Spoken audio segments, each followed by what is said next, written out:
Sword of Coming Chapter 1243. Chapter 1243 20 People and Candidates, Part 1. Sorry for the late update. Chen Pingan still chose to engrave the bottom inscription, "Nothing can be accomplished once the spirit reaches the point," and the side inscription, 3,000 words. I like the ones with more characters and more challenging ones. The old temple leader seemed to have known about this choice for a long time, and asked casually, "Is the retreat really a retreat? Where do you go to hang out when you separate your three minds?"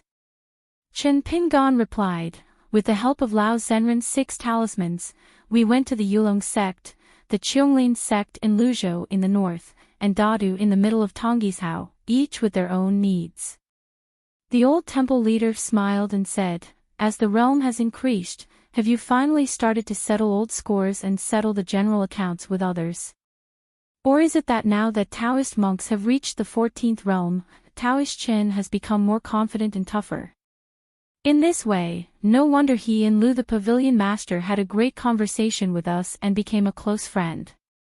The paths of both sides lead to the same destination. One relies on his senior brother, the other relies on his Taoist companion. No, to be precise, it is a person who only relies on the senior brother. The realm of the senior brother is the realm of the junior brother. A person who relies on both Taoist companions and senior brothers. Since he is so capable, how come the number of Taoist companions is only 1? Why not have the same number as senior brothers? If you can really be so blessed, you can do it based on your ability. Why bother to work hard to cultivate some Taoism? If you choose a Taoist companion in the world, you will not walk sideways wherever you go. Chen Pingan was surprised.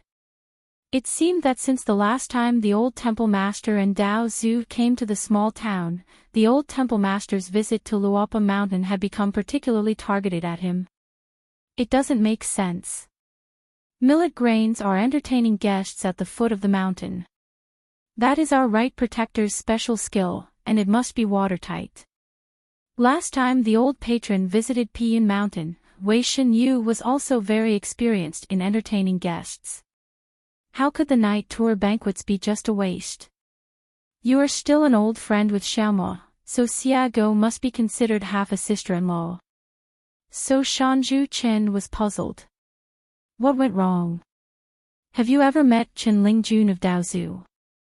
Since Chen Lingjun could not say anything related to the founder of the 3 religions, Chen Pingan ignored the possibility that the boy in green had met the old temple master. To this day, Chen Pingan still remembers the scene when this guy met Master Wan for the first time. It was really too horrible to look back on. Note, Chapter 180. Like a god, the old viewer took a look at the small and close objects piled on the table. They were slightly restricted but not obstructive, and all kinds of treasures inside could be seen at a glance. The old spectator smiled and asked, after refining something like this, it really became a living treasure that walks on 2 legs. Brother Chen is a master of arts and bold. He thinks that I won't come to our country, so he increases his bets. Do you want to do this in this way? On the single-plank bridge on the Lianwu Road, are you competing with Wuzhou Jian's Hensang in front of you for a place? Chen Pingan said, Lianwu is only auxiliary method and will not cause a dispute with our continent. If she really wants to kill people and steal goods, I can only protect myself. The old temple master held a brick in one hand, then reached out and took out a fasting card from something nearby. He raised his head and glanced at the refined objects in the majestic Dharma. In one of the Qi mansion, he had already refined a piece that could slowly absorb the wood attribute. The tree gall pot of the spiritual energy of heaven and earth was placed by Chen Pingan in the wooden house where the 5 elements natal objects are located. As an auxiliary object, the 2 are different from monarchs and ministers. Seeing this, the old viewer shook his head and said with a smile, "What kind of luck? I obviously bought 2 things at the same time, but I chose a spiritual weapon that was not a magic weapon. I left this important treasure of the semi-immortal weapon level without refining it. Are you picking up sesame seeds and throwing away watermelons? Or are you just joking around because your family has a great business and you don't have to worry about food and clothing in this life? Chen Pingan glanced at the fasting card in the old Taoist priest's hand, and quickly lowered his head again to continue carving. His Taoist heart was like an ancient well, without any ripples. Don't be afraid of being late for good things, so there's no need to rush. Just wait for the senior to leave and immediately refine him. At that time, the old master Huan Yun helped me read it and recognized that the horned and cloud-patterned fasting tablet was a Taoist fasting tablet. However, he was not able to see through it at a glance like the old contemporary master. The old temple owner turned over the fasting card with the word heart engraved on the front, and an unknown ancient poem engraved on the back. The ditch beside the field was hazy, and the sun and moon on the door were full of energy. The rank of the semi-immortal soldier carries the Taoist meaning of the immortal soldier, allowing those who practice Taoism to see the shadow and see the true heart. It's a pity that there are some flaws hidden in it. Ordinary monks can get it like a treasure. It's okay to practice hard, but it's not suitable for Chen Pingan, who is now expected to reach the top step by step. The old patron thinks of the way the little girl in black treats guests, so he won't trick Master Chin. He said a few more words. This thing is broken and incomplete, and it lacks Taoism. The middle refining is just right. It is not suitable for the great refining as a natal object. Be careful that the demons from outside will take advantage of the opportunity and destroy a hard-won Taoist practice. Foundation. Chen Pingan nodded and asked, the material of this Xinzhai tablet is similar to the green bricks of the unknown Taoist temple on the top of the mountain. Are they similar? The old temple master weighed the green bricks in his hand and said with a smile, they are very different but slightly similar. This place is mysterious. If you meet the seniors on the mountain who you like, you will know it once you ask. Chen Pingan stopped asking and accepted it as soon as he saw it was good. How could he dare to quarrel with the old temple master? As for this treasure, it was obtained from the hands of a martial artist named Huang Shi. He must have known each other until he got to know each other. How Juhao-san took up half of it. Note, Chapter 545, Why I Dare to be Angry but Dare Not Speak. It's just that after the separation that year, there is no news about the martial artist Huang Shi in Luzhou, Beiju, and it is not known whether he has avenged his great revenge.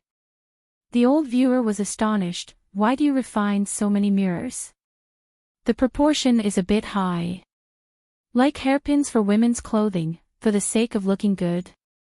Chen Pingan said honestly, as the senior said, small things are the same but big differences are the same. When traveling in the world, many arts are not overwhelming. In the same way, since the junior has chosen refining as a supplement, he always practices whatever he has at hand. No.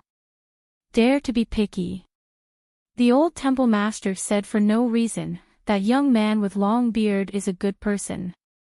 Chen Pingan nodded and said, Immortal Longbeard, you do have ancient customs. Situ Mengjing, whose Taoist name is Longbeard, is in the immortal realm and is now the mountain lord of Shao Longqiu in Tongya continent. As the sect of Tongyi's Hao Shao Longqiu, Zhongtu Dalongqiu can only be regarded as a second-rate sect because of the lack of an Ascension realm monk to sit on the top of the mountain. If we only talk about financial resources, Dalongqiu is actually top-notch. Qi practitioners, whether they are genealogy cultivators or mountain and zephyr cultivators, have a few essential things when traveling, such as mountain maps, demon mirrors, and barrier-breaking talismans. These cheap and high-quality guys can really save lives at critical moments. When it comes to demon mirrors, Dalongqiu's mirror craftsmanship cannot be ignored. There are mainly 6 types of demon mirrors in the world, 2 of which are almost lost due to the high refining threshold and high requirements for materials and mirror craftsmanship. The remaining 4 branches, Longhu Mountain, Tianchi Mansion and Feixian Palace, each occupy 1, but they always only give them away, not sell them, so they have a price but no market. In addition, Delankyu has a monopoly on one line of demon mirrors. There are 9 kinds of water mirrors, cast by mirror masters. Chi practitioners hold such precious mirrors, which can not only ward off water, but also suppress waterborne spirits. In addition, the mountain climbing mirrors jointly mastered by several forces in Jinjiazu are divided into landscapes, and these 2 kinds of mountain and water mirrors are the favorites of Qi practitioners such as practicing the sun and worshipping the moon.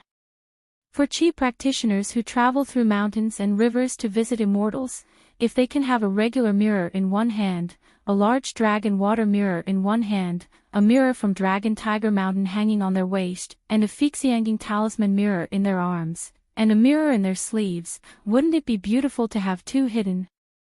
But is this something I don't want to do? The question is, if I agree, will I agree with the money in my pocket?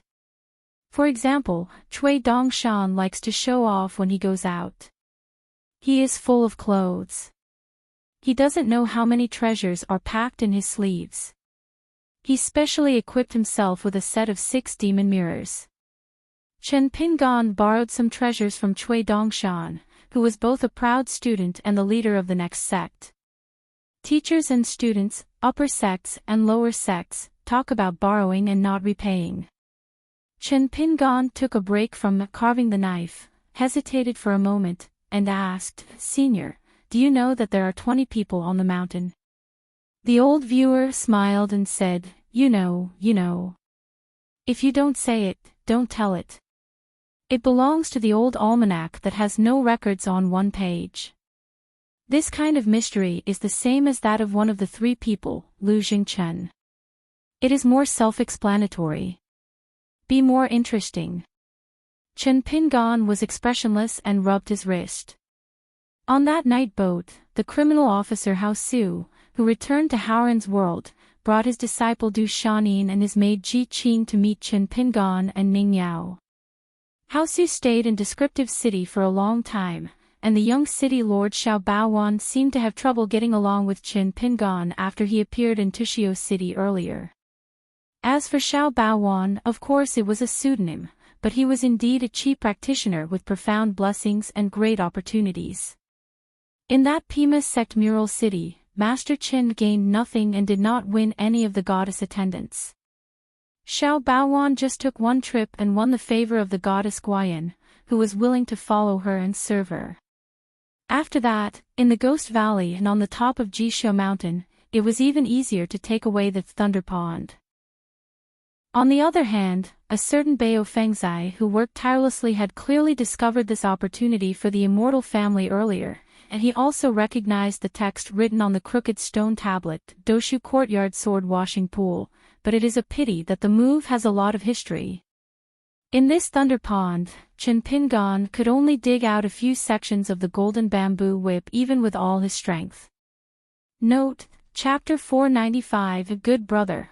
Before Hao Su disembarked, he gave Ning Yao a crucial tip and mentioned 20 people. Although Hao Su didn't say much, it was enough as a foreshadowing thread. The executioner of the Great Wall of Sword Qi, Xiao Baowan of the Night Ship Appearance City. This is not a hint, but an explicit statement to Chen Pingan.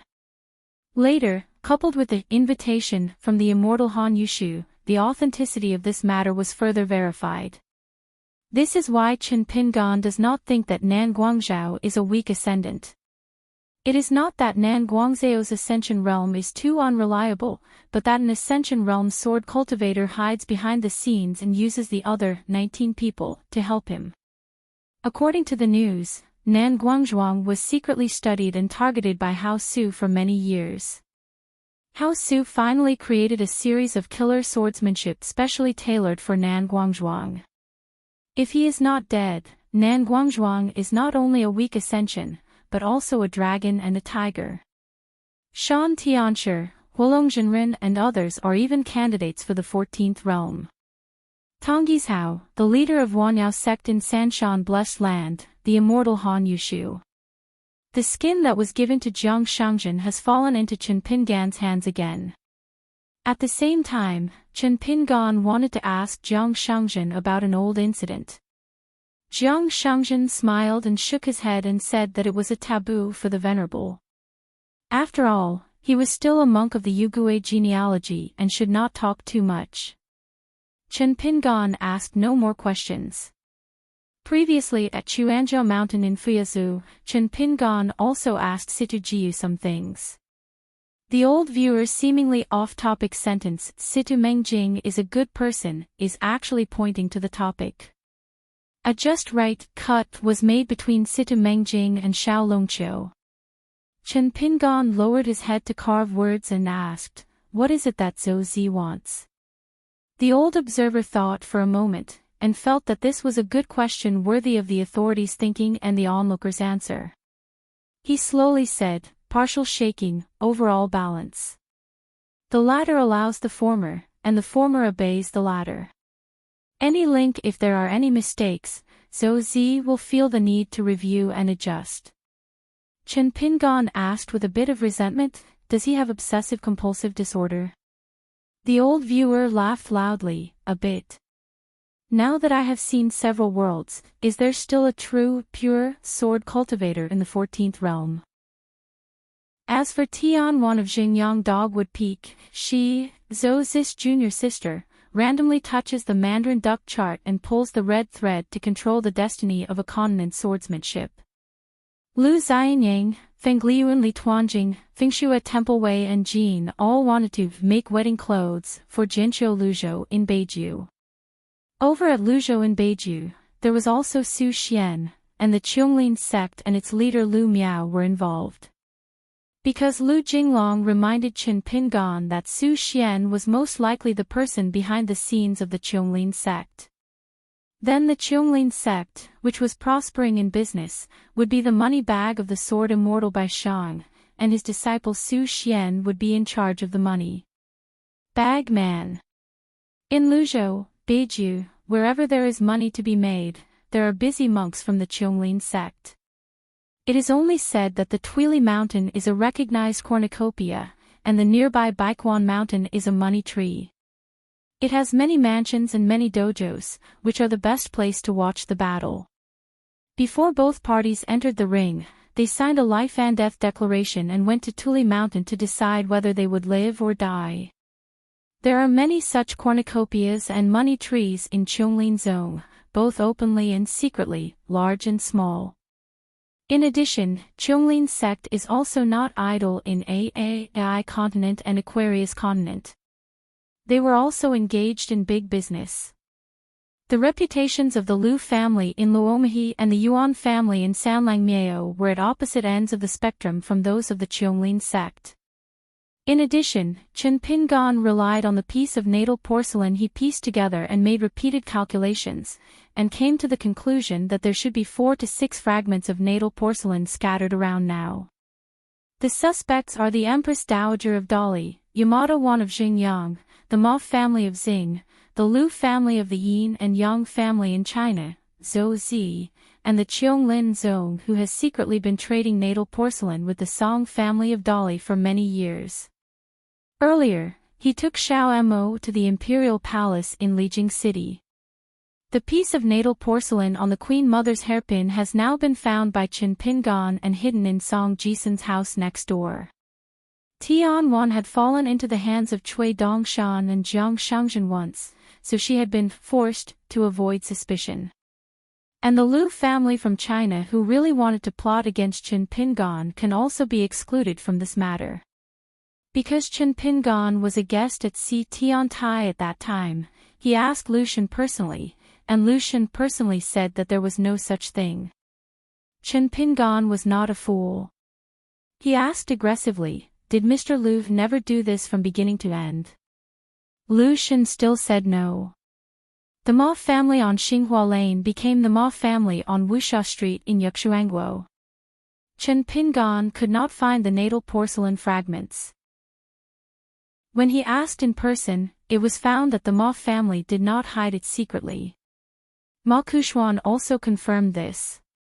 Finding Zhou Zi would be even harder than finding Pei Min, the swordsman. All we could do was wait for Lu Kai, the swordsman whose 2 natal flying swords happened to defeat Chen Pingan's 2 flying swords. So the only one left who can still try their luck is the Qianglin sect in Luzhou, Beiju. In his early years, Chen Pingan traveled to Luzhou, Beiju, and took aim at the Qianglin sect, which was extremely good at making money. Because Qianglin Zong was the largest buyer of Lizidongshan Benming porcelain secretly that year, there was no one among them. Chen Pingan's mind took the night-sailing talisman boat, landed at Beiju Luzhou, and went straight to the border of Qianglin sect. Just like the Yulong sect, there is no need for any verbal answer after meeting. The avoidance of nascent soul realm Tiansu is the answer in itself. Aquarius Island, night tour banquet at Piyin Mountain in Beiyue. Tonggishao, Tapingshan female crown Huang Ting has a profound blessing.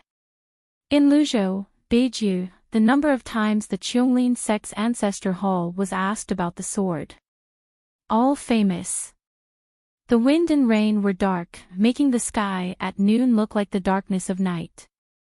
On Qianglin Zongzi Mountain, in a seemingly ordinary pavilion halfway up the mountain, an elegant-looking white-haired old man sits, with a string of market copper coins hanging from his waist. There is a bamboo staff leaning against the pavilion pillars. This purple bamboo staff has 9 knots. More than 10 feet high, the head of the staff is inlaid with jasper and carved with a cicada shape. There were also 2 children in the pavilion who had passed by with umbrellas before and came in to rest and take shelter from the rain when they saw the old man. They were both direct disciples who had just been accepted by the patriarch Hole. Not long after they entered the mountain to practice Taoism, when they saw the old man, they all called him patriarch, and the old man called him Grand Master. After announcing their names, he asked them to sit down and talk, and then asked a few questions about the recent progress of the Taoism. The 2 highly qualified Taoist monks answered fluently, without any cowardice. After all, they are both talented people from wealthy families. Even if the person asking the question, even though he is the leader of a sect, he doesn't appear to be very reserved. What's more, Patriarch Lu, the leader of the Lu clan, is famous for being approachable. There are only a few things that the Qianglin sect monks can be proud of, as long as money is put aside. One of the things that puzzled the outside world the most was that the master of the fire dragon of Potty Peak once walked through Baikwan Mountain, where he made a lot of money every day. Regarding this matter, there are various opinions and speculations. In fact, the reason could not be simpler. There is a pavilion on the mountain road of Baikwan Mountain called Audiobook. The Pao Shu Pavilion is a little higher up than the Quanyong Pavilion halfway up the mountain. When Master Hulong passed by, he wanted to sit there. At about his age and state, what outsiders think is actually not that important. Of course, at that time, the members of Qianglin Zong's Patriarch Hall came out in force. A large group of them rushed to the Exposure Pavilion, hoping to have a face-to-face meeting with the real Hulong. If they couldn't talk to each other, they could at least squeeze in the pavilion. Everyone, it would be nice to sit shoulder to shoulder and listen to the old man and sect leader Lu chatting casually about the historical origins of the book pavilion, and feel a bit like a fairy. But when they rushed over, the old man was nowhere to be seen. Erect a monument outside the pavilion. The content of the seal cutting is that the fire dragon master came here on a certain day of a certain year, a certain month, or something like that. I have this intention, but I don't have the courage. But after that, the sect's rule that visitors stopped at the Exposure Pavilion became the Quanyong Pavilion on the White Snake Path. Ji Yu, the sword immortal of Yanwei Mountain, once truly destroyed the Qianglin sect's Patriarch Hall. Last year, there was another question of swordsmanship that came to light without any warning. Since the cover-up was indeed broken and a genuine ancestral hall was demolished, there was a great deal of movement at that time, and the Qianglin sect was bound to be unable to conceal it no matter how hard it tried to cover it up. Afterwards, that woman from Duckweed Jinhu Litsai was so ruthless that she directly admitted the matter through the Shanshui Di newspaper. Cheong Linzong had no choice but to pretend that nothing happened.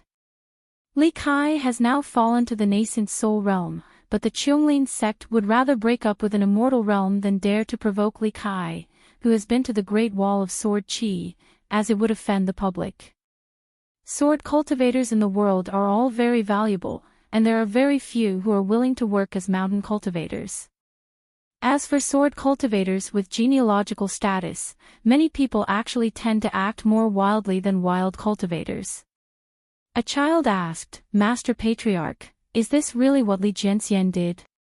The old man smiled and said, "Just think of it as her. If we are more pragmatic, the truth and lies in the world are nothing more than a name, and truth is nothing more than a word of money."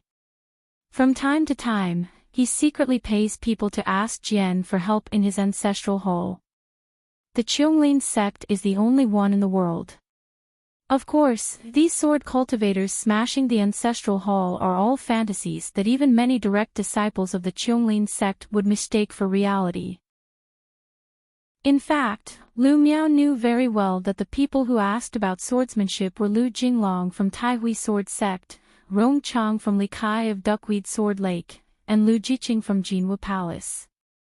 But the old man, the leader of the sect, just pretended that his eyes were dim with old age and never mentioned this truth to anyone. The other child asked a question that many of his classmates wanted to know the answer to, "Master Patriarch, there are all kinds of rumors from the outside world, and they are so unpleasant. Aren't you uncomfortable and angry after hearing this?" The thin old man said with a smile, "It's no use being uncomfortable, as long as you don't delay making money." The two children looked at each other, and then looked at the old sect leader who had a good temper, and admired him even more. No wonder their Yamashita family all said that the old man's face must be gentle, and he will be more likely to have good fortune later in life. The child asked, "Does Jiang Thief have any unsolvable feud with the patriarch?" The old man shook his head and said with a smile, "I don't have any personal grudges. I have never seen him before." Being missed by the old master Jiang of the Jade Gui sect and the chief Zhou of the Luola mountain is purely an unreasonable disaster.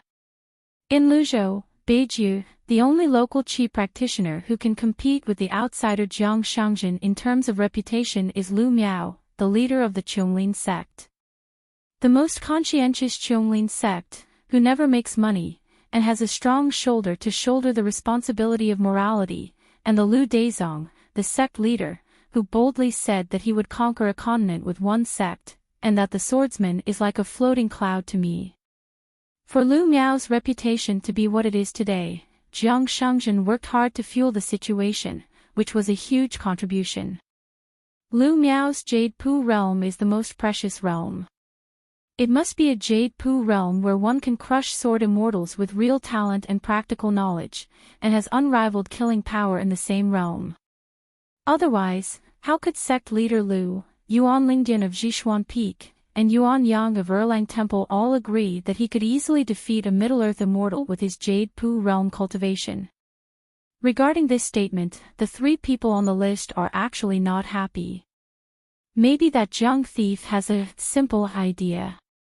"I have a bad reputation, so I have to support him and become a brother in trouble." "Sect Master Lu, it's you."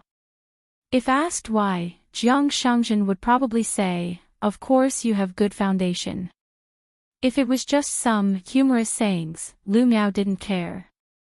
The only time everyone in the Cheonglin sect mobilized their troops was that person who claimed to be the direct disciple of Yi Xiuqing in the Ascension realm of Aai. He was so heart-wrenching and crazy to such an extent, he actually raised the Cheonglin sect to the same level as Baidi City. It is said that Lu Miao is to Cheonglin sect what Jing Juzhong is to Baidi City. Zhao Tianlai of Longhu Mountain and Huolong Zhenren of Lying Peak, no matter how high they are, they don't have this ability. It was unbearable, so Lu Miao finally posted a reward in person and gave a large bounty. The Cheonglin sect shared the same hatred and vowed to kill the Jiang Thief. Another child asked a childlike question, Master, that young thief is so dirty with you, will they fight if we meet one day? Lu Miao shook his head and said, we can't fight. The child said depressedly, nowadays, Jiang Zifeng's criticism is not as pure as before. Occasionally, someone will say a few good words. Thanks to two things, Jiang Shangjin took over the position of the head of the Jade Gui sect from Sun Yuan. When a continent was destroyed, he single-handedly moved around and was able to move everywhere under the noses of several old throne monsters. Kill demons and make meritorious deeds. Jiang Thief's ability to run so well is due to the experience accumulated in our Beiju Luzhou. Then there is the chief enshrined, Zhou Fei, in Luolu Mountain. The truth comes to light and it turns out to be the Jiang Thief who has a mother-in-law in every village. At first, people from Beiju Luzhou couldn't believe it. Chen Pingan, the last hidden official, had a reputation in Luzhou, Beiju, that could not be higher. He was almost on an equal footing with the respected Huolong Jinren. Of course, it is still very good now, even if there is an extra person on the mountain who never wipes his butt. Chief Zhou, Master Qin Shan and Luo Shan, they can be regarded as white jade with slight flaws. Many fairies and female cultivators felt sorry for the young hermit official. It seemed that he was indeed very poor in his hometown at the beginning of his life. Otherwise, how could Jiang Shangjin take advantage of it? The old man smiled and said, good or bad, right or wrong, it's not so refreshing, especially after the eyes of the world and the weight of the heart, let alone fairness. The child couldn't help but ask, the clay bodhisattva still has 3 points of anger, is the patriarch really not angry at all? Lu Miao smiled and said, how can you not be angry? If I could kill him, I would have killed him long ago. When the time comes, if I can kill him, I will definitely kill him. Probably because the old man's expression was too easygoing and his tone was very calm.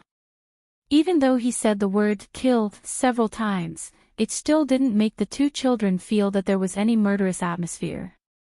They said goodbye and left. Lu Miao nodded with a smile, and told them a few more words about practicing diligently and not to be discouraged when encountering difficulties. He waited until the children with the umbrella under their arm gradually came down the mountain.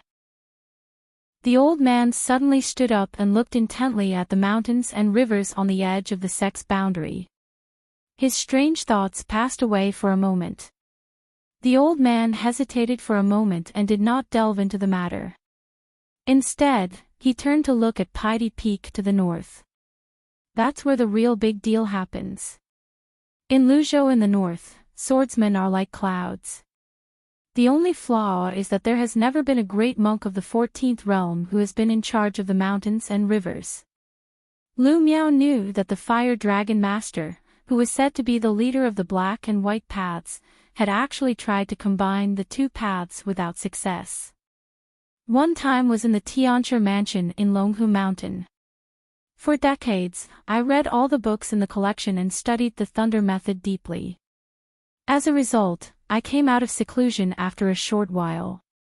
Another time, I switched to water law and practiced Shindao Dragon and Tiger, trying to integrate the two paths of water and fire, yin and yang, but unfortunately it was still a bit short.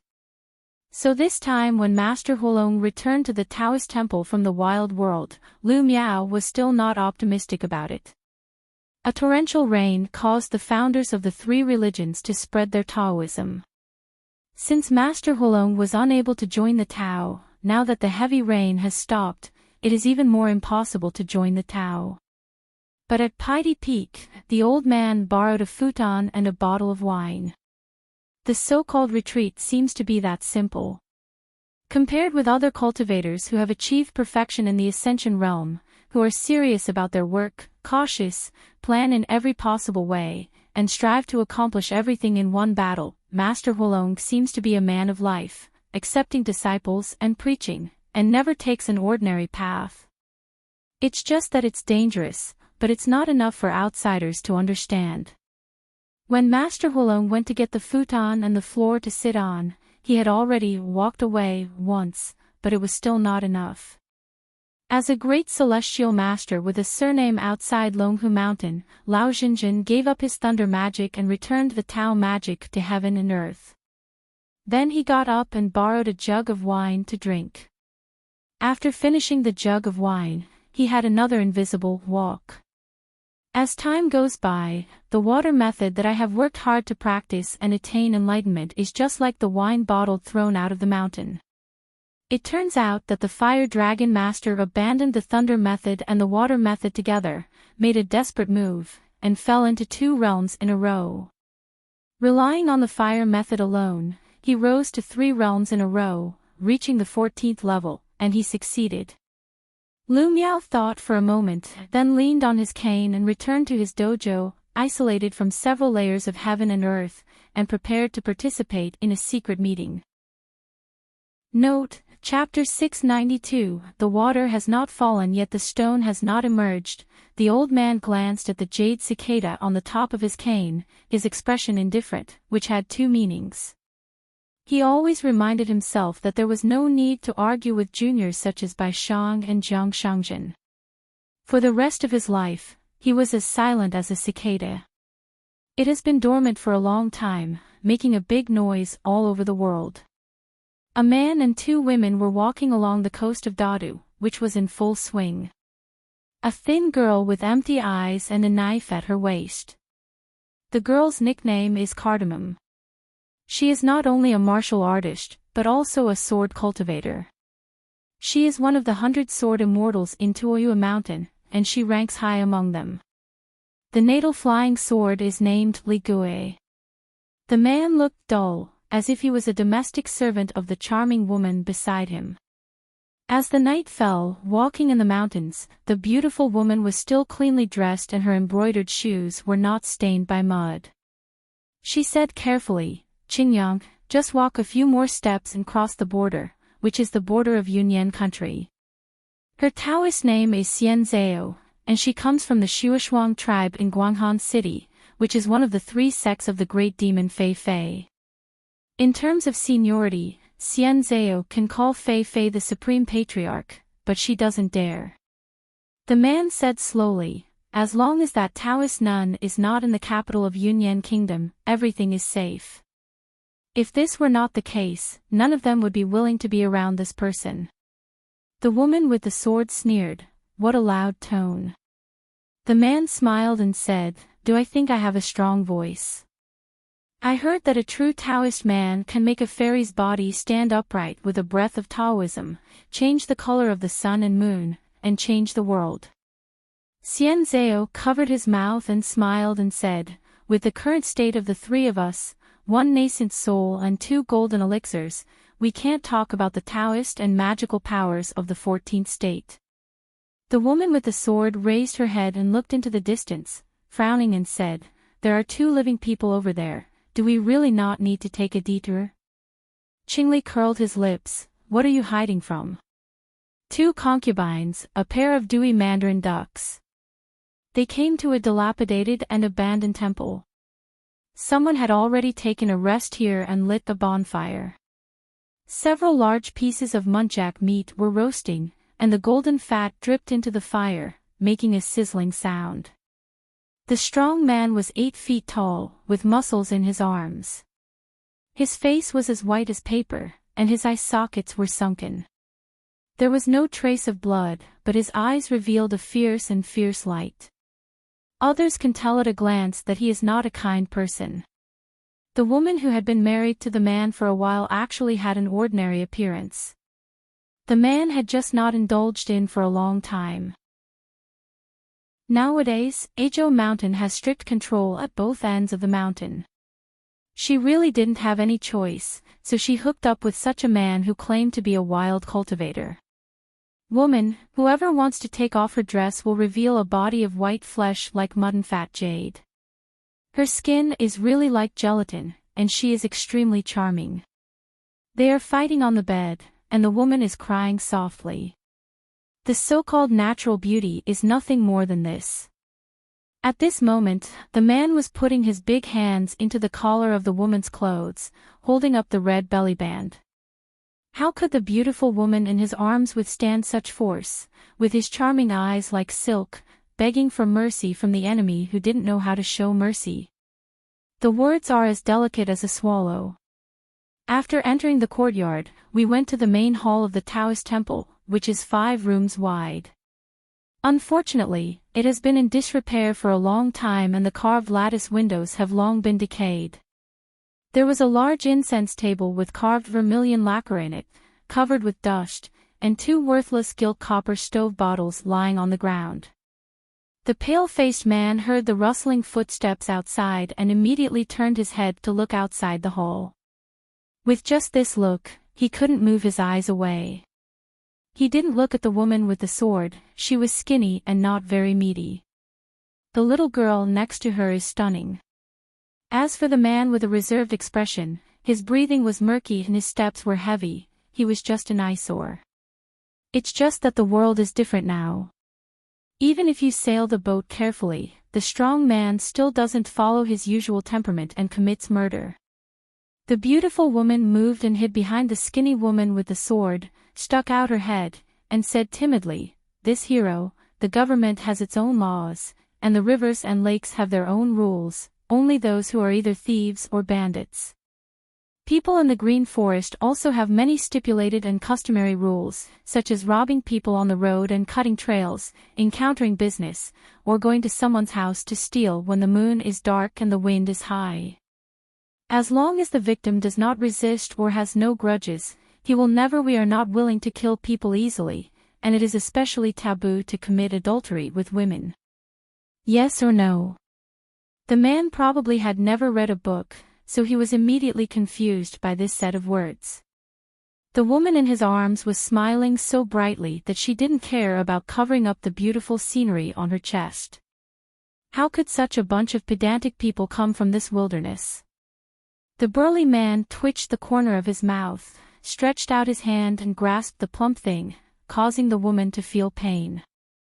The man said, "Little brother, let's make a deal.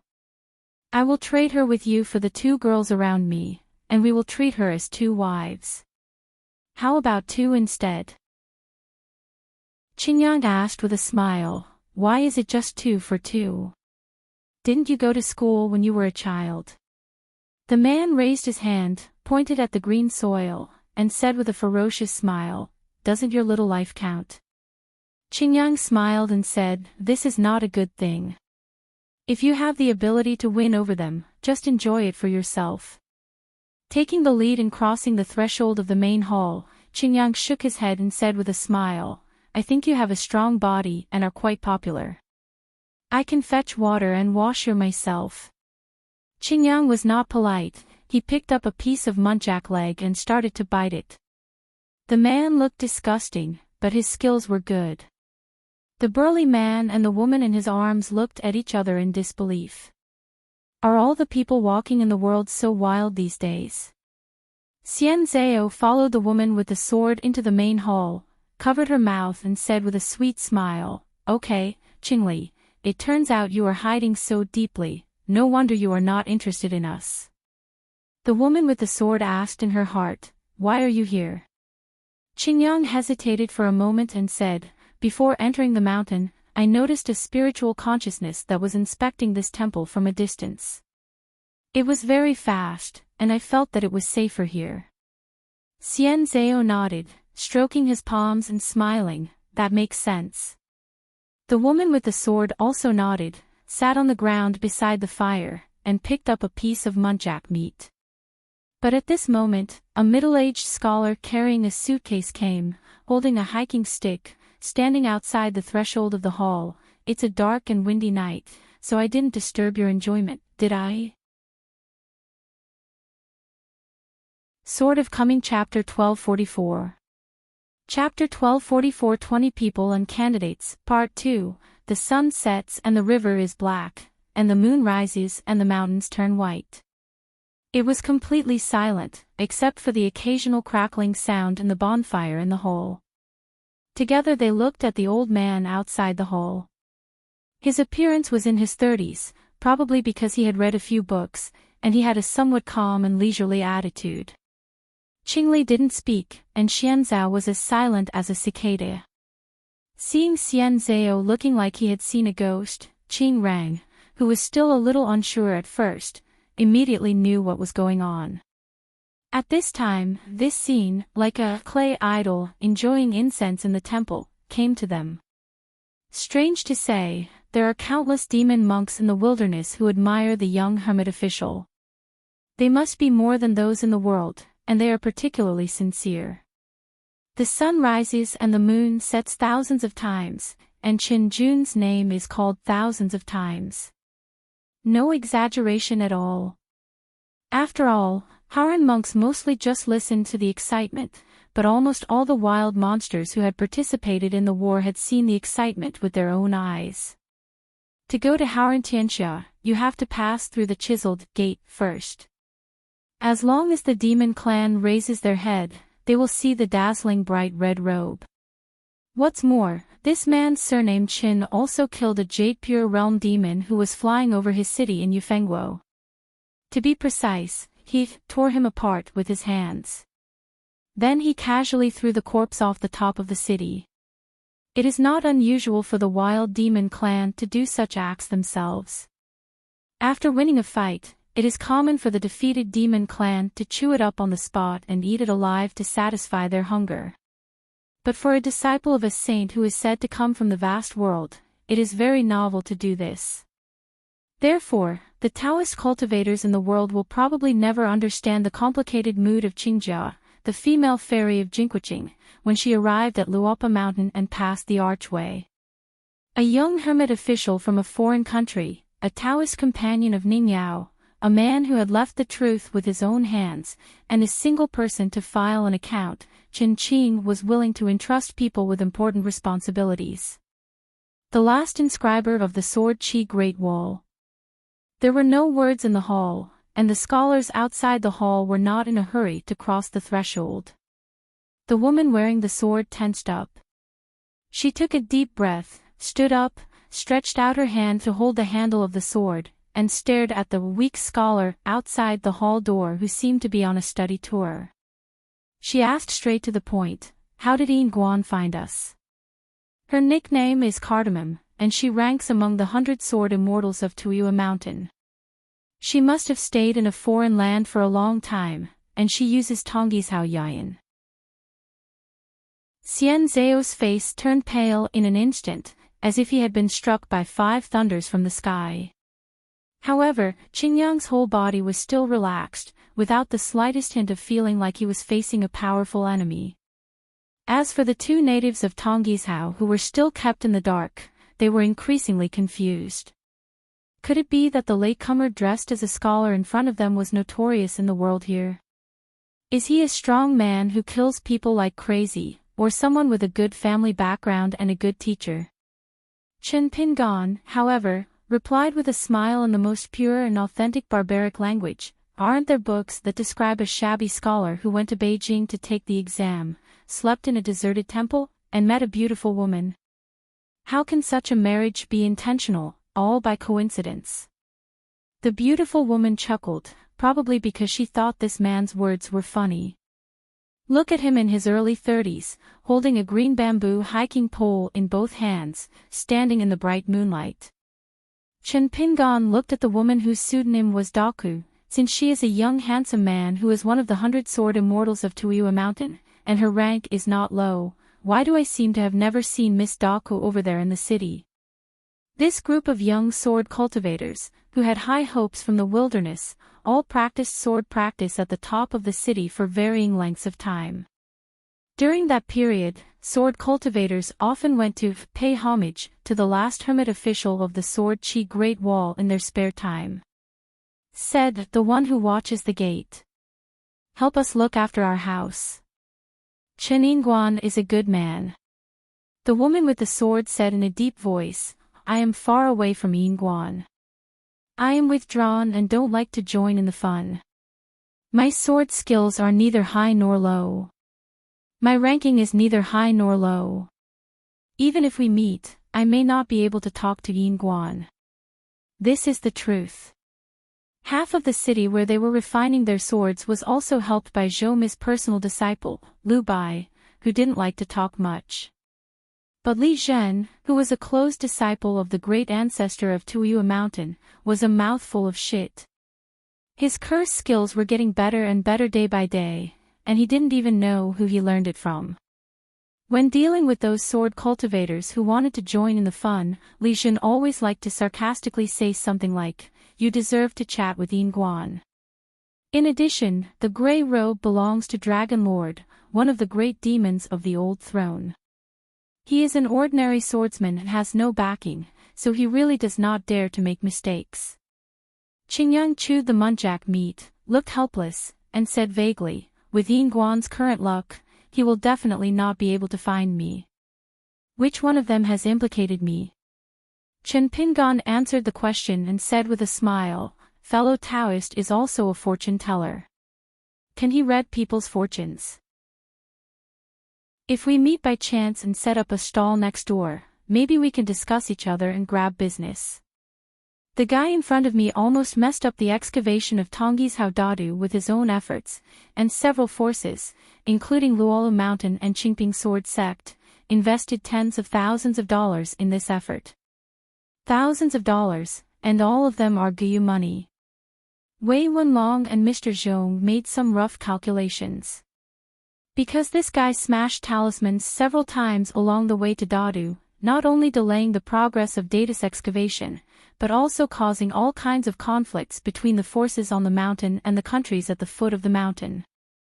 Due to various losses, the amount of Guyu money lost was between 3,000 and 4,000 pieces. It is only said that the monks of the upper 5 realms who were looking for traces of this guy, including Mi Yu and Huang Ting, as well as the Longmen Immortal Lord from Taishu Mountain, had almost reached the number of hands, but still could not find him out. You must know that this guy is now in the Golden Elixir realm. Previously, Yu Xuandu failed to rely on Cui Dongshan to bring back the remaining talisman from Luola Mountain and find it by following the clues. Only Lu Xianyang could strike with a sword from afar in the middle of sleep without seriously injuring this guy. How big of a battle could a talisman cultivator from the wild Golden Elixir realm be involved in? Chen Pingan has only known Qingyang until now, and he doesn't even know if it is a pseudonym or a Taoist name. After carefully checking the bookstore in his heart, Chen Pingan found that no matter whether it was the secret files of the Summer Palace or the documents of the Chinese Confucian Temple and the Great Li Dynasty, there seemed to be no records related to Qingyang. Is that a rising star who is flowering inside the walls and fragrant outside the walls, to the major military tents in the wilderness? It has been so many years since the war ended, and monks from all continents have been searching Tongyi's continuously. They never thought that this guy, who had committed crimes and sought death, could still be alive and kicking today. Chen Pingan asked curiously, "Qingyang, do you have any distinguished teachers? Or is it the incarnation of the great demon who stayed here deliberately?" "Of course, you don't have to answer." "Answer, why don't you answer?" "I'm extremely happy.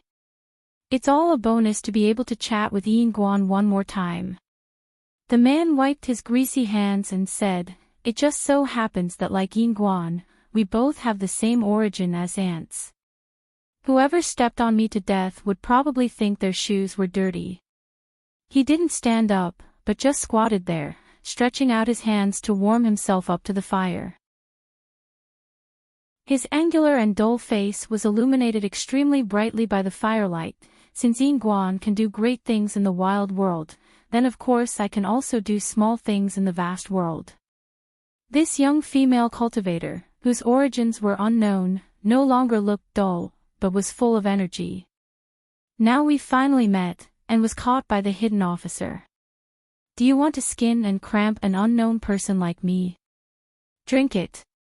Blood eats flesh." Chen Pingan shook his head and said with a smile, "My taste is not as strong as you say."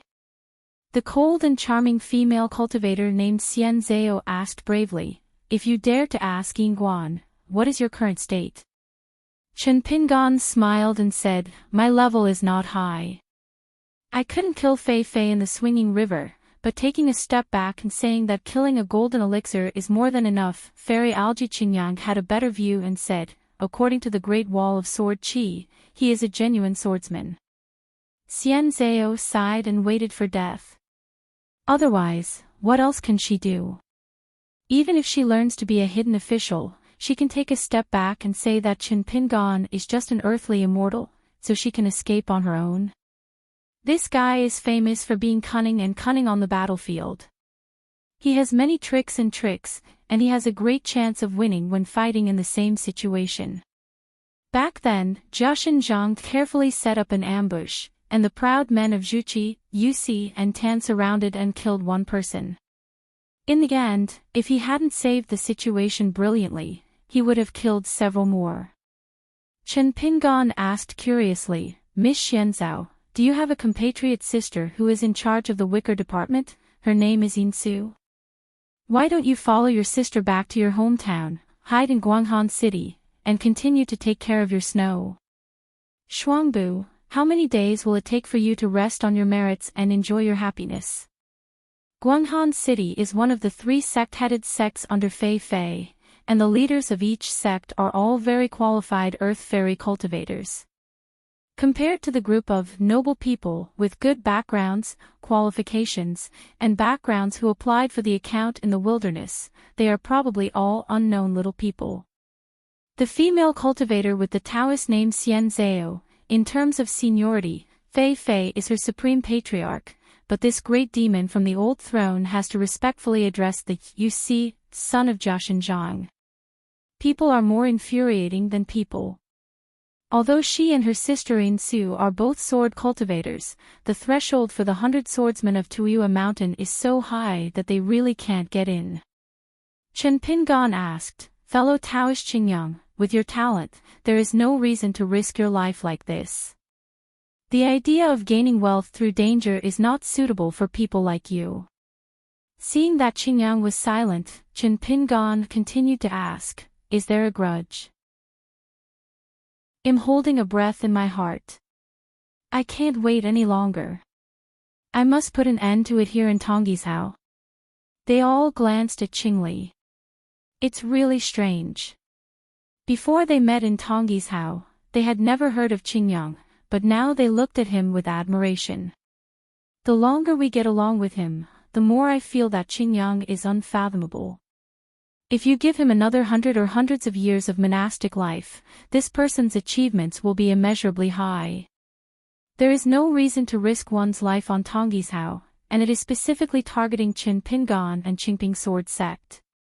It's a lie to say that if you accumulate military merit here and return to the wilderness alive, you can win the favor of 1 or 2 throne demons. You have to return to your hometown alive. With Qingyang's talent and scheming, on the premise that it is possible to commit his life here, he does not need to rely on this false reputation as the icing on the cake. Qingyang was silent for a moment. It's true that there is a bit of a feud, but if you really think about it, the hatred is not that big. I don't blame the Yin officials for being ruthless. We are in different camps and must play our own responsibilities. An old friend who led him on the path of spiritual practice died at the hands of Chen Pingan. He was in the Jade Purity realm. At that time, the status and realm of the 2 parties were very different, but they had no calculation. He was willing to teach Qingyang all his Taoism and abilities, but he still said that he was not qualified to be Qingyang's preacher and would help him find a good one. "Master, you must not be much worse than those bamboo baskets in Tan. The reason is that you, Qingyang, are very qualified. If the master is not high-minded, it will be a waste of resources and will easily delay your future. Especially when you become famous and attract attention on the mountain, when everyone knows about your future achievements, without the protection of an ascension realm and a large sect, it is easy to die suddenly as soon as you get off the mountain." Thinking of this, Qingyang subconsciously slowed down and chewed the muntjac meat carefully. Chen Pingan said to himself, "Bodhisattvas and sages are afraid of causes, and ordinary people like us are afraid of consequences. Qingyang nodded. I didn't understand this at all before. When I arrived at Tongya continent, I read some of the books here and I was convinced. Chen Pingan opened the skylight and spoke frankly, saying, Miss Cardamom, Shaoxing is hiding in the lotus flower blessed land. She has seen you and has a deep memory, which means I have seen you. Next, the young official said something that made even the outsiders feel horrified, so these days, I miss Miss Cardamom very much. Qingyang let out a long sigh. As expected, he was implicated by this bitch.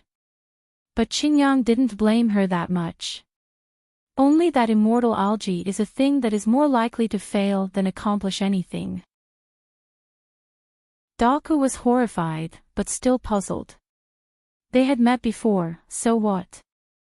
There are thousands of magic tricks on the mountain, but does it have this magical power?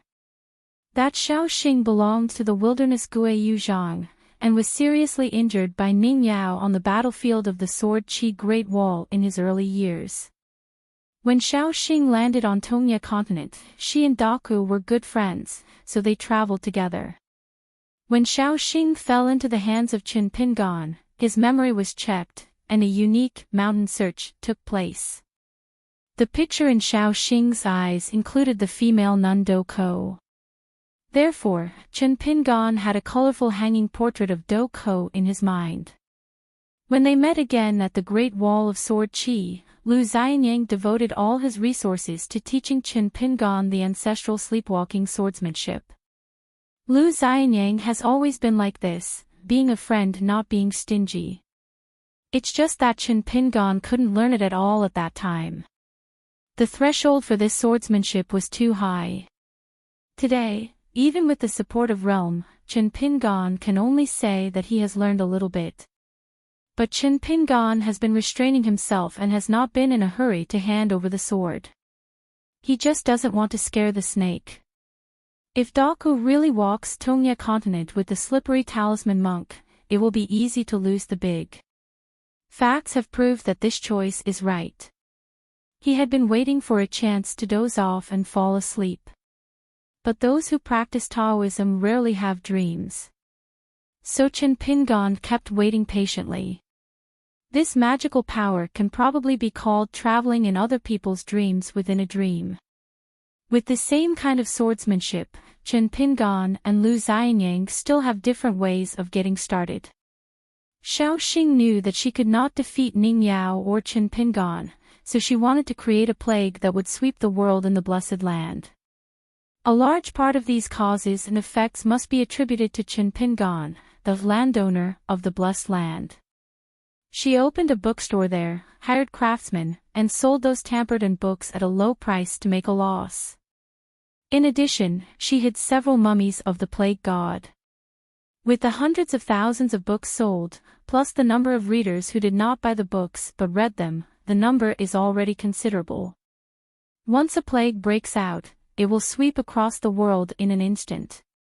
If they were in the same place and planned so carefully, it would be possible for Shaoxing to succeed in the Lotus Root Blessed Land, not to mention what Qingyang was like to Tongyi's Hao. It's just that everyone has earned his or her status through hard work, so for the sake of fairness, one cannot fall below the status quo. What's more, Chen Pingan is unique in terms of the number of times he fell into trouble. The pair of dewy mandarin ducks resting here were the most enlightened. What Yingguan, Guanghan City, Haran Tianxia barbarian world, they just eat a bowl of rice from the rivers and lakes at the foot of the mountain, they don't understand, they only know that the content of the conversation is very big. But no matter how ignorant I was, I could tell that the two sides were enemies. The weak scholar carrying the suitcase came blocking the door. The white-faced man's hands had long been disciplined, and he said tentatively, "Masters, why don't you let us leave first, so as not to delay your reminiscing about old times?" Xian Zhao sneered, "Let's go." "Where can we go?" "Now the whole mountain is in the formation. If I give you 100 years, you will still be building a wall." The man said with a sad face, "You gods are fighting with you. Why bother us ordinary people who know how to use martial arts?" The woman gently pulled her collar, revealing some white scenery. Qingyang laughed and said, "Who told you to be careless and not pick a place? Are you getting retribution?" Xian Zhao looked bitter and asked cautiously in his heart, "Why doesn't he take action yet?" They ruined Chen Pingan's good deeds in Tongizhao. Enemies would be extremely jealous when they meet, so they had the patience to chat with them for so long, which was not like the behavior of a hidden official. Don't look at the young hidden official who has a fairy algae girl, cardamom girl, and Qingyang Taoist friend. He is also a master who kills monsters without blinking an eye. Nan Shou Chen Bei Yin Guan, how did this saying spread? It refers to these two swordsmen who have the least swordsmanship in their acting style and the most insidious swordsmanship. She fell into the hands of Yin Guan today, and she knew the general fate of her fate. Chen Pingan never made a move, so he couldn't possibly be coveting her beauty. Daku said, "He must have rushed over as soon as he found our traces. He first cast the net to confirm our identity, and then closed the net to prevent any big fish from escaping. I just didn't know that he showed up before. There are several large formations set up inside and outside this mountain." Qingyang's answer may be closer to the truth, "You are just a bonus. Chen Pingan's target is still me. In order to make sure he can catch me, he has to spend a lot of extra thought." Xian Zhao asked, "Why do you call him by his first name?" Qingyang almost couldn't hold back and cursed. "Chen Pingan is already here. It doesn't matter if you call him by his name or not." Indeed, as the Fulu monk said, Chen Pingan's real purpose was Qingyang, a big fish with such good qualifications that even Yu Xian praised him. Cardamom and fairy algae were all added to it. Qingyang told the truth again, because Yin Guan guessed that my true identity is most likely not here, so he has been looking for clues elsewhere at the moment. Hearing this, not to mention Xianzhao, even Daku wanted to curse her. "You brought us here, but you ended up hiding somewhere else." Chen Pingan lamented, "It's been very hard to find you guys. You know, I'm still in a very critical period of seclusion. Fortunately, I can't find anything even if I break through the iron shoes, so it doesn't take any effort to get it." Chen Pingan smiled and said, "I also want to learn the brilliant escape techniques of 3 Taoist friends. Qi practitioners go down the mountain, whether it is to experience the world of mortals, visit immortals to explore the hidden world, or hunt for treasures to save people. Naturally, it is impossible to be invincible. You will always encounter several difficult opponents or be blocked by enemies. Therefore, a Qi practitioner must have both killing moves and escape methods. Just like Guozhuzhou said, if you encounter a strong enemy, don't panic and run away. If the universe in one sleeve is a magical power that must be learned in the Jade Pu realm, observing mountains and rivers is a method that must be mastered in the nascent soul realm. So mastering 1 or 2 life-saving escape methods is a training course that all mountain climbers must avoid. For thousands of years, Qi refiners have developed thousands of weird stealth and escape methods. Among them, the 5 elements escape method is a large category, such as relying on mountains, eating mountains, and relying on water, or escaping into the earth's veins, or escaping through water. The Buddha's body will temporarily become weak, and combined with the great refining natal objects, no matter it is thick smoke billowing from the ground, or turn into a wisp of blue smoke, shrinking into the clouds in the sky, all are different methods. There are also many unbelievable secret techniques, such as removing corpses and removing immortals from the dead, but this is destined to damage a lot of Taoism, which is equivalent to simply giving up the skin and losing money. There are still hooks connecting the dim light, bridging the yin and yang. The land officials who were descendants of the Lu family of the yin-yang family were able to visit the city god's temple in varying numbers according to their respective realms. In the final analysis, the most superior escape method has only one purpose. Of course, it can still ignore all the landscape formations and the numerous restrictions that isolate the world. Chen Pingan had already learned all Xiao Xinggui's methods. Of course, Chen Pingan would like the more secrets and side-by-side techniques that Daku and Xianzhao can learn, the better. Escape has always been Chen Pingan's weakness.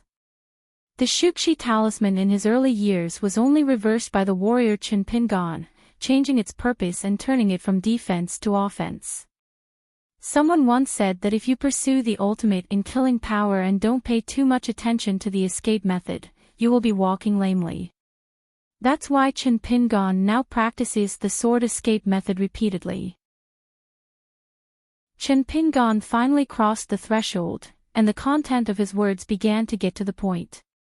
He looked at the immortal algae and said, "I heard that when you arrived at Tongisao, you liked to run around and kill people to take credit. You are quite famous. You want to make things easier for you. You cis green eyes are combined. How courageous are you to dare to fight for a man from the Supreme Patriarch's Fei Fei? You see, remember, he was one of his defeated generals. Back then, in the Jiaxin tent where geniuses gathered, he was not really outstanding." Xian Zhao was speechless, and Dou Cao also felt that Chen Pingan's words were extremely arrogant, but well-deserved. "I am in urgent need of a magic weapon now. Your natal flying sword, no matter what its name is or what magical power it has, it belongs to me from today on." Chen Pingan also didn't miss the sword cultivator Damu. There is a lot of knowledge in the good and evil of people and things. The key depends on who uses it. I have a bad habit, that is, I like to be a teacher, and I want to teach you well. From now on, remember to keep your eyes open. Chen Pingan looked at Qingyang again. "Do you have any explanation for your talisman substitution method?" Qingyang smiled generously and said, "I created my own talisman, temporarily named the paper kite. Whether you need to attach a mustard seed to the substitute talisman can be decided according to the circumstances." Chen Pingan suddenly realized that it was like letting a few kites fly. Qingyang's real body was holding those few threads gently in his hands. When the opportunity was bad, he just had to let go. No wonder even Yu Xian couldn't follow the clues and find this person's traces. The difficulty is just like trying to catch the wind and shadow. Previously, Chen Pingan deliberately mentioned the term xiangshi to Qingyang. Chen Pingan did not choose the flying sword from a certain basket. He had a purpose. Not only look at the skin, but also look at the bones. In addition to looking at the fortune of a person, we also have to look at the fortune of a country or a continent. This Qingyang must be proficient in Kanyu and numerology in addition to being a talisman of his own profession. Qingyang said frankly, "If we really set up a fortune-telling stall in the market next door, Yin Guan's business may not be better than mine." Chen Pingan asked with a smile, "How do you say it?" Qingyang said, "Yin Guan insists on filling up the vacancy in Tongya continent, which will conflict with the remaining barbaric Taoism of Izhou. During this period, I am from the demon clan, and my situation is exactly the opposite to that of Yin Guan. One is going down and the other is going up, so I dare to take action. Whether you are building a lower sect, driving a nail in Tongisao, or digging a large ditch in the middle, using dots to lead lines, and then hoping to use lines to lead areas, you will need to lose yourself and the sect's energy. It is an unavoidable battle of luck, like a sword cultivator confronting someone for a long time, which consumes your energy. You have to use the Qingping sword sect to slowly wear away the wild luck of Tongisao, but this is not enough. So you thought of another way, and then used a big river rolling into the sea to take away the remaining luck of the wilderness.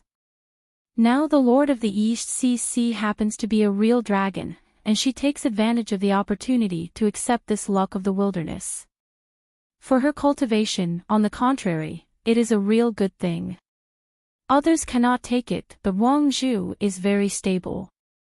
You have the opportunity to help this neighbor make further progress, integrate the water transport of the East China Sea, and rank among the 14th realm. If their Wang Zhu has already joined the Tao before, and can also be the icing on the cake to help her stabilize her realm. This is one of the reasons why Wang Zhu is willing to spend money to support Tang Yizhao to create another great path. She is not just asking for transportation from the East China Sea, but also coveting this wild luck that no amount of money can buy. Speaking of this, Qingyang smiled and said, but there must be a prerequisite. The two of you have made and broken the contract. Otherwise, she will be implicated by you and will not be able to get what she wants. Chen Pingan nodded and said, the contract was resolved as early as the Great Wall of Sword Qi. Qingyang continued, with such a long-term plan and taking on a big responsibility, it is still not understood by others. It is indeed very hard to be misunderstood as greedy for fame and profit. Nowadays, many Tang Yizhao Qi practitioners say that it is the Luola mountain in the next continent to the north. Chen Pingan is so ambitious that he became the last hidden official in the Great Wall of Sword Qi. He became addicted to being an official. When he returns to Haoran, he will replace that family. The Tongye sect, who had fallen in the middle of the road, came to be the leader on the mountain. Through the excavation of Dadu, he maneuvered horizontally to win over all forces, establish prestige, earn reputation, and make a lot of real money at the same time. A sword cultivator who is only half 100 years old will be the Tao master of 2 continents. Chen Pingan nodded, squatted by the fire, and said, I never thought I would meet another close friend. Indeed, as Qing Rang described, the Qingping sword sect selection of Tongye continent was a silent, road-strengthening exercise. Qingping sword sect is itself a swordsmanship sect. If you lose, the next sect will be silent for a long time. It doesn't matter, the sword cultivator, should be punished by heaven. This is why Chen Pingan always doesn't take the poaching of that proud student too seriously, and lets Cui Dongshan hit him with a hammer. In fact, it is quite difficult for Cui Dongshan to be the abbot of the next sect. Now that you recognize me as your husband, just don't complain to outsiders. Sir, everyone understands. This is why Chen Pingan originally wanted to let Chao Qinglang be in charge of the next sect, but finally changed his mind and accepted Cui Dongshan's invitation to recommend himself and let him be the transitional sect leader. The so-called transition is Cui Dongshan leading the entire lower sect to face this invisible transition. This is why Cui Dongshan emphasized many times and made insinuations, why he can be treated as half a swordsman.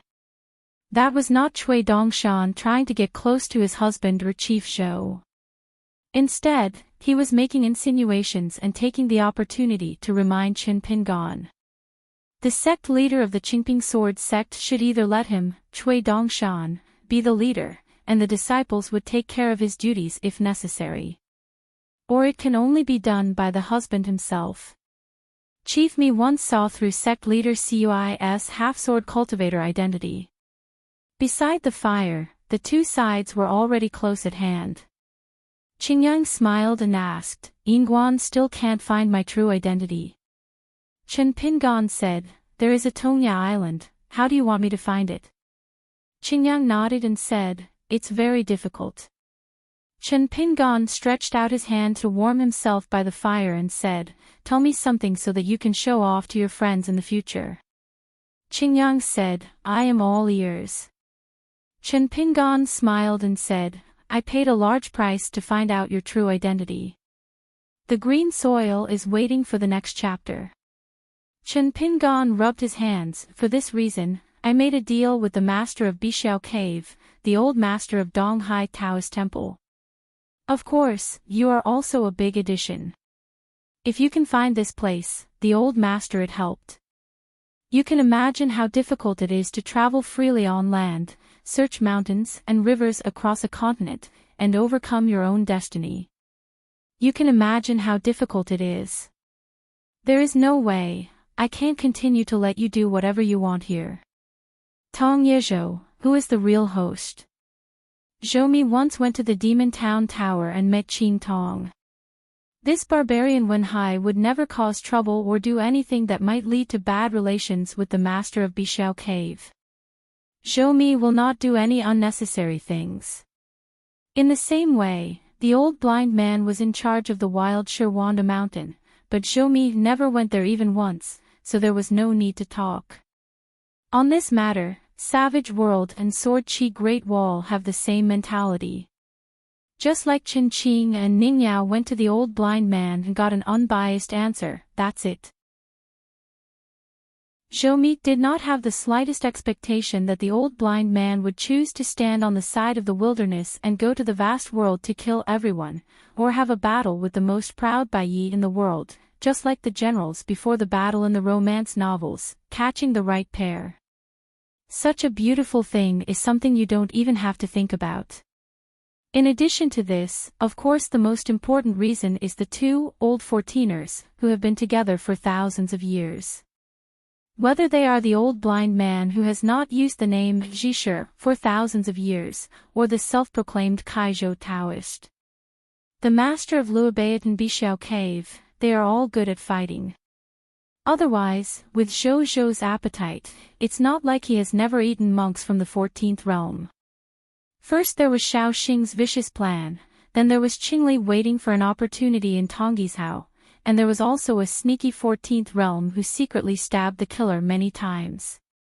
Really annoying and heart-wrenching. Qingyang remained silent.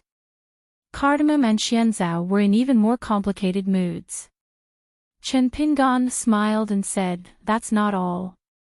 Earlier when Yu Xian was in Luola Mountain, I asked the old master to see the broken talisman of fellow Taoist." King Tuo's face became darker and darker. Chen Pingan said, "Your true body should probably have lingering fears at this moment." Qingli raised his head and frowned. "Did you do it on purpose to mess with my Taoist mind?" Chen Pingan smiled and said, "Right, the founder of Yufu Palace, fellow Taoist Master Yen." Note, Chapter 860, the real sword holder, Jianqiu Daku felt heavy, and Xianzhao felt that this was really possible. It would make sense if Qingyang was the puppet of the number one man in the wild talisman, trying one of the methods of combining Tao. Qingyang curled his lips and made up his mind not to believe this nonsense. Chen Pingan smiled and said, "I have always felt that I have conquered the world with my hands, and I am very proud of it. I never thought that I would have such an origin, and I would actually be related to the old Feishing with the Taoist name Yunxin. After all, it is very different from Chen Yingwen's ordinary background." Fellow Taoist Qingyang is in a very complicated mood right now, isn't he? Qingyang threw away the bone with no trace of the muntjac meat left. "You really shouldn't have taken the initiative to provoke Yin Guan so early. The implication is that you have to wait until your realm is a little higher, at least among the upper 5 realms, before you can challenge Chen Pingan, who is a wealthy man in this city." Chen Pingan stretched out his hand across the bonfire, twisting his fingers as if picking up something. When he retracted his hand, a flame appeared on his fingertips. Qingyang's whole body exploded. It stands to reason that the self-destruction of a Jindan Earth Immortal would be extremely loud. Not to mention this cold temple that had been abandoned for many years, the entire mountain would be affected by the turbulent qi and be destroyed in one day. But the cracking of the green soil only expanded outward by a very small amount, just like hitting a wall, like a mighty tide rising and then receding. Chen Pingan waved his sleeves and gently scattered the ashes of the talismans. With a flick of his finger, the flame instantly penetrated into Xian Zhao's eyebrows. In the small world of her human body, a fire instantly set ablaze, burning everything, even like thousands of fiery snakes, some climbing the winding mountains, or floating in the sky. Yu Xian once said that at the beginning of mountain climbing, he wanted to learn every technique. When we reached the top of the mountain, it seemed that all the techniques were useless. This is probably the route of Hidao. We have to find a road that has never been traveled before. Chen Pingan smiled and said, "Fellow Taoist Qingyang, the one who commits thieves for 1,000 days and the one who guards against thieves for 1,000 days, let's see who can outlast the other. If you have the ability, just hide for dozens or even hundreds of years." Do Cao didn't even look at the miserable situation of Xian Zhao beside him, and just asked, "Qing Rang is not actually the clone of Yu Fu Palace speaker, right?" Chen Pingan raised his hand, put the hollow fairy algae into his sleeve, and said, "Those who are strong will not die, and those who are eager to win will meet their enemies. Fellow Taoist, how do you want to die?" Daku did not answer this question, but asked, "Isn't it a pity to burn it all? There are many secret techniques in the Guanghan City Ancestral Hall." Chen Pingan said, "The tide has ebbed and flowed many times, but you just don't remember it. This is called making the best use of everything." Cardamom sneered, "Things." Chen Pingan said calmly, "Otherwise we are still human. You are not worthy." Chen Pingan gently clasped his hands together. It's like a dozen cardamoms in different situations merge into one. They all have one thing in common: her flying sword has been stripped away. Chen Pingan said to himself, "I have a flying sword. I have had it for a long time, but I still can't understand its secret. If there is a mountain for the prince in the Taoist Qi mansion, it turns out that it happens to be missing an auxiliary flying sword, so it can't open the mountain. The Tao is so mysterious that it cannot be described." In an instant, Do Cao came to a secret landscape and found himself standing on a white jade arch bridge. There were countless corpses hanging with swords on the mountain road. Xiao Xing had been waiting here for a long time. She wiped the tears from the corners of her eyes and looked excited. She reached out to grab Daka's arm and burst into tears. "I finally waited for you." Yu Shiwu leaned against the railing of the stone bridge and said with a smile, "There is no need to introduce your identity. There is still a long time and we will become familiar with each other. The years here are so boring that even people with Yu Shiwu's temperament would rush over to take a look at the new and living people." Chen Pingan, who was sitting cross-legged, leaned against the bookcase, took out his sword gourd, glanced at the two people opposite the bonfire, and asked, "Do you know what your names are?" How could the woman dare to talk to her? The white-faced burly man replied in a trembling voice, "You are a man and a woman." Chen Pingan was speechless for a moment. The man asked, "How does Master Xian plan to send the little one away?" Chen Pingan asked, "What's the matter with you? You are just a bad person who is accustomed to the world.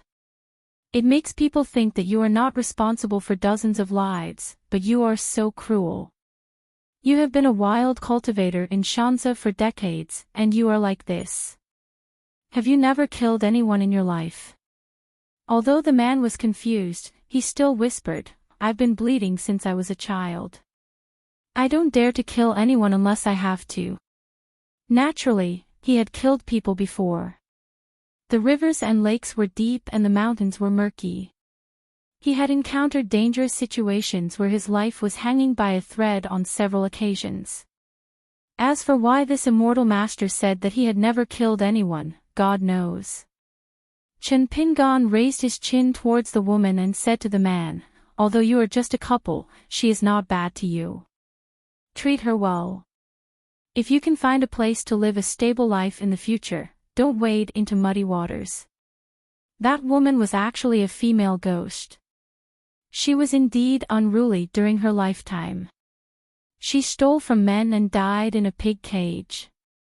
So it's hard to say who suffered the loss when the man seemed to have taken possession of her body. The man was confused. How could she get better? Chen Pingan took a sip of wine, picked up the last piece of muntjac meat, and said with a smile, "Since you are timid, you don't have to go up the mountain to seek immortality. Of course, a man can only peck at the rice." Chen Pingan chewed the muntjac meat and asked, "Have you never heard of the name Chen Pingan?" The man and the woman looked at each other, but don't accidentally give a wrong answer. If it offends the immortal master, they will be killed, right? I heard that the immortal master on the mountain is similar to that officialdom, and he likes to talk very much. What? Yes, he is called Ji Feng. The man thought for a moment and whispered, I feel extremely guilty and ashamed. I have never heard of such a great man. The woman was probably relying on her female self-consciousness and was no longer so nervous. She couldn't help but cover her mouth and smile. Oh my, even a reckless man can speak politely. Chen Pingan asked with a smile, You don't usually read the Shanchuei Di newspaper? The man replied honestly, I won't spend that wasted money. The woman quickly hit the man with her elbow. Are you stupid? You are so honest to reply. Chen Pingan drank wine and ate meat. I still need to read some books. The woman smoothed things over and said, reporting to the immortal master, this slave has only been studying for a few days. Chen Pingan said, if you have read it, it means you have not read it. This is a waste of money. The woman looked embarrassed. The man tried his best to hold back his laughter. Chen Pingan was thinking about something. In the past, the lotus flower blessed land was divided into four, forming four white painted paintings of mountains and rivers. Therefore, Chen Pingan wanted to overlap the blessed land and restore the souls of all the creatures in the Ohua blessed land to their whole bodies. Although the old temple owner made some sarcastic remarks, he still agreed to the deal that Chen Pingan had been considering for a long time. Anyway, I made a profit, but the one who lost was Chen Pingan, a philanthropic boy who likes to meddle in other people's affairs. Because he came here in his true form, Chen Pingan was not in a hurry to return to Fiola Dojo. Turning around and looking outside the hall. The joys and sorrows of life meet each other on the same road.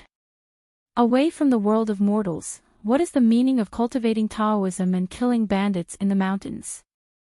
To practice Taoism, study, and kill thieves, you need to use the knife from the throat.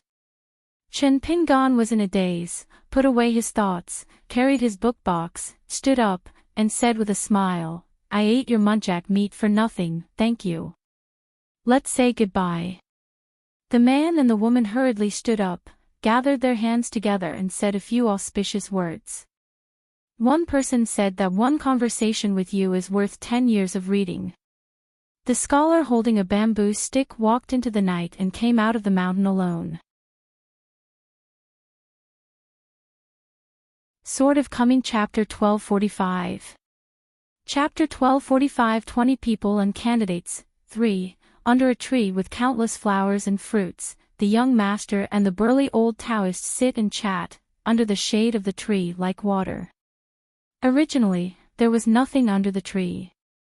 As one of the incarnations of Chen Pingan, the man wearing a Taoist crown, with a slight thought, a stone table and 2 stone benches appeared. The tabletop was engraved with a chessboard, imitating Xiaolong Qiu Zushin's heart. The Panasonic chess game. This is a true master of the country, who can create everything as he pleases.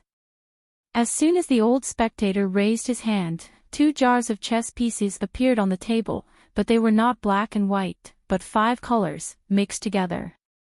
Chen Pingan took a look at it and couldn't tell whether it was authentic or not. The old temple master asked casually, Do you know where Lu Chihadao is? Chen Pingan shook his head. Literary fortune is a big category of human beings. After Bai Yi, the poet in Hideo's heart, gave way, Su Zi or Lu Qi took the opportunity to take over, and each had a large number of people who insisted on their own opinions. But no matter what, the world is still used to treating words as poetry. No matter how heroic Su Zi or Lu Qi is, you will still be short and white. At the same time, Chen Pingan also knew an inside story. Lu Qi, holding half of the marriage book, went to Qingming World to open up a blessed place for poetry. It seems to be the path of harmony, but Bai has already been on it, unwilling to rely on others, but in fact he is looking for the remaining half, trying to find another way to reach the top 14. But this caused another great dispute with Wu Shuangliang, the Sui Chu Palace. For now, Lu Qi returns to Howran and finally merges smoothly. The two parties made a secret deal in the early years. It was probably because Lu Qi gave in first that Wu Shuangjiang helped him find a new path. Chen Pingan tried to refine all things and filled more than 1,500 Qi mansions. He and Lu Qi tried to refine the upper and lower marriage books, which were similar in number. One master and the other complemented each other. The old temple master commented, "Everyone says that Bai Yi is invincible in poetry and is the most proud in the world, but they don't know what Bai Yi is thinking. Whether he writes poetry or practices swordsmanship, it is a matter of broadening his mind forever." Compared with this, Lu Qi still looks petty. Bai Yi is close to Taoism, and Su Zi is close to Buddha. Therefore, Su Zi still has hope of joining Taoism, but it's just not in the world of Howran. After 1,000 years, whether it is a dragon or an insect, one move here will depend on how much power you have accumulated in the next 100 years. Luckily, we have a good year that has never happened in 10,000 years. If we don't work hard, we will wait until the bad years come and then try our best to improve. In the end, it cannot be said that the effort is in vain, and it will always be half the result with twice the result. As the old spectator spoke, he placed a bunch of colorful chess pieces on the chessboard. Go is like chess, as if there is a dividing line. The two sides are confronting each other. The one relatively in the center is Xing Juzhong of Baidi City, Ning Yao in the colorful world, and barbarian wilderness. Firen, Zhao Tianlai from the Tianshi Mansion, Zhang Fenghai, the old white jade Taoist official from Qingming Tianxia, etc., can only be counted on the fingers, less than 2 hands, but this dividing line in the middle of the chessboard includes 3 lines at the same time, and Xing Juzhong only has 1 line. Ning Yao and Fei Ran are on the same line, Zhao Tianlai, Zhang Fenghai, and Qingshan Dynasty Yao Qing and others are on the same line. In addition, there are some chess pieces, all of which are newly promoted monks who have reached the 14th realm. Further out on the chessboard, there are some young people who have ascended to the realm. Finally, there are some new ascendants who have achieved enlightenment through a heavy rain and have limited achievements in the Tao, and those old and weak people who have rotten bodies and spirits and are destined to have no hope of immortality. As for the other side of the watershed, the first ones that the old temple master placed the chess pieces on were naturally him, the old blind man, Chen Qinglu, and Wu Zhou, a small group of old 14ers. Upon closer inspection, the chessboard is tilted, and the old viewer and the others are at a high position. New ascendants and old and weak ascendants are at the bottom. Several heroes, sages, gods and ghosts in the world are all involved in the game. Chen Pingan stared at the chessboard situation and said softly, "It is not contrary to nature, and it is the time to follow the day after tomorrow."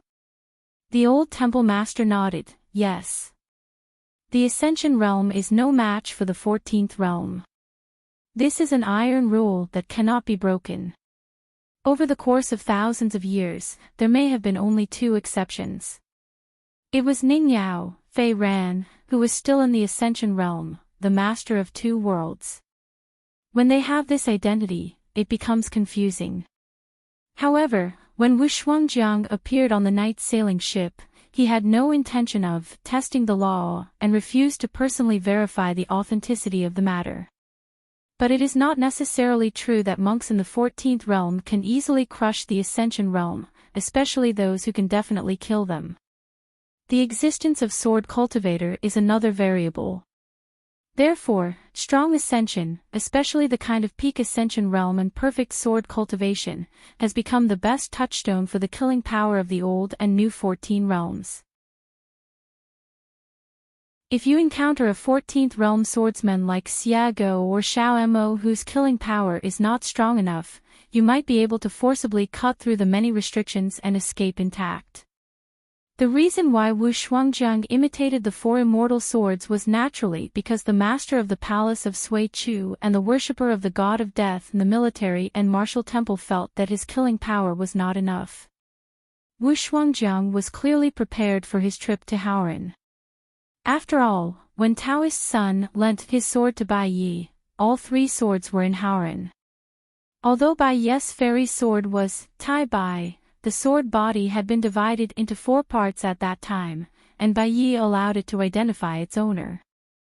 Chen Pingan, Xiao Yao, Fei Ran and Lu Kai each took one of the four sword cultivators.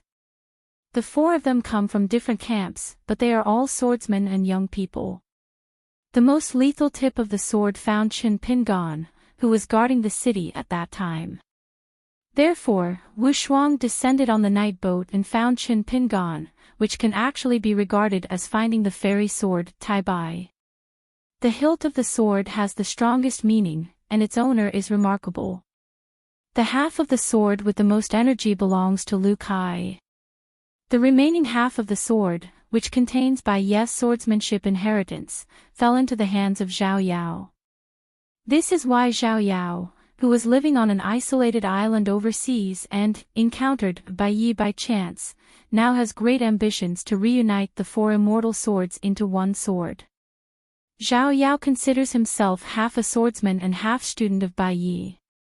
The old temple leader picked up a chess piece and said, "Qingyang is going to be suspicious. Fellow Taoist Yunshin from Yufu Palace is going to scold me for having such a causal line that can be cut off and confused." Of course, Qingyang is not the incarnation of a master of speech. In fact, Qingyang and Chen Pingan do have similar backgrounds. They don't have any extraordinary predecessors or special and miraculous origins. As for how such a person can achieve his current level of attainments in talismans, this is probably called the inexhaustible path of heaven and earth. Traveling around is a joy to see new scenery, and the world also wants to see a few new faces.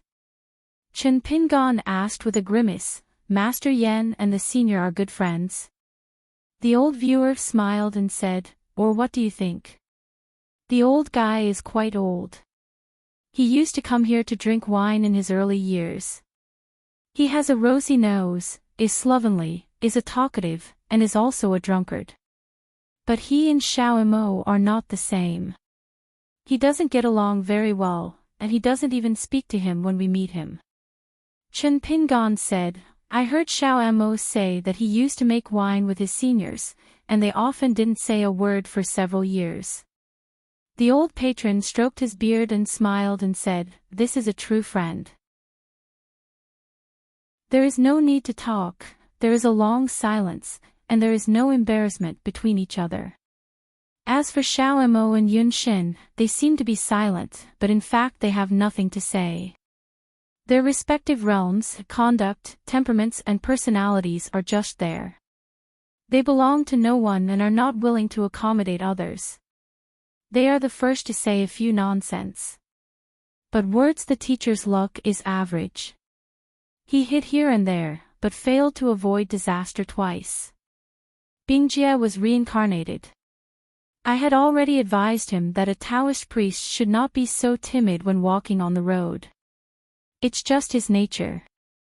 I know the truth, but when things get tough, I can't do it. I just want to say that this time, my fellow Taoist Yu Xian won't be deprived of my fortune by his own ability. As part of the deal, in the future you can help me go to the Jade Talisman Palace while walking in the wilderness, and kill the Master of Words with my sword to help him transform." Chen Pingan was stunned on the spot when he heard this. "Can you still trade like this? The price has been negotiated, how about adding a few extra tips? Besides, even if I were to go to the wild world, it would not be a leisurely trip through the mountains and rivers." The old spectator didn't care. Looking at the 5 guests behind bars, the old spectator could tell Chen Pingan's intention without even counting. Heaven has 5 elements: metal, wood, water, fire, and earth. They follow the heaven and move qi on the earth, transforming and cultivating it in time to create all things. spin back and forth, endlessly. Yu Shiwu, a military monk from Jinwu Mountain, was one of the bearers of the massacre in the past. Cui Han successfully persuaded the ancestral court of the Zhongtu martial temple to provide 2 martial arts fortunes, so that Yu Shiwu could have 3 martial arts fortunes at the same time. It is the well-deserved medal of the 5 elements. Shao Xing is his real name, his pseudonym is Su Jiaoqia, his Taoist name is Yuren, and his emerald green robe is called De Mao. Her true form is an ancient fairy bird that likes to fly with fire in its mouth, so she has been taught the fire method and can break through realms quickly. Yu Qing, who has been the cook of Ma Mansion for many years, is from the Qingyi lineage of Yingying Qingyi. Her real name is Gong Sun Lingling. The 5 elements belong to water. Sword cultivates cardamom, and the 5 elements belong to wood. It's a pity that the fairy algae from Shuishuang Department in Guanghan City, like Gong Sun Lingling, belongs to the 5 elements of water. Therefore, it is impossible to make up the 5 elements. The old temple master smiled and said, "That Qingyang, just by hearing the pseudonym, you know that the 5 elements belong to earth, you missed it." Chen Pingan murmured, "If it is such a coincidence, shouldn't it be scary?" The old temple master looked playful and nodded, "It seems right." Before Chen Pingan could speak, the old patron had already changed the subject and made some comments on the first day of the month. In terms of grades, Yu Shiwu and Shao Xing have first-class qualifications, cardamom belongs to second-class ground material, and fairy algae is second-class. First of all, Gong Sun Lingling is not in the mainstream, so the latter 2 can be replaced. It doesn't make much sense to lock Gong Sun Lingling here. As time goes by, she will be the one who runs out of talent the fastest, and Daku can barely keep up. Following Yu and Xiao's footsteps, Gong Sun Lingling won't even be able to see Daku's back. Chen Pingan was confused and asked a very crucial question: can Shao Xing be on an equal footing with Yu Shiwu? The old temple master sneered and said, "It's just an immortal's trick. You are in the same situation as him, and you can't see through this little trick used by the other party." Of course Chen Pingan is willing to ask for advice humbly. "I would like to hear the details." He only saw that Shao Xing's true form was an owl. This bird has been extinct in the human world for a long time. According to legend, the ancient saints once saw a bird like an owl floating in the dark sky, pecking at a tree with its beak, and sparkling fire came out. The old temple master pointed at the Shao Xing and said with a smile, "She has practiced the fire method, so she has a fire attribute." "Who taught you this?" "The old scholar, or Lu Shaosan." Chen Pingan was speechless. The old temple master stopped talking and said more than a few words. Realizing that there was nothing he could do, Chen Pingan had no choice but to ask Headmaster Lu to step in and say, "It's Lu Qin." Anyway, it was Lu Qin who said it himself, so calling him Headmaster Lu seemed awkward. It's actually not difficult to talk to the old temple owner. The context is clear. Although the old Taoist priest's thinking is extremely advanced, he doesn't like to talk about mysterious words and big words. The content and meaning are never obscure, and he doesn't think about how to let people guess and figure out, just like a mighty river. Other people's thoughts can either go down the river or upstream, it can be both. In short, don't think about watching from the sidelines, being vague and trying to be smart. As expected, the old patron continued to speak, but changed the topic slightly. "How did you find Qingli? Looking back to the origin, is it because you successfully copied the heart-to-heart relationship of Do Kao in Shao Xing's memory?" Picture. Wood overcomes earth. It is the sword cultivator cardamom of the wood attribute, which involves the green soil of the 5 elements of earth. Soil overcomes water, and what overcomes and restrains green soil is Guanghan City's fairy algae. Hearing this, Chen Pingan became more and more confused. According to this, the Shao shape belongs to fire, and fire restrains wood. Doesn't it just restrain cardamom? Is this theory of the 5 elements restraining each other correct? The old temple master said, among the 5 elements, wood creates fire. Yushi creates Sing said. The owl becomes the spirit of old things. It is the charm of the wood. Fire starts from the nest. Scholars. Never heard of it. Chen Pingon went through his memory for a moment and couldn't help but ask, who said that and when? The old temple master stroked his beard and pondered, and said slowly, about 2,000 years ago, in a certain library in Qingtong, I saw a little-known miscellaneous collection.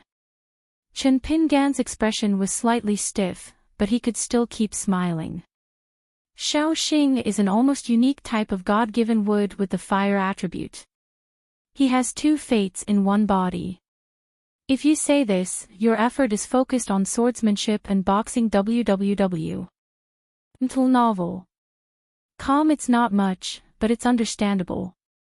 The old temple master said slowly, but as someone who often imitates Lu Shaosan's fortune-telling business, don't you know that among the 5 elements in numerology, only fire and earth are in the same palace?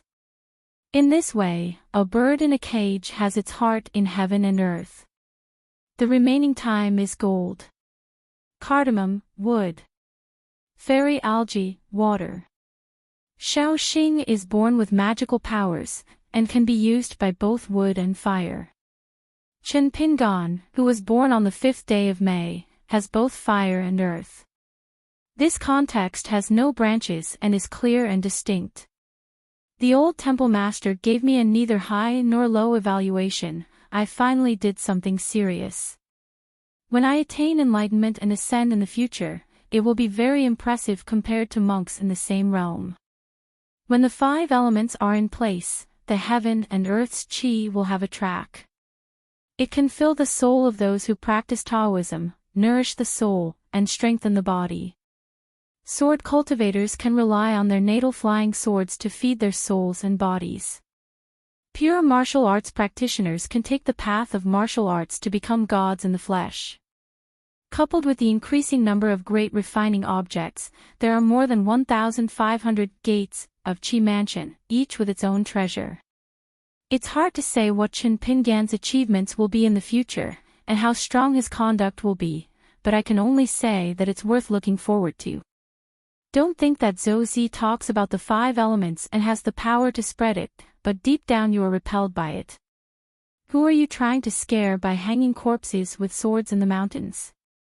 Zhou Zi's heart is higher than the sky, and he never deliberately targets anyone. He is the person who wants to be the balance of the world. You let go of Gu Ken in Mud Bottle Lane, but you don't let yourself go. You didn't let Ma Kuxuan of Xinghua Lane go, you just let yourself go. The physical body, the magic weapon, the magic. The numerology, the qi, the merits. The family, the master's biography, the dojo. Among them, the numerology is very important, but it is not the most important. In short, those who practice the Tao work these 9 things, adding, subtracting, and patching them up. Those who work hard to practice the Tao increase their Tao power, and those who practice the Tao latently strengthen their Tao practice. The old chess master randomly selected 5 chess pieces of different colors from the chessboard and suspended them in the air. According to the principle of the 5 elements, a line was connected between each chess piece, forming a complete and self-circulating circle. He glanced at Chen Pingon.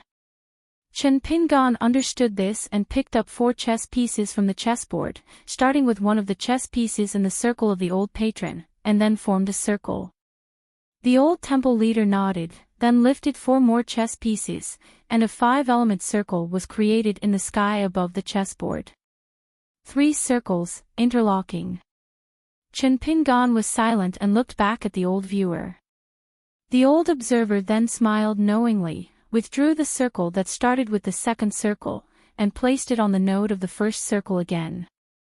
Chen Pingon asked, "Can Zhou Zi catch it?"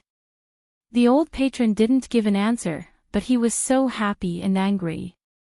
Chen Pingon did not dare to expect more and asked, "Where is Shanmen Mountain Road?"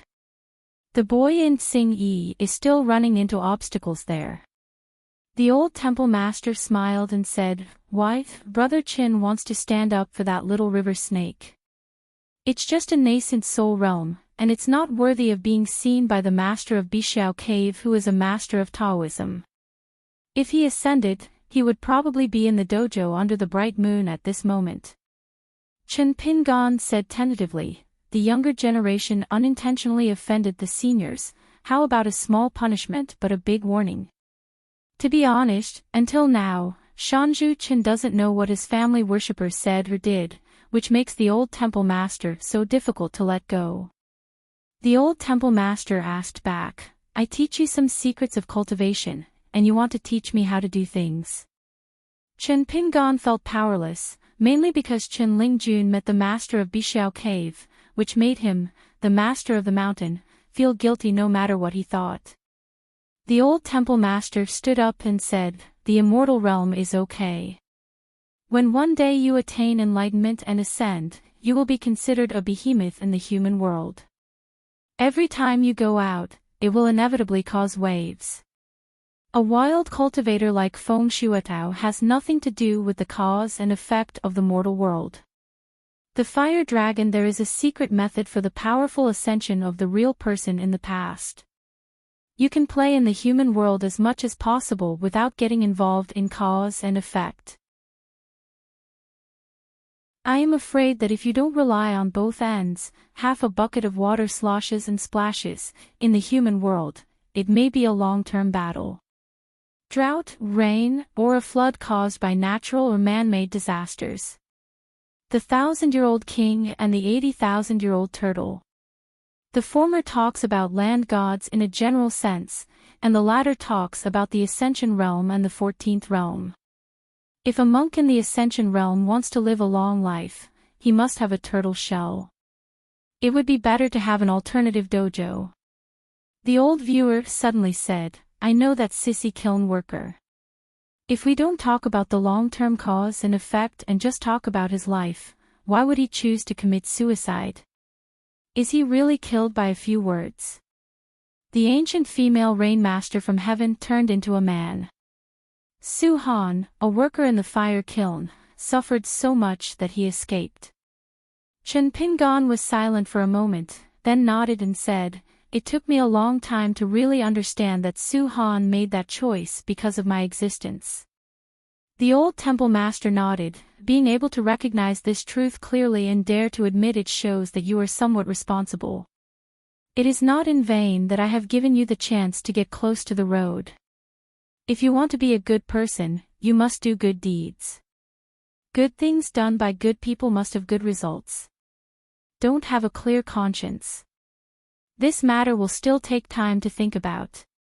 Su Han was seriously ill in bed, and Chen Pingan, an apprentice kiln worker, prepared medicine to take care of him every day. The two of them got along day and night, and they became a small world of their own. So in Su Han's world, there are only good people. When Su Han could get out of bed and walked out of this small world, he returned to the complicated world, people's hearts and behaviors, and the good and bad world. In the past, Su Han could tolerate the people and things he had long been accustomed to, and he began to feel uncomfortable. He suffered, and the suffering he dismissed became real suffering. In a sense, it makes sense to say that Chen Pingan's existence contributed to Su Han's death. At least in Chen Pingan's own mind, as well as in the eyes of the old temple master, there is a clear line of cause and effect. The old patron smiled and said, "Don't you think I'm being harsh on you?" Chen Pingan shook his head and said, "I don't think so. Giving hope to others is itself a kind of demandingness. If you are alive with hope and have something to look forward to, you are not really poor." The old spectator hummed, and for the first time he did not hide his admiration. Poor and rich are actually not antonyms, poverty and rich are. The opposite of poverty is actually de. The ancient word chiao refers to the upper point and the lower point. The implication is that a person huddles underground, there is no way out, there is no way out. The old temple master asked, "Do you know why I not only gave you a quarter of the lotus root blessed land, but also gave Luola Mountain an additional mountain protecting formation with the true shape of the 5 mountains?" Chen Pingon said, "Some words can only be said with the help of the seniors. It is left to the juniors to say it themselves. There is a suspicion that the master is self-righteous and arrogant." The old temple master smiled and said, "You have misunderstood. Your attitude towards the world and your willingness to practice it are indeed more consistent with my path to harmony, but this is not the real reason. Zhou Zi and I have exactly the opposite point of view. He is a pessimistic person. He feels that if someone like you reaches the 15th level as a sword cultivator, it may lead to the worst results. He feels that this world is unbearable, even if it's just a possibility. I'll bet. You built this gambling table with your own hands, so you can be proud of it. How can we see Cui Chan and Cui Dongshan separately, but see Xiago and Bai Jing as the same person? Don't rush to answer, think more about why." On the sacred path on the mountain road, not far from the Shanmen archway, Xiao Mili asked curiously, "Jingqing, what are you doing?" "She has been patrolling the mountain and back. Why is she still wandering here? What's so interesting about this Shinto mountain road?" Chen Lingjun really couldn't continue to pretend to be fat, so he sat on the steps and said tentatively, "Right, Protector, are you familiar with that tall old Taoist? To be a good listener of Luopa Mountain, one must be careful in doing things, careful in thinking, and speak in a flawless manner. Eyes and ears can be seen in all directions. All of them are indispensable. The old immortal is kind and friendly to everyone. It is hard to say whether he is familiar with him or not. But what is her relationship with Jing Qing?" Xiaomili got straight to the point and asked doubtfully, "Do you have something to discuss with the old immortal? Can you please let me pass on the message?" Chen Lingjun nodded pitifully, "Just tell him that I know I was wrong and let him have a lot." Xiaomili scratched her face, "The problem is that I can't find the old immortal either." Chen Lingjun said in a low voice, "Shout Bishao Cave Master's Taoist name a few times, and if you say something from your heart, I think the old Taoist master can hear it, so there is no need to look for it." Xiaomili put the hiking stick and the golden pole at her feet, looked serious, frowned, closed her eyes, and clasped her hands together. Chen Lingjun asked curiously, "Well, how do you do it?" "I was just chatting with the Taoist priest about a few inner thoughts, so there was no need to make it so exaggerated."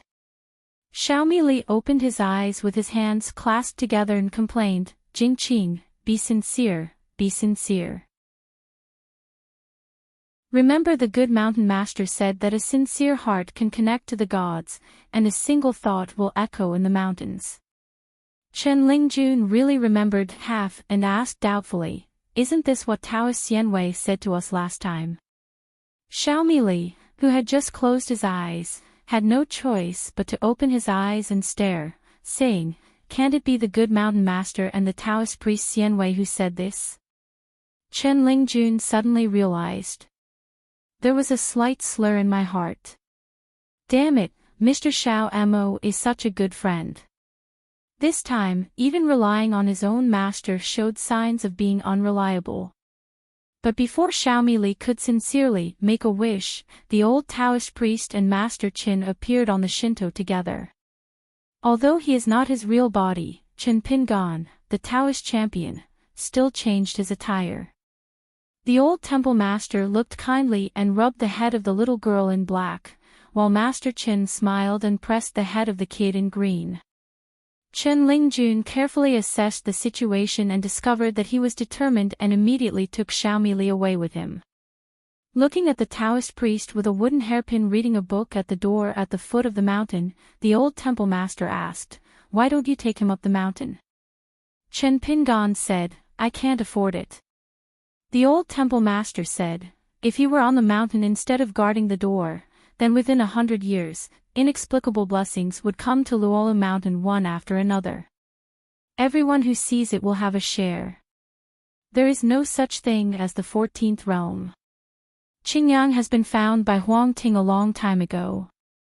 I am afraid that the Shaoxing will be smoothed by the luck of lotus root blessed land.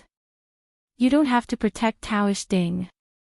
The ascension that you have realized on your own. Dharma, you can let go and cultivate yourself. Maybe thanks to this, Xiaomo or Xiago will be able to determine the path to harmony early. In short, the benefits are so many that you can't imagine. Chen Pingan asked curiously, if you are so greedy for the merits of heaven, what will happen 100 years later? At that time, he roughly determined the identity of the Taoist Xianwei. In fact, he didn't think much about it. He just worshipped him with respect. Take on a disciple. Can't even think about it. Taking a step back, Chen Pingan still felt that he shouldn't take advantage of him by accepting Xianwei as a genealogy monk of Jisip Peak ancestral master hole. Building meritorious deeds and being determined and diligent is like planting a tree. 100-year-old tree will first have roots and buds, and then the trunk. When the branches and leaves are luxuriant, the leaves will then have flowers. The lines are clear and the order is clear. That lotus flower blessed land is the world of Donghai Taoist Temple. A youth tour with a sword on his back deeply affected Chen Pingan. It is still beneficial to this day, and it is estimated that it will still be in the future. The old temple leader said, if you really take a shortcut like this, of course you have to repay the debt. If you did it in a days, it would be okay to arrange a chair for the Xianwei in the Jisa Peak ancestral hall. If you did it on purpose, it's hard to say if you're being smart or taking chances. The old temple master was silent for a moment and said with a smile, I guess this mountain is about to explode. One for each, half for each.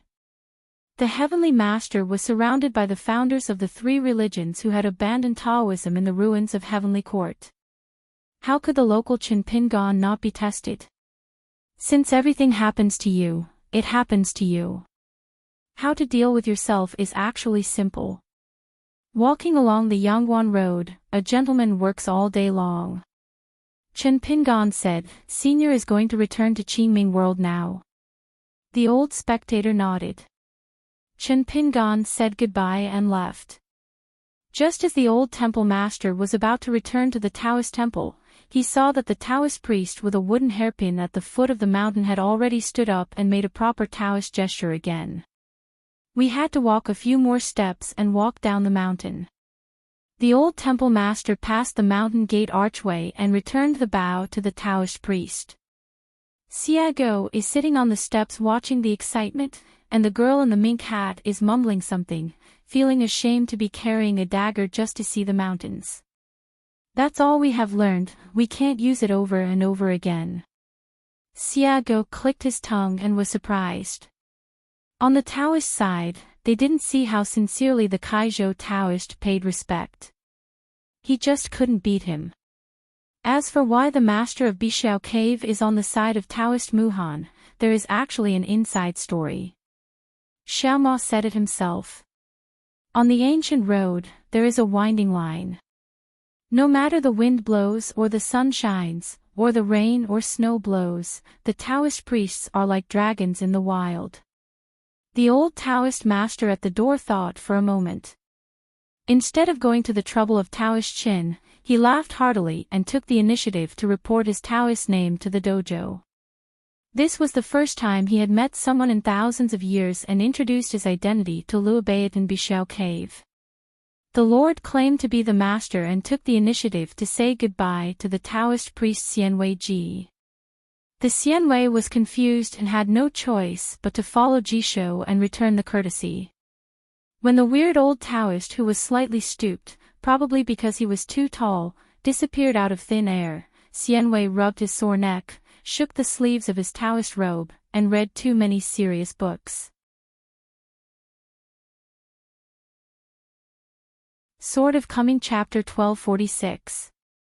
Chapter 1246 20 People and Candidates. 4. Chen Pingan was going to visit the capital city of Yunnan State.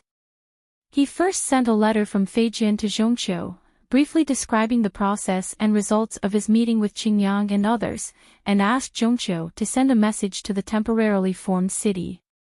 In the Patriarch Hall, it was said that Mi the Sword Immortal personally took action, but unfortunately he only caught 2 accomplices, and the main master, the talisman monk, escaped. However, this wild monster tribe must have been unable to disrupt the situation. Dozens of people from dozens of countries along the Dadu coast excavation work in Dadu can be resumed with confidence. The fierce-looking man with a blank face and his mistress, not knowing what they were thinking, made a plan and left the deserted temple in a hurry. They met Chen Pingan at the foot of the mountain and said that the couple were willing to become the immortal master. In front of the saddle, behind the horse, as a slave and a maid. Chen Pingan burst into laughter and said that he was used to traveling alone and did not like being served by others. You have found the wrong person. It is better to find another supporter. Probably because they saw this immortal master who turned 3 demonic men and women into ashes while talking and laughing, they became more friendly. They became more determined and bowed down on the mountain road. One hulled dryly, and the other pair blossoms brought rain, telling the story of these years. It was so hard and painful, but when they looked up, there was no trace of the scholar, but they still refused to give up. Finally, at dawn, they saw the immortal master who was cooking on the stove in an abandoned post station. The man's name was Fan Tong, and the female ghost's name was Xie Sanyang. They asked the immortal master if he disliked their lowly origins and dirty pasts. Chen Pingan didn't say anything, just invited them to have a simple breakfast. Xie Sanyang had a sharp eye and was diligent in helping clear the dishes. Chen Pingan didn't stop him. He just joked, "Don't you count the numbers yourself? Who? I dare to take you with me. Who has seen our team and not misunderstood that we are ruthless people who rob homes and homes?" The woman is self-aware and smiles in all her glory, while the man is so worried that he scratches his head. Speaking from conscience, this is indeed the truth. It's just that he was born with this look. Even when he was studying in school since he was a child, his master didn't dare to touch his palm. Chen Pingan asked them a question: if they had killed you as soon as they met in that deserted temple, who would you blame? The woman speaks in a more official tone, but the man is more honest. Does he say it with a complaining face? It seemed that there was no definite answer. Next, the immortal master just asked them about the current situation under the mountain and the surrounding countries. Naturally, the 2 of them knew everything they knew. Before leaving, Chen Pingan said that he was going to the capital of Yunyan Kingdom. If you are willing to follow, you can follow. The 2's eyes lit up and they happened to be on the way. They swore that they would only follow the immortal master from a distance and would never let anyone misunderstand that the 3 of them were the same person. Man Xia Sanyang had already changed from her package into a dress that could wrap her figure more tightly. The man privately reminded the woman that it was true that the immortal master had magical powers and profound spiritual knowledge. You should not put a hat on me. The female ghost who takes the path of picking up yang and replenishing yin is laughing so hard. She said that she was so beautiful that she could not catch the eyes of the gods on the mountain. At this point, the man's face turned gloomy, and the female ghost who once worked as a foot warmer and beauty bowl for a mountain fairy also felt a little secretly sad. The man sighed, felt guilty, and patted the back of her hand. The female ghost smiled sweetly, grabbed his palm with her backhand, and scratched it. The man's heart immediately became excited, and his eyes came alive, and he looked at the woman's bulging breasts. Touch it. Chen Pingan, who was walking in front, coughed slightly, and the 2 behind him restrained themselves. Fan Tong is a martial artist in the 4th realm, and he is not considered a good player in the world. After all, only the 5th and 6th realms have the reputation of being a little master. This is the only reason why Fan Tong is so homeless. Xie Sanyang is a ghost in the Lujin realm, and the man around her is full of yang energy. As long as she does enough homework at night, she can walk without any problems during the day. As long as she doesn't get close to the city god's temple, there will be no problem. The man gathered his voice and whispered, "Sanyang, why do you think he changed his mind and allowed us to follow him?" The female ghost laughed from the bottom of her heart and said, "It's profitable after all. Otherwise, what's the point of bringing 2 oil bottles? Is it fun? If you have a chance, go to the ferry and buy some outdated Shanshui newspapers to see if there is any news about Chinpingan. He who listens to the wind is like rain." What are you thinking? A big shot like that whose name can be written in Shanshui newspaper, can we really meet him? Besides, he is who he says he is. I think the man and 2 women in the temple were a tough opponent. Picking one out at random would be more than enough to deal with both of us. Since this Master Qin can easily defeat them, I'm sure he is a legendary continental master. Fairy. Chinpingan also let them whisper. The bird in the cage wants to create a small world with the right time, right place, and perfect people. I and the others are short-term and temporary workers. For now, they are still working on static animals. Regarding the backgrounds of various characters, this is just the beginning. As the old saying goes, one person can feed all kinds of people, and to describe all kinds of things in the world, one must have at least 100 people and 100 kinds of life. Like that beauty, infinite face, each needs his own good. At present, there are only about 50 figures in total such as Xiaozan who can be used as typical paradigms. As I told you Sherwu before, the people and things Chinpingan imagined alone are often too reasonable and have flaws in the ointment. So as a reward, during the break, Chinpingan would let the couple choose some old stories they could talk about, whether they were heroic words or trivial things, they could talk about anything. After all, when it comes to searching and collecting other people's memories, Chinpingan can easily deal with Shaoxing and Xianzhao without any psychological barriers. However, if he uses this method against Fan Tong and others, he really can't get past his heart. One day, when there are 100 or so key figures in Xinjiang Tiandi, all the scenery, buildings, and objects in the caged bird can be connected in series. For example, if weeping poplars tie horses, dense torches are burning, willow branches in the moon, flower shadows swaying in the courtyard, etc., they are all frozen paintings. Then with a person, they will be like a fish in water, and they will become lively. And it will definitely become more and more difficult to collect these manuscript characters. When Chinpingan's real body returns to Fiola Dojo, one of Chinpingan's next important tasks is to calculate the statistics of a hypothetical octogenarian who will see hundreds of thousands or millions of different scenes in his lifetime. How much will you remember again? So Chinpingan sent another secret letter to Qin Tong, and agreed on a meeting place in the letter. A sycamore leaf is an illusory world. Qin Tong still has a lot of these sycamore leaves on hand. If he is determined not to sell them, he can borrow them. It's not like he won't pay, and he can negotiate interest. There is no Xianjia ferry in the surrounding area, so people from all over the world are flocking to Yulin Ferry.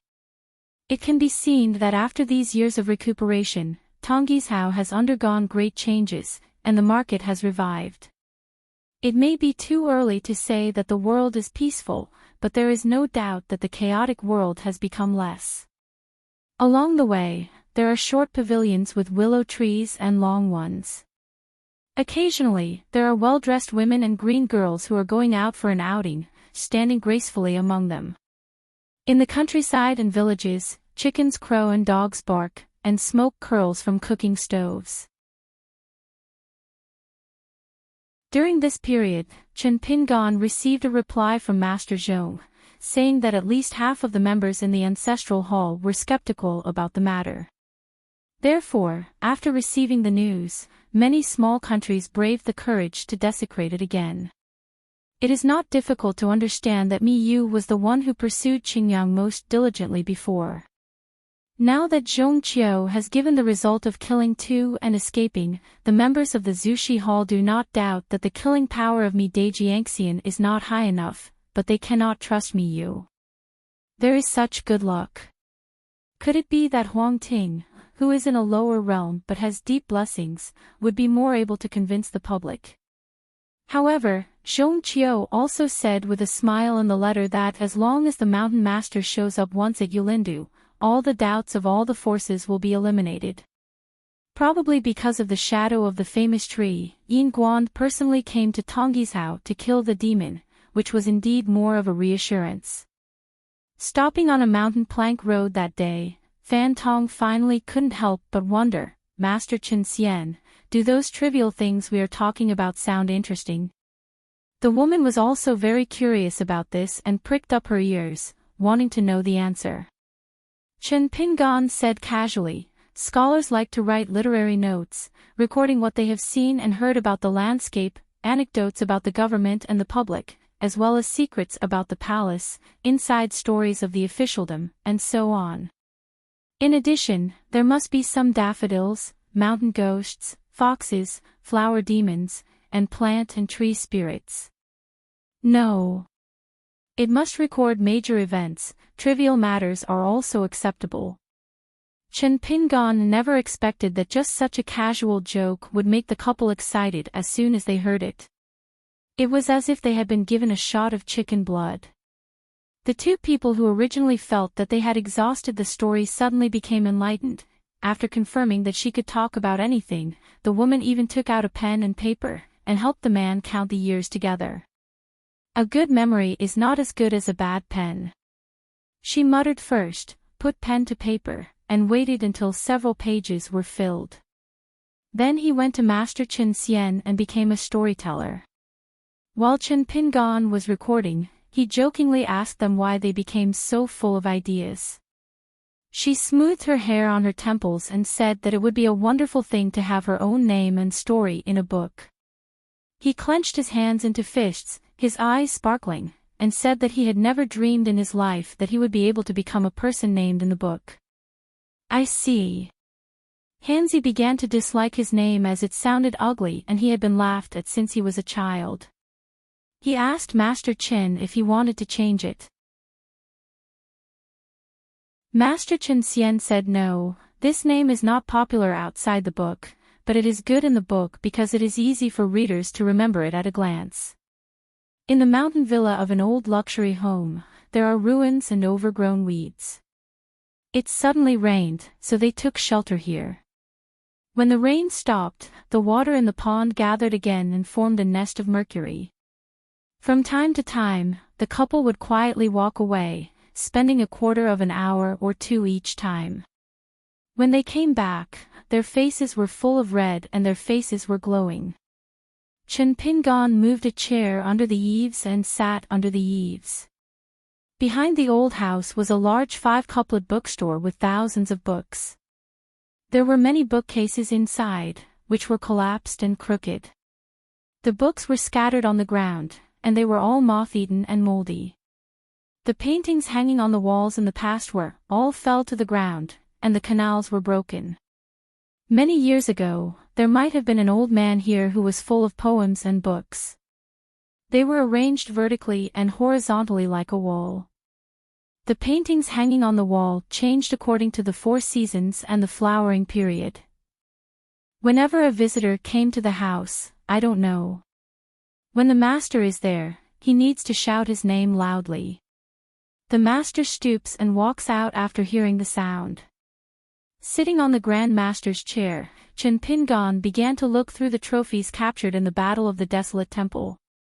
The sword cultivator Daku had something very close to him, a 6-sided jade sword.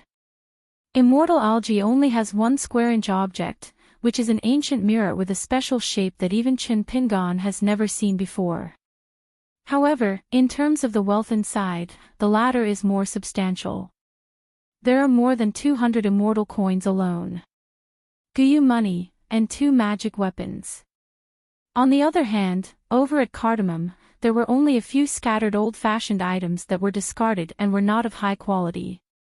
This is consistent with her background as a wild cultivator. Sword cultivators are indeed poor. Putting the two things back into his sleeves, he had to wait for the couple to beat the drum and retreat before they could go on their way. After being idle, Chen Pingan returned to the house and helped to re-erect those rickety cabinets. It could be seen that the owner is a real scholar, and the books he collects do not value editions. Most of the books have book seals, eyebrow markings, and inscriptions and postscripts. They are really reading, not reading, good books. The couple went to the secluded backyard again today, and when they came back, they saw a woman in a green robe with a stunning color. Xia Sanyang felt a little ashamed of herself. The green-robed woman and Chen Xianxia were sitting side by side under the eaves. Seeing such a fairy-like figure, how could the man dare to have any evil thoughts? He only felt that Chen Xianxia was walking in the market with her, which inevitably made people guess that the man must be very rich. Or the visitor was none other than Qing Tong, who had come from the capital city of Yunnan State. In fact, he was still hundreds of miles away from the location agreed on in the letter, but Qing Tong couldn't stay idle. Although Chen Pingan deliberately restrained his Taoism, he did not cover up his whereabouts at all. Meaning, after all, Qing Tong is an ascended realm, and he can use the method of palming mountains and rivers. Naturally, he can tell at a glance from a distance, but he still waited until Chen Pingan took shelter here before he decided to show up in advance. As for why Chen Pingan had the pair with him, it is easy for men and women to be stirred up by thunder from the sky and fire from the earth. Qing Tong is not curious about this. I have to admit that those two people are of low level and can be ignored. They have quite a lot of tricks in bed. It can be said that when you meet an opponent, you will meet a good talent. Seeing that Xiao Mo with the yellow hat and blue shoes was not with Chen Pingan earlier, Qing Tong couldn't help but feel a little relaxed. The young Taoist is probably half a family member and knows more about the inside story, so he was quite unhappy when he heard about this. You, Master Chen, are upright, and you cannot live up to your reputation, so give it to me. When the outside world knows that it was me, Taoist master, who took action personally, how can they suspect anything? Since the old blind man and Li Huai are no longer around, the young Taoist seems to be greatly swollen now. For a small country like Yunnan country, which is in the palm of your hand, no matter how big the capital city is, there are 3 people in the Ascension realm in such a small place. Yang Ji, whose pseudonym was Jingxing, became a tribute to the De Kuanyao family. A young Taoist who is good at moving mountains and refining mountains, this Ascension realm, after leaving the 100,000 mountains, seems to have begun to prosper and achieve great fortune.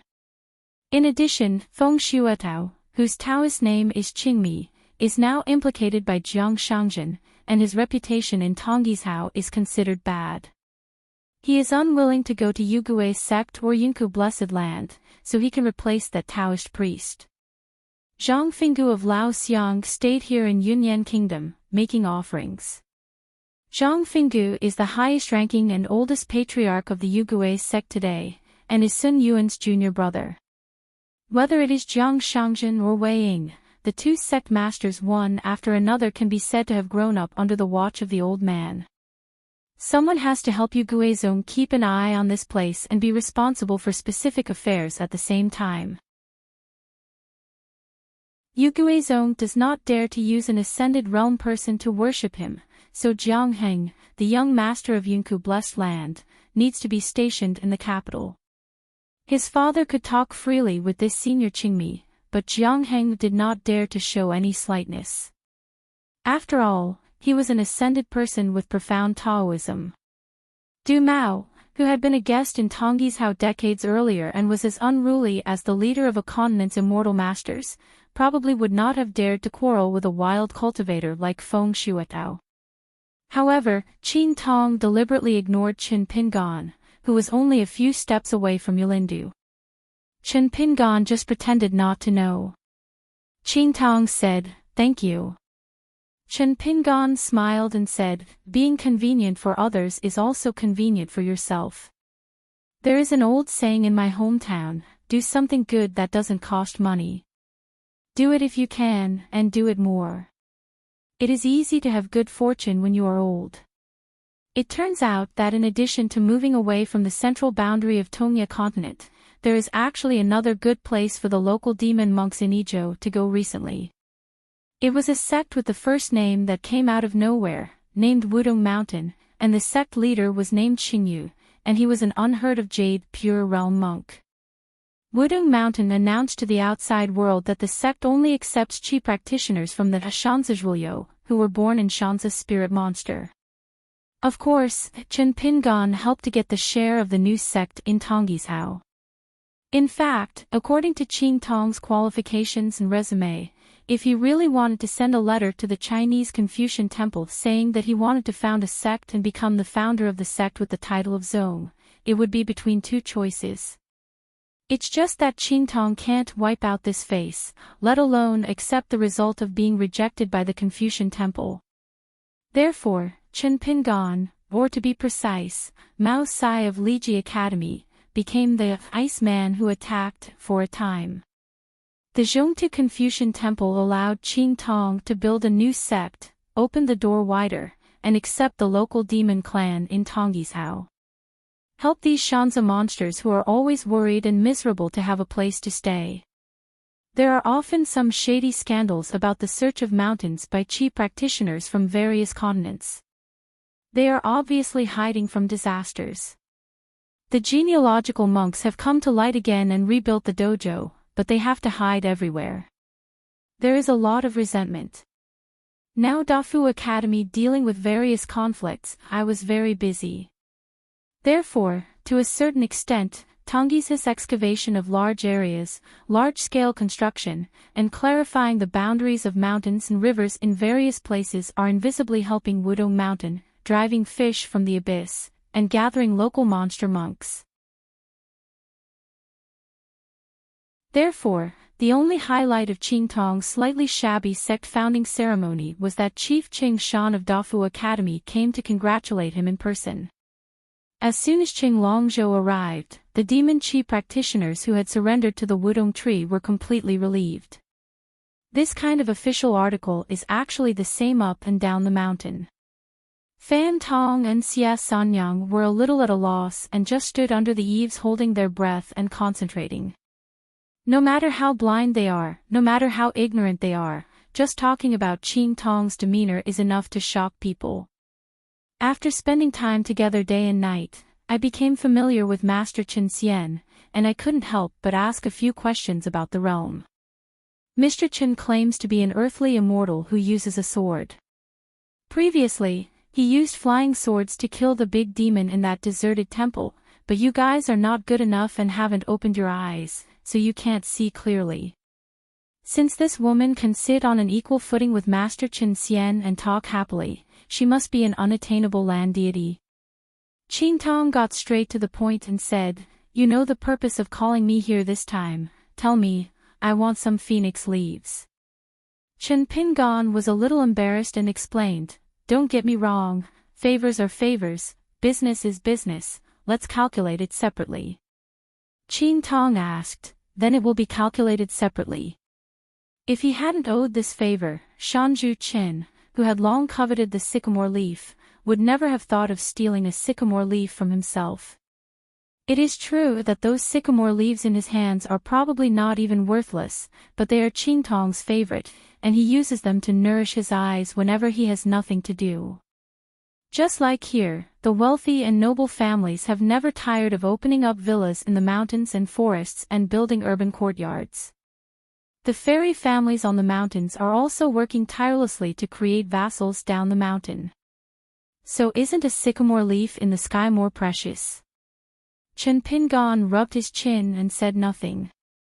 In fact, Qing Tong had already planned to forget about the business.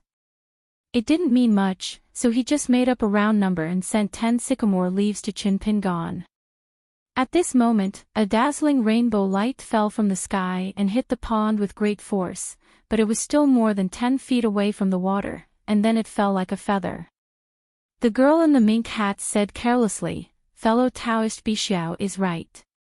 When Xiaomo is not here, I have to keep an eye on the mountain master. But I can't make a few mistakes during my Xiaomo's retreat, so as not to be criticized." The cooked ducks all flew away. Xiago doesn't come early or late, but he comes at this time. Chen Pingon felt a little confused himself. Don't get me wrong, I didn't call her over. The more I talk about it, the more it sounds like there is no 300 taels of silver here. Not to mention Qing Tong, Chen Pingon almost didn't believe it himself. Xiago asked doubtfully, "Mountain Master, what's the misunderstanding? You're meeting the Mountain Master for the second time, and you still want to be secretive." The sycamore tree spirit recognizes it, but is not familiar with it. "I heard Xiao Mo say that now that he is prosperous, he prefers to put on a show because he has been neighbors with the master of Bixiao Cave for thousands of years." Hearing this, Xiago was not happy on the spot. Fortunately, Xiao Mo said that they would not know each other without fighting, and the other party had already become a registered worshipper of the Qingping sword sect, and was regarded by the mountain owner as the behind-the-scenes protector of the entire lower sect. Xiago then said, "I'm really not picky." Qing Tong failed to recognize the girl in the mink hat with bright blush in front of her. However, she called fellow Daoist Bixiao and my Xiaomo, and let Qing Tong know the pros and cons. Those who are old enough can brag and say that they are close friends with so-and-so, but there are few exceptions.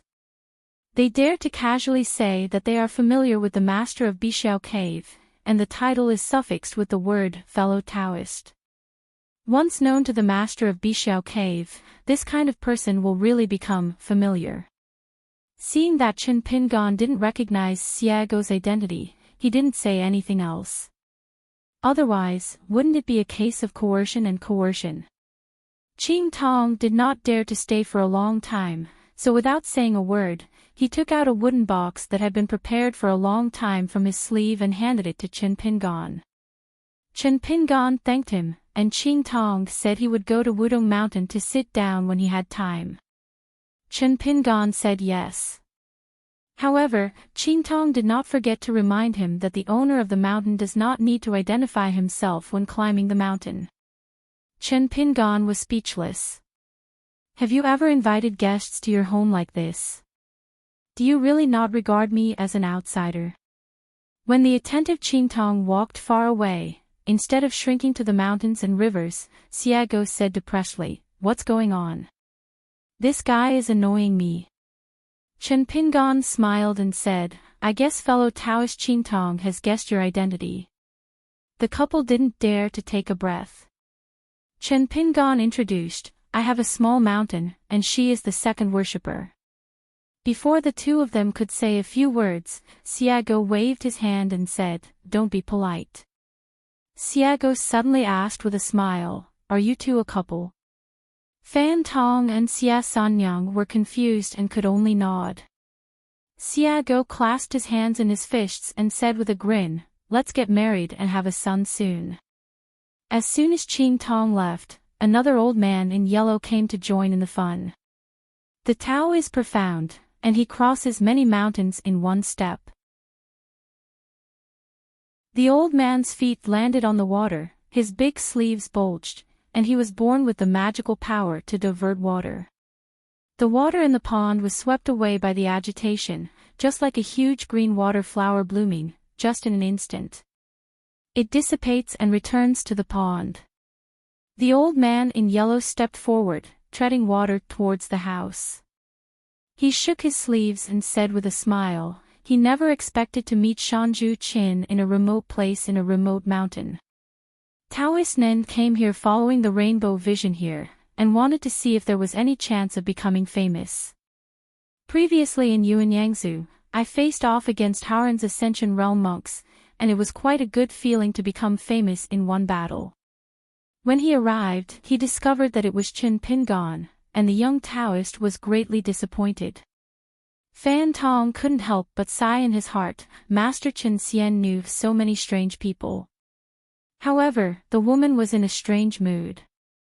First, she subdued the demon in the deserted temple, and then the real person appeared one after another. Each of her friends on the mountain showed their magical powers. This frail scholar like Master Chen Xian, a person cannot be judged by his appearance. Xiago stood against the wall and yawned. The young Taoist asked with a smile, Master Chen, who is this fellow Taoist? Xiago said first, you are the one raised by Taoist friend Jitsi. Chen Pingon coughed, and the girl in the mink hat had to change her words, that wanderer. When Yan just said it, it was still the same teaching he had learned from Jing Juzhong on the other side of the Jianqi Great Wall. Chen Pingon really didn't dare to let Xiago chat more with Nen Taoist, so he explained in his heart, the pseudonym is Xiago, the Taoist name is Bai Jing. She and Xiao Mo are Taoist lovers. The young Taoist's face remained as usual. He cupped his fists and said, it turns out to be Senior Bai Jing. Xiago curled his lips and said nothing. She was thinking to herself, if she only talked about her face, the old blind man from Shuanshan must have been really handsome back then. It's strange to say that in the early years, he had seen the temple before he cut off his eyes a few times, but Xiago didn't have the thought to see Xiao Mo. Chen Pingon took Taoist Nin and talked about some serious matters. Taoist Nin was very humble and just discussed the matter without mentioning his hard work and achievements. He looked like a benevolent and righteous man who could not stand the compliments of others. Xiago didn't like to hear about these mundane things, so he went into the house to pick out books. When he saw a title that he liked, he threw the books into his sleeves. Taoist Nen quickly said goodbye and left, directly returning to the capital of Yunyan Kingdom with lingering fears and lingering fears. Chen Pingon sat back in his chair and opened the wooden box. Inside there were 10 extremely precious sycamore leaves. After this incident, the couple decided to part ways. Fan Tong was a clumsy person, so it was Xia Sanyang who spoke up and found an excuse to resign. Chen Pingon didn't try to persuade him to stay. He just said to wait a moment and went to the house to get 2 books. Presented to them respectively, jokingly saying that there is a golden house and 1,000 bells in the book. Is this considered generosity to others? Unexpectedly, this kind of fairy master who looks down on gold and silver is still able to live a good life. However, this was more or less a polite gesture, and it really flattered Fan Tong and Xia Sanyang. Although at first I was thinking about joining this immortal master and hoping to be a part of the immortal family, it was great to be able to travel together in the mountains and rivers and get together so easily. Far away from that mountain forest, Xia Sanyang was no longer as careless as that rough man. She took out the book from her sleeve, her eyes widened in an instant, and then she turned to look at Fan Tong face to face. The so-called "what's in the book" is true. Each book contains a piece of fairy money. Xia Sanyang is a ghost. After all, she has touched snow money, seen Shaoshu money, and heard of Guyu money. Xia Sanyang picked up the fairy coin with trembling fingers and murmured, the Guyu coin must be the legendary Guyu coin. It's worth 1,000 snow coins. No wonder that during a previous chat, the immortal master would seemingly casually ask the couple how they would live if they had some spare money. She suddenly stared at the man. Fan Tong took the fairy coin and handed it to her as if he was addicted to it. Fan Tong had a private chat with the immortal master, and the latter said that Xia Sanyang could die for him at the critical moment of life and death. Fan Tong was of course puzzled. How could he know or be sure about such a thing? Could it be that the immortal master could figure it out?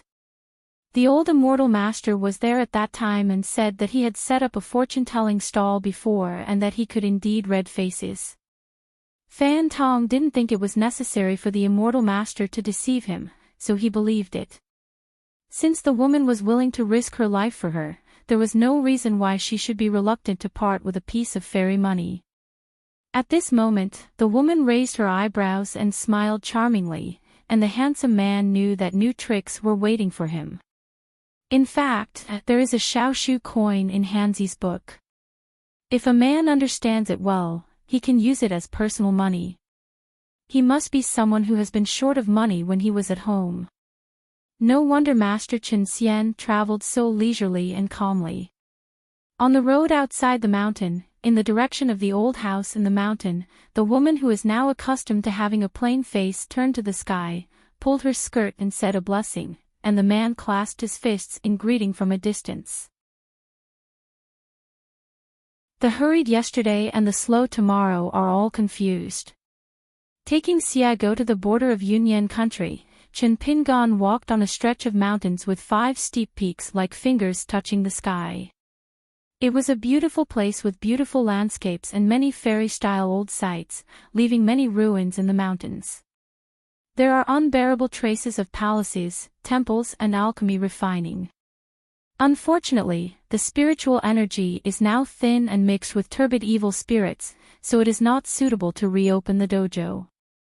The reason why he came here to take a look was because Chen Pingan found a little divine light shining in the mountain, which flickered brightly and dimly, which was a clear sign that a temple for obscenity had been built. Chen Pingan said, "If you feel bored, you can just wander around by yourself." Xiago asked, "We took a detour here to see what the local mountain is doing. Is he evil? Then we can decide whether to help him or to close the mountain and ban him." If this is the case, she is not bored at all, she is gearing up and eager to try. Chen Pingan gave a strange answer, "I want to see more things." Xiago glanced at the side face of the mountain owner, and after thinking about it, she still didn't ask any more questions. Later, in the area under the jurisdiction of the local mountain god, he saw a group of young monks who were out for training. Xiago pricked up his ears and listened to their chat. He found out that they were from several mountain sects with long-term connections. A dozen of them made an appointment to go to Yunyan country.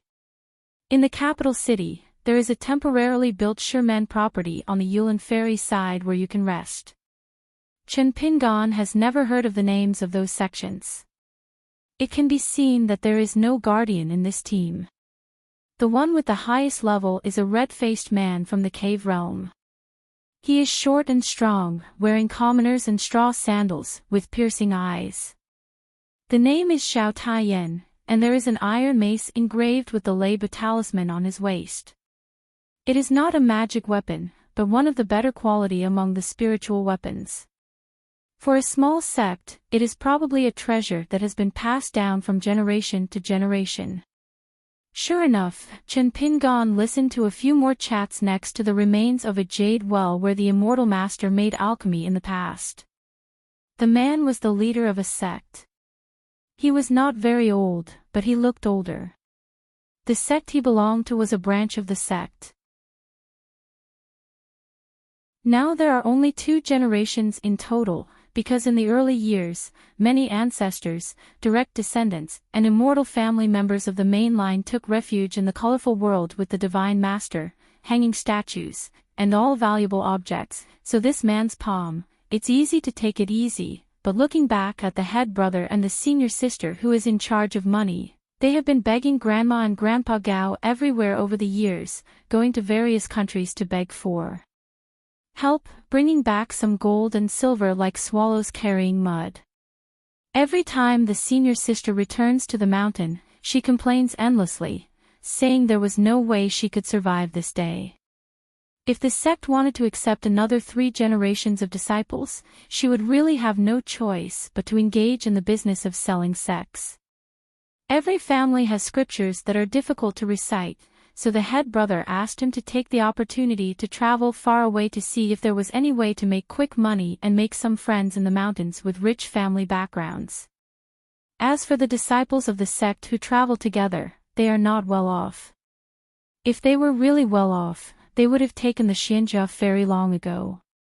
They said it was for experience, but in fact they were carrying each other's sedan chairs, striving to be worshipped by the court of that small country, or to be guests in the homes of dignitaries.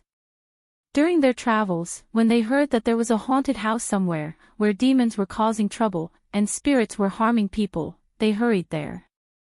In order to avoid being robbed by their peers, everyone wants to put up a golden sign of their sect. They are willing to do justice for heaven and are good at subjugating demons. Over time, as long as the reputation is spread, the sect will have a reputation.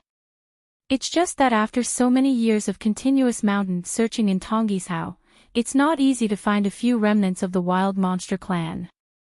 Especially when the excavation of Dada broke out, the mountains and rivers in the central part of the continent and the local monster monks did not dare to get into trouble and moved away one after another. Naturally, they wanted to curse the culprits of the Qingping Sword sect, Yugue sect, and Daquan Yao clan. A few sentences, because that foreigner named Shin, he is the head of the Qingping Sword sect. I heard that this person was an old acquaintance with the empress of the Yao family, so I compiled a story about this couple of the same age. What is the content? It must be how fragrant and charming it comes from. The bookseller's edition was engraved into a book.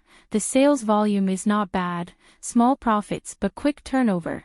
It has really become a way to make money. Some small-scale Yaluzi Xianjia Fuku all sell this, or it was simply given away by some Xianjian who did some shady business.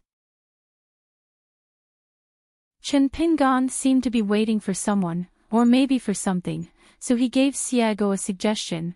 I heard that there is an unowned secret realm in the south of Tongya continent. You can go there and have a look. It seems to be the ruins of an ancient Golden Immortals private monastery.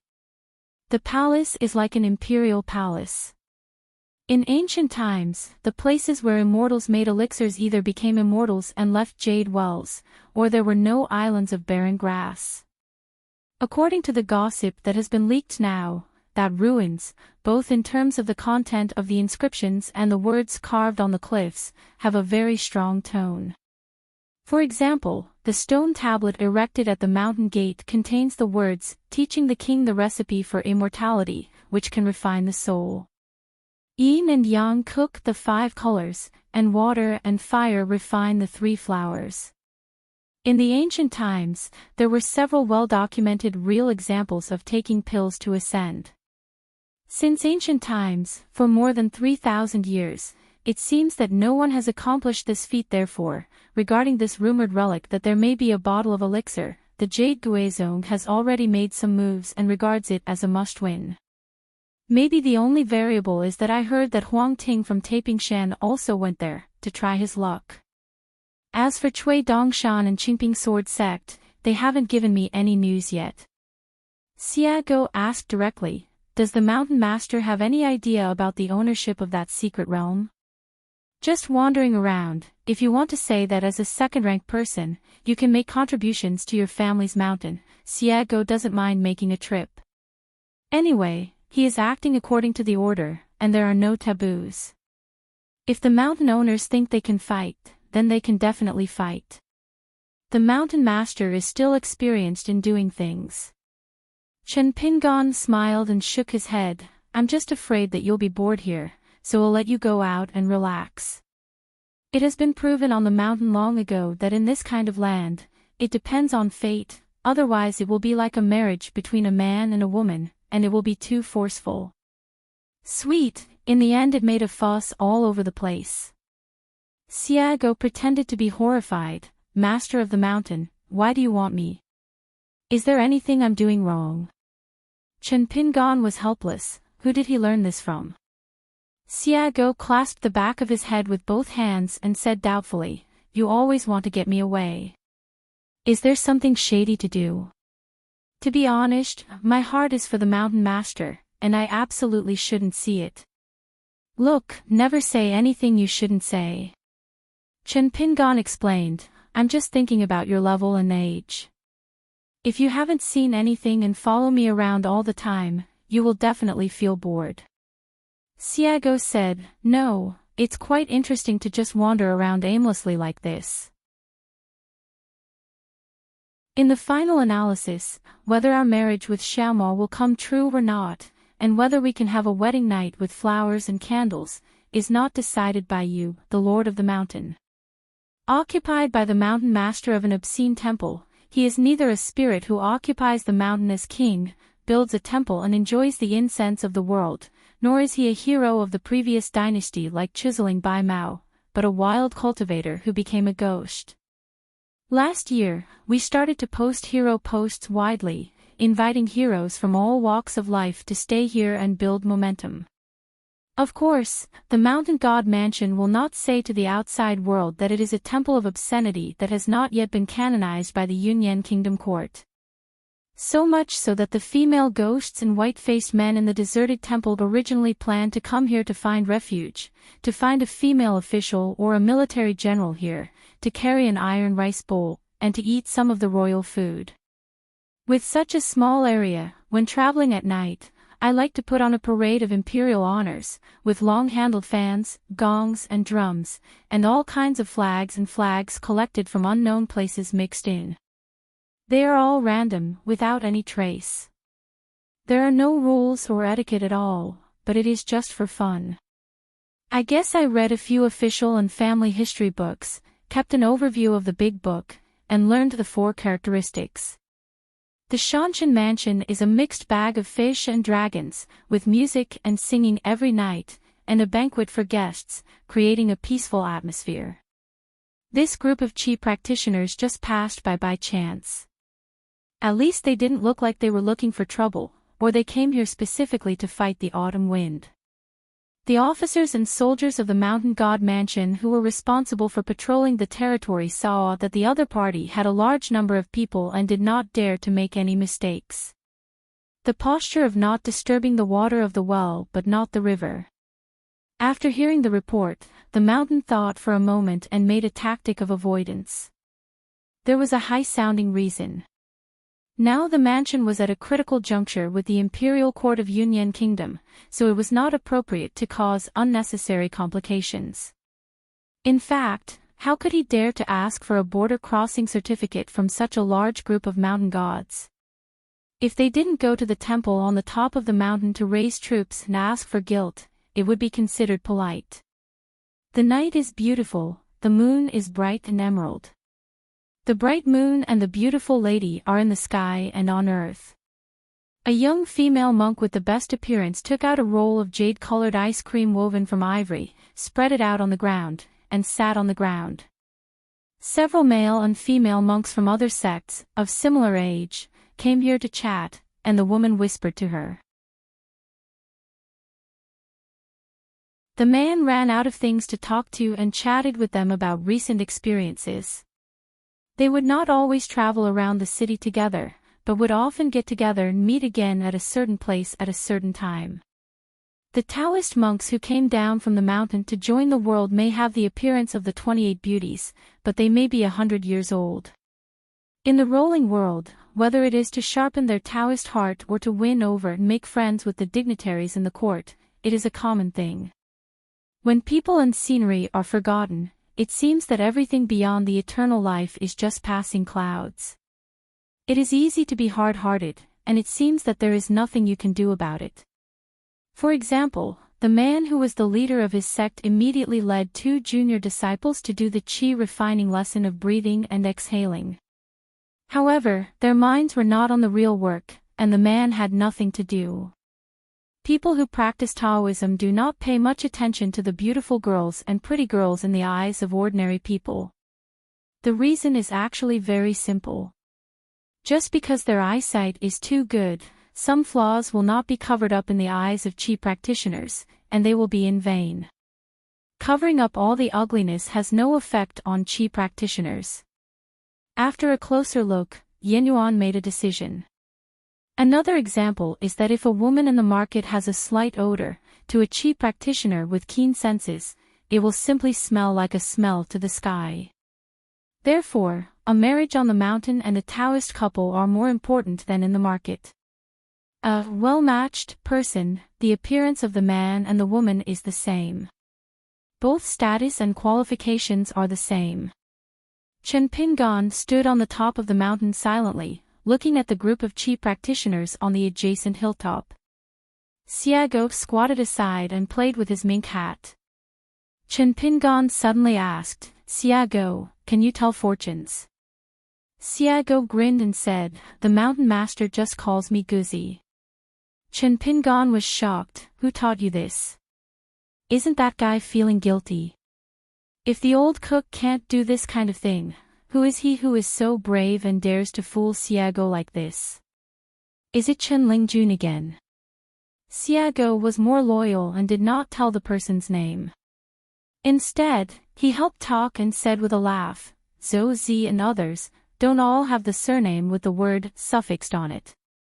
Chen Pingan asked doubtfully, "Then why aren't you called Xia Zi?" Xiago exclaimed, "That's right. It doesn't matter. Anyway, I think it's quite pleasant and seems intimate." Chen Pingan said, "Let's get to the point." Xiago said, "I don't know how to tell fortunes. I've always had good luck, so I don't need to delve into this." Chen Pingan nodded. Fortune-telling has many branches and different approaches, each with its own merits.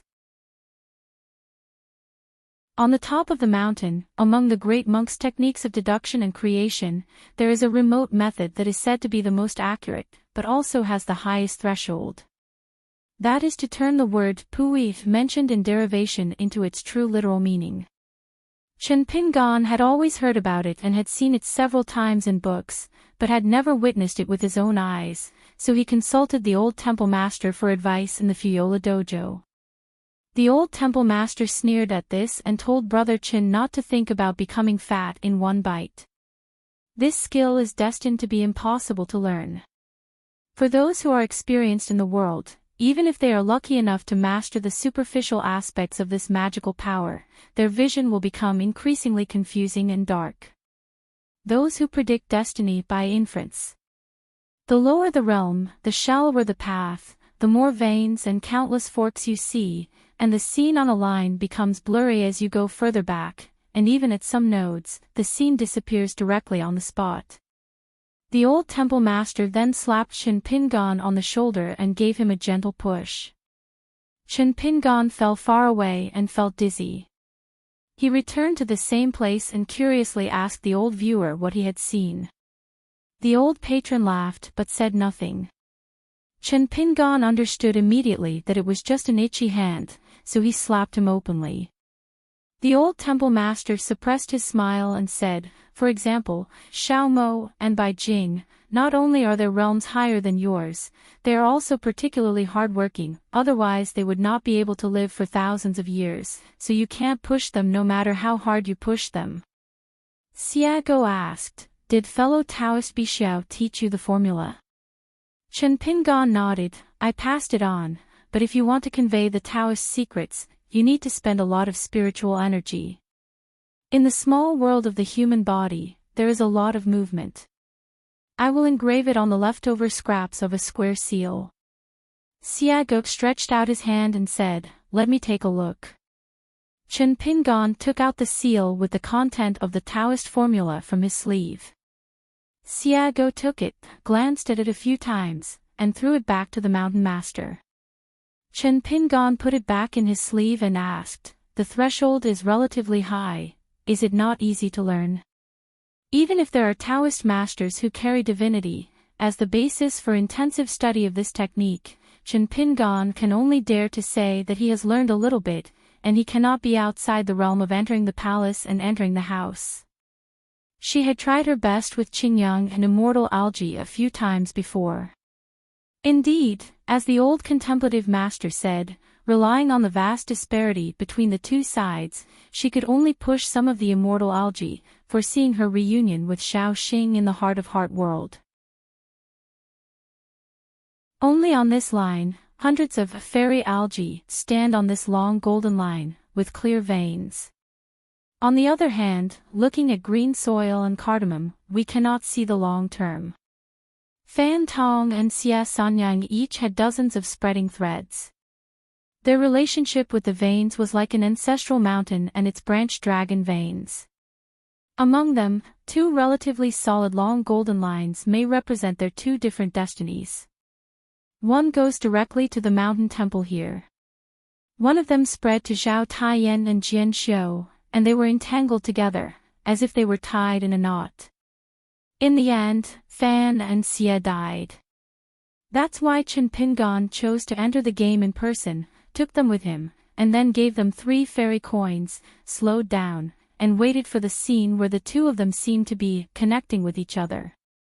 Chen Pingan was waiting for both people and things. Waiting for immortals, gods, ghosts, demons, and humans to all gather here. When he deduced the warrior Fan Tong and the female ghost Xia before, Chen Pingan saw some vague pictures. For example, a chi practitioner named Xu Shi later saw the short woman and recognized a wandering head. Yi's lonely ghost has no background. It is estimated that she can maintain a little aura by following a villain who forgets his life to replenish her yang energy. There was also a monk named Kuang Kue, who relied on his family education and some chi reading methods to actually see that the ghost woman had some signs of turning from turbid to clear. After that, Chen Pingan did not deduce the numerology direction of Yan Fan and Xia. After all, fortune-telling should not be done too frequently, as it would be easy to miscalculate fortunes. Xia Go glanced at the mountain owner. I am usually very smart, but my mind is full of thoughts, but when I encounter spiritual practice, my brain doesn't work well. Chen Pingan silently chewed a piece of licorice that he had dusted off the dirt. He is always like this, likes to be nosy. Maybe it's because he's not too boyish, so he especially likes people who are full of boyishness. I remember that at the top of Pomo Peak on the boundary of Hehuan Mountain, Chen Pingan and Bai Mao of Chiziling met for the first time. At that time, there were still sneaky people with ulterior motives on the mountain. After that, Zhang Yujiao, a swordsman from Tianchao County, Jin Ke Jinlu from the Jin Ke sect, and a pair of beautiful young girls came hand in hand. The moment they appeared, Palace Master Bai was horrified. In the eyes of Yamazawa Yeshio, the arrogant young swordsman, combined with the girl's magical power, struck again and again, resolutely and without any fault. Monks slay demons in an upright manner, but that's all. The kind of young man who is full of energy and needs no words.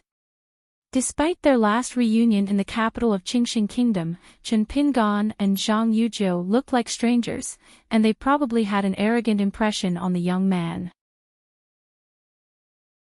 However, while chatting with Yu Xian about the affairs of the world on the hilltop of his home, Chen Pingan specifically mentioned this matter and did not hesitate to praise the young sword cultivator. When Chen Pingan talked about the young man in a cowardly manner, almost in front of him, he said that if he met Chen Jianxian in the future, he would not be qualified to carry his shoes, but he added that he would not carry his shoes either. The implication is that admiration is admiration, and you will never be pretentious, deliberately inferior to others, and be obedient to please. After hearing this interesting story, Mr. Yu couldn't help laughing, stroking his beard and nodding, and gave a comment, "This is what a young man should do." Chen Pingan squatted down and bit his fingers subconsciously when he was thinking about something. Xia Go roughly guessed the intentions of his mountain master. After much hesitation, he couldn't help but ask, "What are you thinking about?" Chen Pingan said softly, "Think about something that I haven't been able to figure out for many years." Xia Go asked curiously, "Give me an example." Chen Pingan said slowly, "For example, the ghost in wedding clothes, Shu Jian Lake, a martial artist named Huang Shi, and a certain truth said by a certain city god."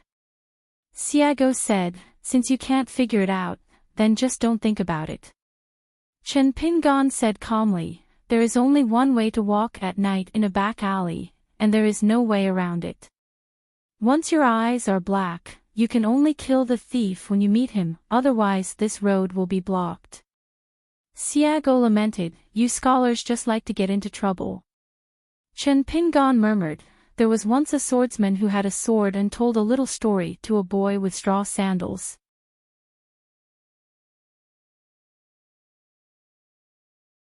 Sword of Coming Chapter 1247. Chapter 1247 20 People and Candidates 5. On the Road of Life, two adjacent mountains share the same bright moonlit night. The people in the countryside talk about the rise and fall of the world. The Prime Minister was munching oily cakes while on duty at night. Literati like to draw pictures of fishermen fishing in the snow, even though the fishermen are as miserable as quails when they are frozen. Xiago sighed for no reason. Mountain Master, to be honest, I sometimes envy you boxing people. Chen Pingon smiled and said, how do you say that? Xiago pointed at the only martial artist on the top of the mountain next door. He was no different from those monks who were busy studying their homework or chatting about their leisure time. He was taking a nap, opening his eyes from time to time, and his eyes quickly wandered around. It is obvious that he has taken the path of both internal and external cultivation. With his bright eyes and hidden divine light, he would definitely be considered a good player in an ordinary world. A pure martial artist, after the fist intention reaches the body, the true energy permeates the Bodhis acupoints, as if there is a protecting him. This is the only thing Xiago envies about Wu Fu. He can sleep peacefully every day.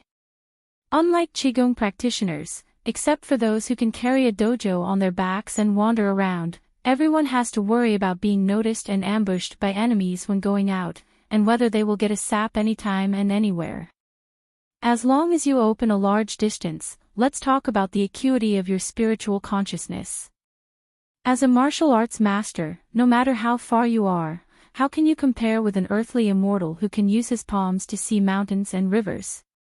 Especially when it comes to sword cultivators fighting the martial arts style, it stands to reason that if the flying sword swishes away and comes back, the latter will end up with his head rolling on the ground.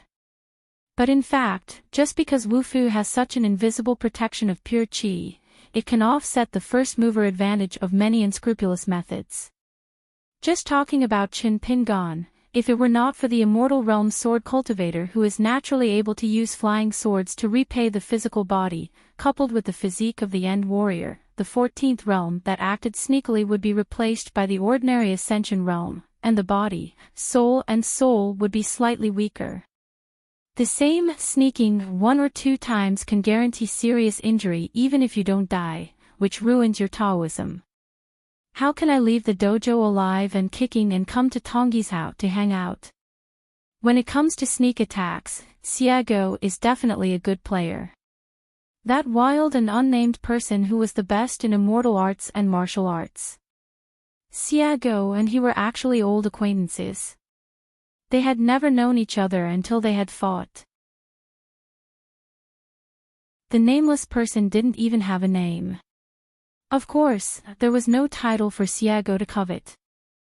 At the beginning, I just wanted to test the level of my ability, but the result was that 1 attack and 1 defense, without seeing each other. After spending more than a month, Xiago still couldn't help him. Not to mention that the guy was rough-skinned and thick-bodied. Although he couldn't avoid flying swords every time, he could definitely avoid fatal injuries. In the end, Xiago got bored and walked away. Xiago said softly, I heard that the height of a reaching the first level is about the same height as the golden body of a mountain and water god. There is a huge gap. It can be said that it is 1 heaven and 1 earth. It may be greater than the gap between Qixing and Guizhen.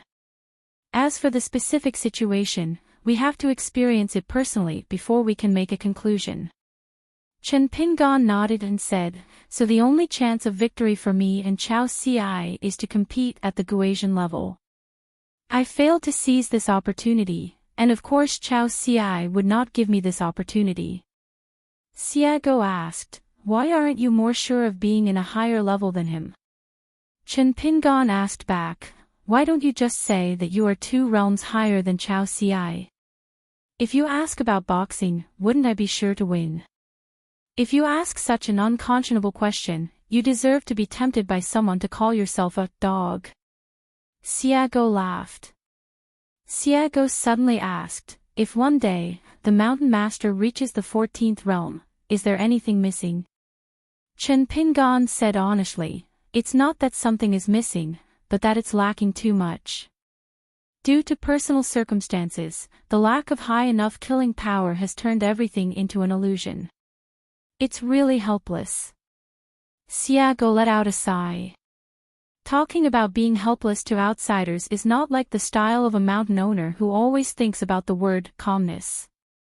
Chen Pingan smiled and said, the book says not to blame others, but it doesn't mean that we should completely abandon our emotions and desires. Occasionally complaining is good for the body and mind. And this kind of thoughts and emotions that don't seem to be positive enough, I can talk to you Xiago, I can talk to Xiaomili to some extent, but it's not appropriate to talk to Chen Lingjun or Miyu. Xiago asked, why, just because Xiaomi has a big heart, I am more careless. Chen Pingan took out his tobacco stick and puffed it skillfully. It was tobacco leaves native to his hometown. He said with a smile, Miyu is thoughtful. He not only listens to what the people he values say, but also pays special attention to it. The more he cares about it, the more serious it becomes. So generally speaking, I don't talk to him very much. I only talk about things, which is equivalent to talking about things. Chen Lingjun has a bad habit of being a gangster, and he is used to doing things for his friends.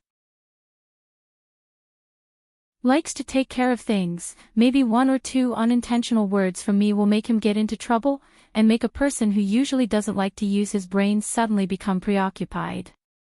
As for you and Xiaomili, your personality and temperament, in the final analysis, are related to each other. There is a big difference between them. Even though Chen Lingjun and Miyu look very casual and laze around every day, in fact, they have a lot of dislikes in their hearts. You and Xiaomili are different. The reason why I can pretend to be something wrong in my heart is because I have a lot of getting used to it in this world. Xiago felt a little embarrassed and gave a thumbs up. The mountain master is actually able to express his careless character so beautifully. It's amazing. Only then did she realize that besides swordsmanship, she was so powerful. The mountain owner's attitude toward life has suddenly risen 7 or 8 stories high. Does Xiaoma know this? Don't be afraid, since the mountain master said so, Xiaoma will know sooner or later. A gentleman has the beauty of adulthood. Our mountain master has the title of Gentleman of the Confucian Temple. Chen Pingan smiled and said, once at the wine table, I heard the old immortal Jia say some thought-provoking words of wisdom. He said that as long as we have a heart for right and wrong, we will not be right and wrong people. The old immortal said that some people are just like unfair people. The drowning water ghost likes to drag people into the water. If it goes on for a long time, the sky and the earth will inevitably become dark and the climate will be turbid. There is one good thing about Jiao Lao Shenxian. Regardless of whether it is useful or not, when a problem is thrown out, it must always be followed by a solution. The method is a sage saying, I am good at cultivating the awe-inspiring qi. With this, you can stand on the shore, set your feet, and pull back without entering the water. Maybe you can even pull back your friend who is like a water ghost. At that time, Chen Lingjun laughed. Laughing, I think this teaching of the lesser sage is really meaningful. Every family has its own family tradition, and Taoist temples and other Taoist temples have their own Taoism. It is not just the Taoists who have Taoism. Which layman does not have some Taoism in him? People with a firm heart are often as immovable as a mountain, but the scene in each mountain, whether it is dilapidated like a deserted temple, or whether it is like spring all year round with luxuriant flowers and trees, is where the cultivation and Taoist power of each of us lies. Everyone's sincerity has edges and edges. It may make people feel uncomfortable at first, but it makes it easier to stay together for a long time. But sincerity is a double-edged sword. If you are too sincere about yourself, you will of course hurt others and yourself. This kind of sincerity is the neighbor of selfishness. The sincerity that treats others with kindness and uses it in the right way is the sincerity. Kind. In my eyes, whether it's Xiago or Beijing, whether it's because I think Luo Shan is not bad, or whether it's because I love Wujiwu and endure some human affairs for Xiaoma, Xiago asked in a low voice. With such a long story, did the mountain master finally find a chance to be alone with me and teach me how to behave? Are you afraid that if I make a mistake in the future, Luo Shan will have to clean up the mess? Chen Pingan thought for a while and said with a serious expression, I see infinite possibilities in the sword cultivator Xiago. Xiago looked strange. The mountain master treats me as a senior. A young man who is not yet half 100 years old, and an old monster who has lived for thousands of years. Saying this, Xiago always feels that something is wrong. Chen Pingan couldn't help but laugh and said, if you always show your true face to others, I will definitely not dare to say that.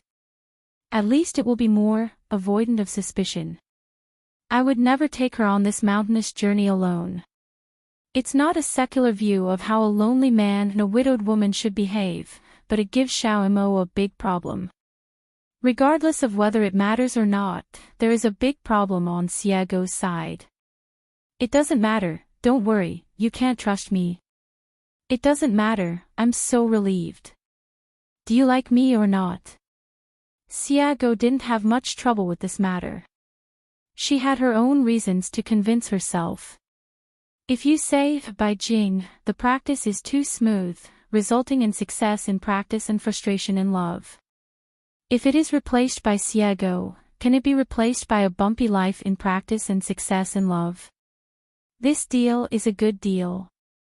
If you don't become a householder, you won't know how expensive firewood, rice, oil, and salt are. People who are used to living a careful life know their own pockets best. Xiago admired his mountain owner for taking charge of the situation. It's no wonder that the wild world hopes that this young hidden official will change his camp and learn from Xiao Sun's example and become awe-inspiring. Owning a natal flying sword, the bird in the cage, is like having a dojo with strict formations and no need to consume immortal money. Chen Pingan does not have to worry about the dissipation of the spiritual energy of heaven and earth. This has taken a huge advantage, but various actions and tricks, the endless creation of new realms, will be exhausting. This is the only and biggest limitation. There is a Taoist saying that the most important thing is to nourish the spirit, the second is to nourish the nature, and the third is to nourish the body. It can be seen from this that it is not easy to cultivate one's mind. The higher the level of a Taoist, the harder it will be to recuperate once too much energy is consumed. The training of the body, even the nourishment of the soul, and the accumulation of external skills of Taoism can be done by thousands of methods that may produce immediate results or gradually show results. Only the mind of Taoists has been easy to disperse and difficult to gather since ancient times. Jinguqi Yu, who cooperates with the caged bird, can split millions of flying swords, and the killing power is quite strong, but in the eyes of Chen Pingan and Xiago, it is not outstanding enough. Fighting in the same territory is equivalent to monopolizing the right time, place, and people. There are few surprises and the chance of victory is extremely high. At a higher level, even if they were facing Xiago and Xiao Mo, the most they could do was cut through the heaven and earth restrictions of the bird in the cage with one or several swords, and then they would probably be pulled back to that small world by Chen Pingan. When it comes to dealing with an immortal, whether the imprisoned immortal can get out of trouble depends on whether he is sincere enough to burn incense in the ancestral hall and whether there is smoke from the ancestral grave. But once the imaginary enemy turns into a real 14th realm, it would be rather tasteless. Whether you are sleepy or not is meaningless. To put it 10,000 steps back, can any Ascension Realm monk outlast a Taoist who is close to the Great Tao and can live as long as heaven and earth? Of course, having said that, there seem to be only a few imaginary enemies who are qualified to truly regard the 14th realm as above the Great Tao. After looking at the upper 5 realms all over the world, almost everyone has an obsession with pursuing the lethality of magic. Just like Wu Shuangjiang on the night voyage, he needed to carefully imitate and forge 4 fairy swords to make up for this missing link. Chen Pingan said softly, "There is no shortcut. After refining swords, before reaching the first level of martial arts god, you can only spend more time on talisman and lightning." Xiago hesitated for a moment, then said, "Studying fire methods may be more effective than talisman methods and thunder methods. I still know the general methods of the thunder divisions in the ancient heaven. They are indeed powerful. If they form thunder in formations, the large-scale destruction is even better, but when it comes to purely looking at the highest point of height, it still seems to have a slight flaw. Any ancient Taoist priest who is proficient in alchemy has long known a strange thing. The lowest temperature in the world has a limit, but the highest temperature is almost endless. Therefore, it has been concluded that Taoist priests may not be able to achieve the highest level of achievement by practicing water method alone. However, they have a chance to practice fire method. So in terms of the level of killing power, the possibility of practicing fire method is greater. When it comes to personal tactics, Shanju Chen has many. If we take the 14 realms of Hadao as the end point, they are all Taoist teachings that lead to the heavens, and all roads can be followed. Once thrown into a bottomless pit like the 14th realm, it's all useless and half-baked in craftsmanship. Chen Pingan put away the dry cigarette.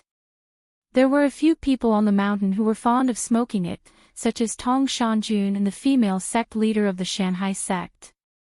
Xiago asked curiously, "I calculated before that the 2 main roads of Fan Tong and Xia Sanyang were both heading here, so the mountain master just waited here, but the mountain master didn't do the calculations and gave the answer himself.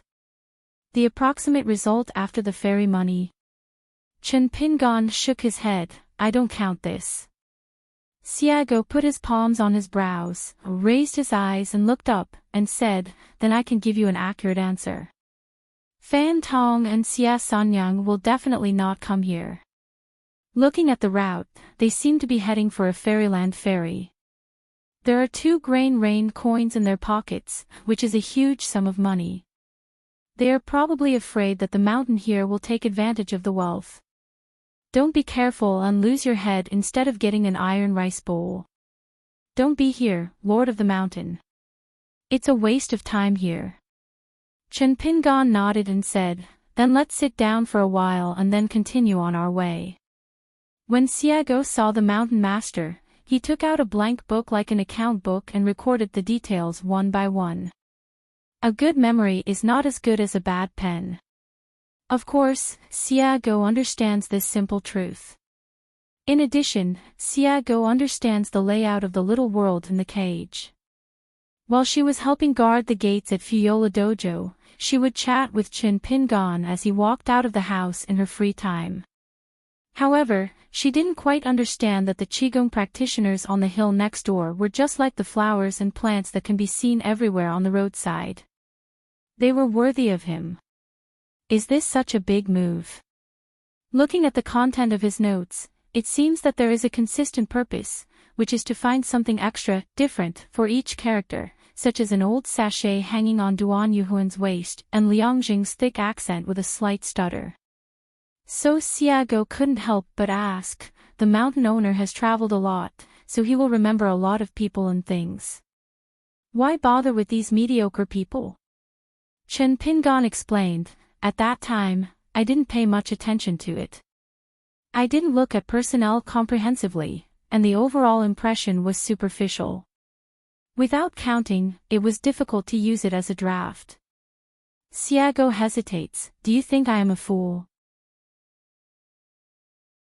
Chen Pingan added, "The so-called superficiality means that I cared more about the quality of a person and the right or wrong of something, so it was easy for me to miss out on everything and not be able to figure out the background." Xiago frowned and said, "Background color." Chen Pingan smiled and said, "For example, Why is a female swordsman who has reached the Ascension realm perfectly and has a Taoist age of 10,000 years asking others about her background at this moment, whether it is Xiago or Bai Jing, her why is one of the characters' background. Xiago changed the question, the affairs at hand of Yu Shiwu and the others seem to be working dead things. No matter how many there are, they will never survive. Once it involves people, especially complex human nature, that you should always be able to adapt to situations and have your own emotions, and they should be well-founded. At least on the surface, you have to make others feel that you are lively and agile, neither rigid nor rigid. In this way, you must have an inner set. Is context the shaping method that supports their ideas? This kind of very basic construction method seems to be the top priority. Is it lower than the base color? Chen Pingon gently stroked his palm and said, according to preliminary estimates, the dice need to be shaken 6 times. Xiago asked doubtfully, dice? That kind of gadget on the gambling table? Chen Pingon said it was not the same. He took out a Xiaoshu coin from his sleeve with his left hand, casually threw it into his right hand, held it in his hand, and shook it slightly. It's just an inappropriate example. Xiago asked, first of all, separate good and evil people clearly, and then do general good and bad things. Chen Pingon shook his head. At first, I did think so, but I soon found out something was wrong. Thank you, dog, for waiting for the next article. Chen Pingon smiled and said, the secret must not be leaked, skip this link first. Xiago raised his hand and casually gathered the 5 elements qi of different colors. To say the least, even if it is to absorb the spiritual energy of heaven and earth, it is extremely difficult to achieve Xiago's speed. Chen Pingon will definitely do it now. No, not to mention that what Xiago gathered together was not just to separate the pure and turbid air of heaven and earth. The hand she shook was a veritable peeling off of cocoons. She molded these pure energies of the 5 elements into different dices, including the tetrahedron in the shape of a triangular pyramid, the most common regular hexahedron, the dodecahedron in the shape of a star, etc. Chen Pingon asked curiously, can you learn? Xiago looked embarrassed. You can learn by learning, but you can't teach by teaching. She had seen Mr. Sanshan Jiuho preach from a distance back then, and she came here purely by analogy. The implication is that whether the mountain master can learn it or not depends on his own understanding. She can't teach it, so she can't teach it. Besides, it has always been the master's special skill to steal someone's skills and then accept it as soon as it suits him. Xiago still didn't want to let the mountain master bypass the pass, and asked, there is no need to reveal the secret, can it be said in a general way? I can only say a few vague words really. Chen Pingon twisted the small summer coin, thought for a moment, found 2 alternative words, and said slowly, heaven, human beings. Or I, the small world, and the eternal things in the world outside of me, the big world. The inspiration for both of these comes from the saying of Taoist patriarch 3,000 words, the way of heaven has more than enough to make up for the damage, the way of man has not enough to make up for the damage. It can be derived from many pros and cons, going outward and inward. Those who are self-interested, those who are altruistic. Those who are seeking life, those who are seeking death. Wait. Let me take a break first. Xiago quickly stretched out her hand to signal the mountain master not to continue speaking in a hurry. She widened her eyes and asked, first of all, I have doubts. There are spiritual beings in the world. The desire to live and the desire to die are of course opposite. Yes, but what about the general size, severity? Whether it is an ordinary person in the market or a person who goes to the mountains to practice Taoism, who does not have a strong desire to live long, and to live forever. Mountain Master, you can't just take me into a ditch just to show off your knowledge. Sitting down and talking about Taoism is as big as the sky. Chen Pingon smiled and said, "Then put aside your objections for the time being and pretend that I didn't say this." Xiago held up his mink hat and rubbed his chin with the palm of his hand as a habit, thinking about it carefully. It seems to be somewhat interesting. Shaking his head, Xiago continued, "Push forward one step further to reach the earliest conclusion. Regardless of whether it is the difference between human and heaven divided by Daozu, or whether it is not balanced enough between me and the outer world. For example, if I am small, the sky is so big. Is this the first dice that is the starting point too disparate in importance? I can be doubtful about the previous life and death theory, but on this point, I am very 70 to 80% sure. I'm a little short on reading, but Mountain Lord, please don't lie to me and be honest with others." Chen Pingon said seriously, "My nothingness is the existence of heaven. From this, if you don't regard nothingness as ordinary nothingness, but instead regard it as existence, then the existence of my nothingness is exactly the nothingness of heaven's existence." Xiago almost blurted out, "With you chatting like this, aren't you sincerely acting like a rogue?" Chen Pingon smiled and said, "It originated from Buddhism, but the earliest inspiration came from a sentence said by Guozhujiu to Pei Qian. Note 1611. Left and right teaching swordsmanship. The two little girls had just met each other at that time, so of course they were quarreling and bickering. If you want to transcend the literal barrier, you have to cross many barriers and correct many deep-rooted existing concepts, such as the weight of things, the height of form, the length of time, the size of the heart, etc.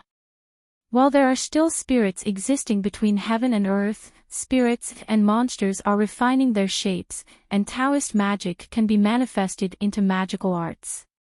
In the final analysis, spiritual energy still exists in the human world, and people can refine their energy to seek immortality."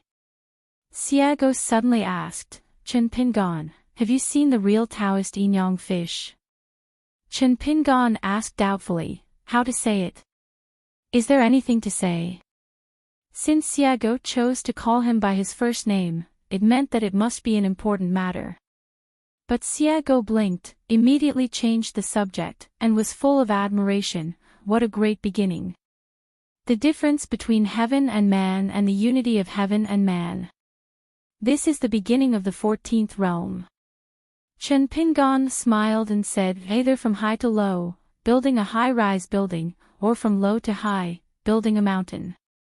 According to my personality, growth environment and practice history, it is actually more suitable to start from a low place, but it is precisely my personality will make this kind of thing too slow, and it will take hundreds of years to lay the ground that I feel satisfied with.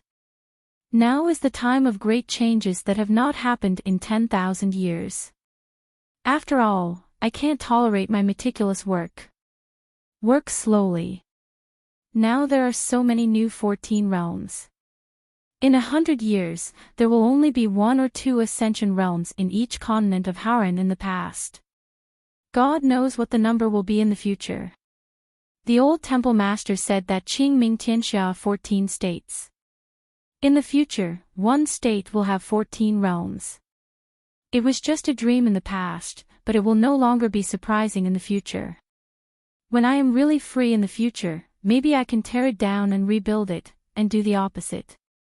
Previously in Xiaoxiandi inside, I gave you Sherwu and others a hug, and the sieve at that time had 7 layers.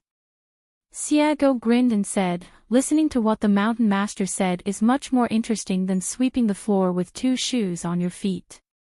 Obviously, he said that hanging out with the mountain master was not boring before, it was a polite comment, but now he said it sincerely. Chen Pingon said, "Your metaphor is very interesting." Xiago imitated Xiaomi Li inside, waving his hand. "We in Luoyuoshan are not in the mood to brag to each other." Chen Pingon couldn't help but laugh. He put away the book and took out a wooden box from his sleeve. There were more than a dozen pocket-flying swords, of different materials, including jade, copper, iron, wood, gold, silver, etc. Xiago glanced at them, mistakenly thinking that her eyesight was too poor to see their true appearance, so she glanced at them twice more, and she was finally sure that Ishui was a fake. "What is the mountain master doing?" Chen Pingon smiled and said, "Pretend to be a young martial arts master who can control swords with his energy, and pretend to be a land swordsman who can fly swords to take heads." Xiago expressed his conviction. Chen Pingon said, "When the Aquarius Island incident happens, I will travel to Howren 9 continents. Do you know this? Attending Lu Xianyang's wedding is of course the most important thing, bar none." After entering the capital and officially taking up the post of Imperial Master of Dali, he discussed the salary issue with the Emperor behind closed doors to see if he could get some benefits in terms of gold and copper coins.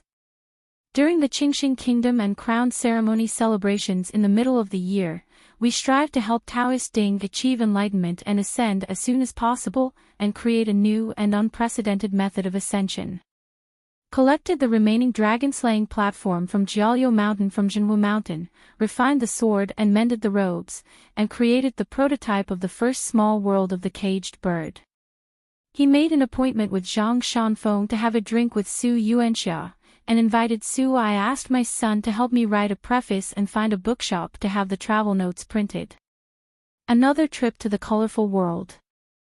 Xiago nodded and said, "Xiao Mo said that the mountain master had made an appointment with Lu Jinglong a long time ago to travel to various states together without any followers. Later, he opened up and was willing to take Xiao Mo with him. It can be seen that Xiao Mo regarding this matter, I didn't say anything on my lips, and felt quite content in my heart." Chen Pingon smiled and said sincerely, "That's not a big deal. I'm just worried that it'll be a big influence, and my realm doesn't match my fame. It's easy for accidents to happen when I'm wandering around. With Xiao Mo by my side, I can rest assured." Xiago rubbed his chin. If the mountain master didn't have so many identities and was just an ordinary casual cultivator on Aquarius Island, then he would go to other continents to enjoy the mountains and rivers, and he would be less frustrated and more frustrated along the way. Happy, golden elixir is the bottom line. Nascent soul realm is so-so, it can be dealt with, and it can be used. Coupled with the identity of a sword cultivator, it is actually relatively comfortable. But the mountain master is not an ordinary person after all. Before the change of heaven, at the time without the Jade Pu realm, it is indeed easy to feel guilty. Now that we are all veritable sword immortals, are you thinking of leaving Xiao Mo aside? One good thing about Xiao Mo is that when he makes up his mind and calms down, others can treat him as if he doesn't exist. Green leaves line the red flowers. No matter where he walks or in any situation, he can set off his mountain master very well. Not only does he never take over the spotlight, but he can be regarded as a shadow. If he is walking at night, it is not obvious, but whenever something happens, like a clear day, Shema, who has retreated from the background, comes to the front. Even if he is still a shadow, can the shadow under the big sun be the same as the shadow under the moonlight? Qing Tong from the demon-suppressing tower might have a deeper understanding of what the sword cultivator Xiao Mo was like at that time, and how his enemies felt. Of course, these are the words of an old chef, and Xiago himself cannot say such particular things. Not so with sect Master Cui and Chief Zhou, they were too coquettish. Even if they didn't speak, they just stood next to Master Qin, pretending to be deaf and dumb. They still couldn't hide the smell of alcohol on their bodies. Chen Pingon smiled and said, "I can take you two with me later and learn from them on the hilltop next door. We can meet at the best possible time and place. We don't have to spend time together day and night. Just say hello when I need something." Xiago's eyes lit up. It was indeed good to be an official. The owner of the mountain still valued his second-in-command position very much. Thinking of Xiago's previous statement about Yinyang fish, Chen Pingon also asked, "Xiago, have you seen the shadow of a shadow?" Xiago looked confused and asked tentatively, "Is it the one Lu Chen mentioned? The one about Wang Liang Wen Jing in Chi Wu Luan?" "That's not what I'm talking about." Chen Pingan shook his head, then asked with a smile, "Do you even know this?" Xiago Xiao laughed and said, "It's just out of boredom. I'll learn from Taoist Master Xianwei and pass the time by reading some miscellaneous books. I, Sword Immortal Me and Grandmaster Zhong, who only know how to order food every day, just look at the pictures, it's actually quite different." The thief is motivated. Chen Pingan suppressed his anger and said with a smile, "At Hehuan Mountain earlier, I almost made Master Lu cry with one sentence." Xiago's face was full of shock and curiosity. "Tell me." Chen Pingan said, "He has been begging for an answer, and this answer is even more important than his own life. In short, any dream interpretation that can help him reach the 15th realm can help him. Give way." Xiago nodded. "Lu Chen's stupid head thinks so, there's nothing wrong with him." Xiago roughly guessed the answer.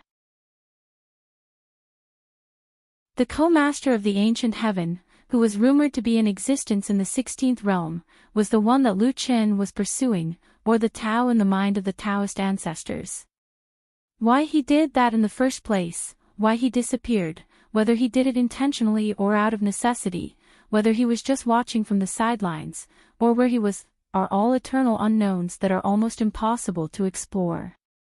Chen Pingan suppressed his smile and looked complicated. "In my mind, Taoist Master Lu used to be equal to, or approximately equal to, a Taoist priest in the world. He was very important." Xiago still nodded. "This is a confusing account. The settlement of accounts is as clear as the second shopkeeper, but it also has to go through unknown hurdles. The mountain master still values and doesn't worry about himself, so he doesn't see anyone else. I just don't know whether to change my name to my sister-in-law or my sister-in-law from now on. Or call Xiaomo brother-in-law or brother-in-law. She thinks everything seems good, it depends on the mood of the mountain master." Chen Pingan looked at the silly and happy Xiago and said slowly, "If Chen Pingan and Zhou Mi each occupy half of one, they become the shadow of a certain shadow." Xiago glanced at the mountain master after hearing this. He originally said it as a joke, but looking at Chen Pingan's demeanor, he was very serious. The two sides were silent for a moment, but for some reason, Chen Pingan still looked at the girl in the mink hat and said, "What I said to Lu Chen happened to be exactly the mystical rant in the article, The Theory of Equality of Things, that my husband most admired. Heaven and earth are one with me, and all things exist with me." Xiago looked solemn, raised his hand, and said in a deep voice, "Stop it. Mountain Master, let's not talk about this for now. I still want to practice my sword well and reach the 14th realm." Chen Pingan's meaning couldn't be simpler. "Aren't you, Lu Chen, looking for that one? Then you are just riding a donkey looking for a donkey. Now that the examiners are the ones giving out the papers, do you still have to answer the papers yourself?" If Lu Chen was like this, who could escape, whether it was Xiago or Bai Jing in Chen Pingan's eyes at this moment? Because all of us and everything we have are originally one on the Tao.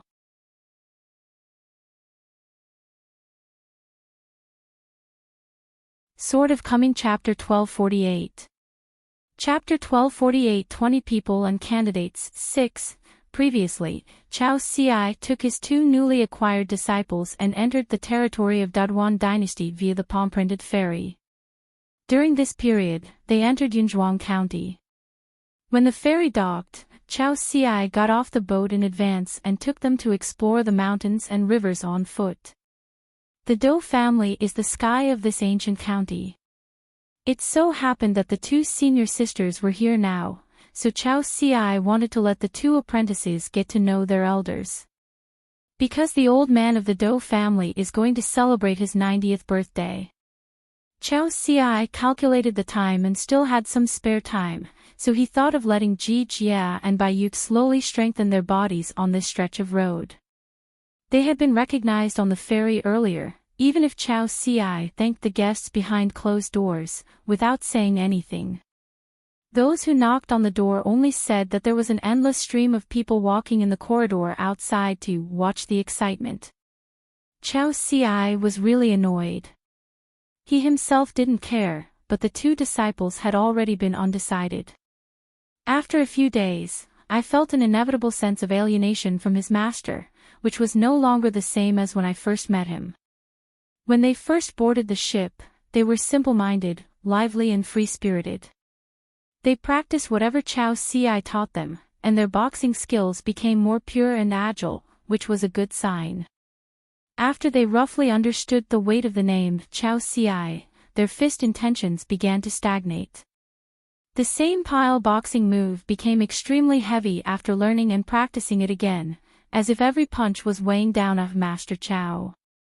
The weight of kindness. The two children have become more and more silent and reserved. Now when they look at Master Chow Si, their faces and eyes have changed. Fear it like seeing a ghost. Respect him as if you were meeting a god. Now that the matter was over, Chow Si simply made it clear what he should have said only when he arrived in Dodwan capital. Since they had become a master, they would have to know some things sooner or later, so Chow Si neither deliberately exaggerated nor deliberately concealed it, so he told the two children roughly who their master was and who their three senior brothers and sisters were. Identity. Probably because he felt that it was not good to keep his newly recognized master in the air like this, Bai timidly asked, "Master, since our sect is so powerful and you are so famous, even the gods on the ship are vying to see you. On the one hand, saying simple words is like making a fortune, but have you never lost in a fight?" Chow Si smiled and said, "I haven't lost yet, maybe because the master doesn't ask people for punches many times." Ji Jia asked curiously, "Does master have any opponents that you think are very powerful?" Chow Si nodded and said, "Of course there are. Let's not talk about the older generation of grandmasters. Just talk about those who are about the same age. There is a pure martial artist named Shin Pingon. He is the same age as me and seems to be a few months younger than me. His boxing skills are very good. In addition, there are 7 or 8 people who I have never met, but I have heard that they are 1 or 2 levels different from me. I believe that their future martial arts achievements will be very high." Chow Si's so-called 1 or 2 realms, of course, already regarded the 3 levels of End as the same realm. Ordinary martial artists, if they say that those who are lower than themselves will have high martial arts achievements in the future, they will inevitably be suspected of being self-important or arrogant. It is estimated that others will feel uncomfortable and a bit resentful after hearing this. But when Chow Si said it, the speaker was calm and the listener was willing to be convinced. I remember that Chen Pingan's birthday is May 5th, and Chow Si's birthday is February 2nd, so he is 3 months older than Chen Pingan. If he can concentrate on practicing martial arts, I believe his boxing skills will be even better.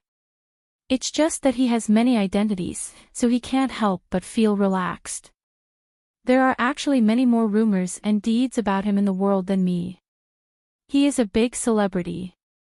When you arrive in the capital and settle down there, you will hear more and more about him in the future.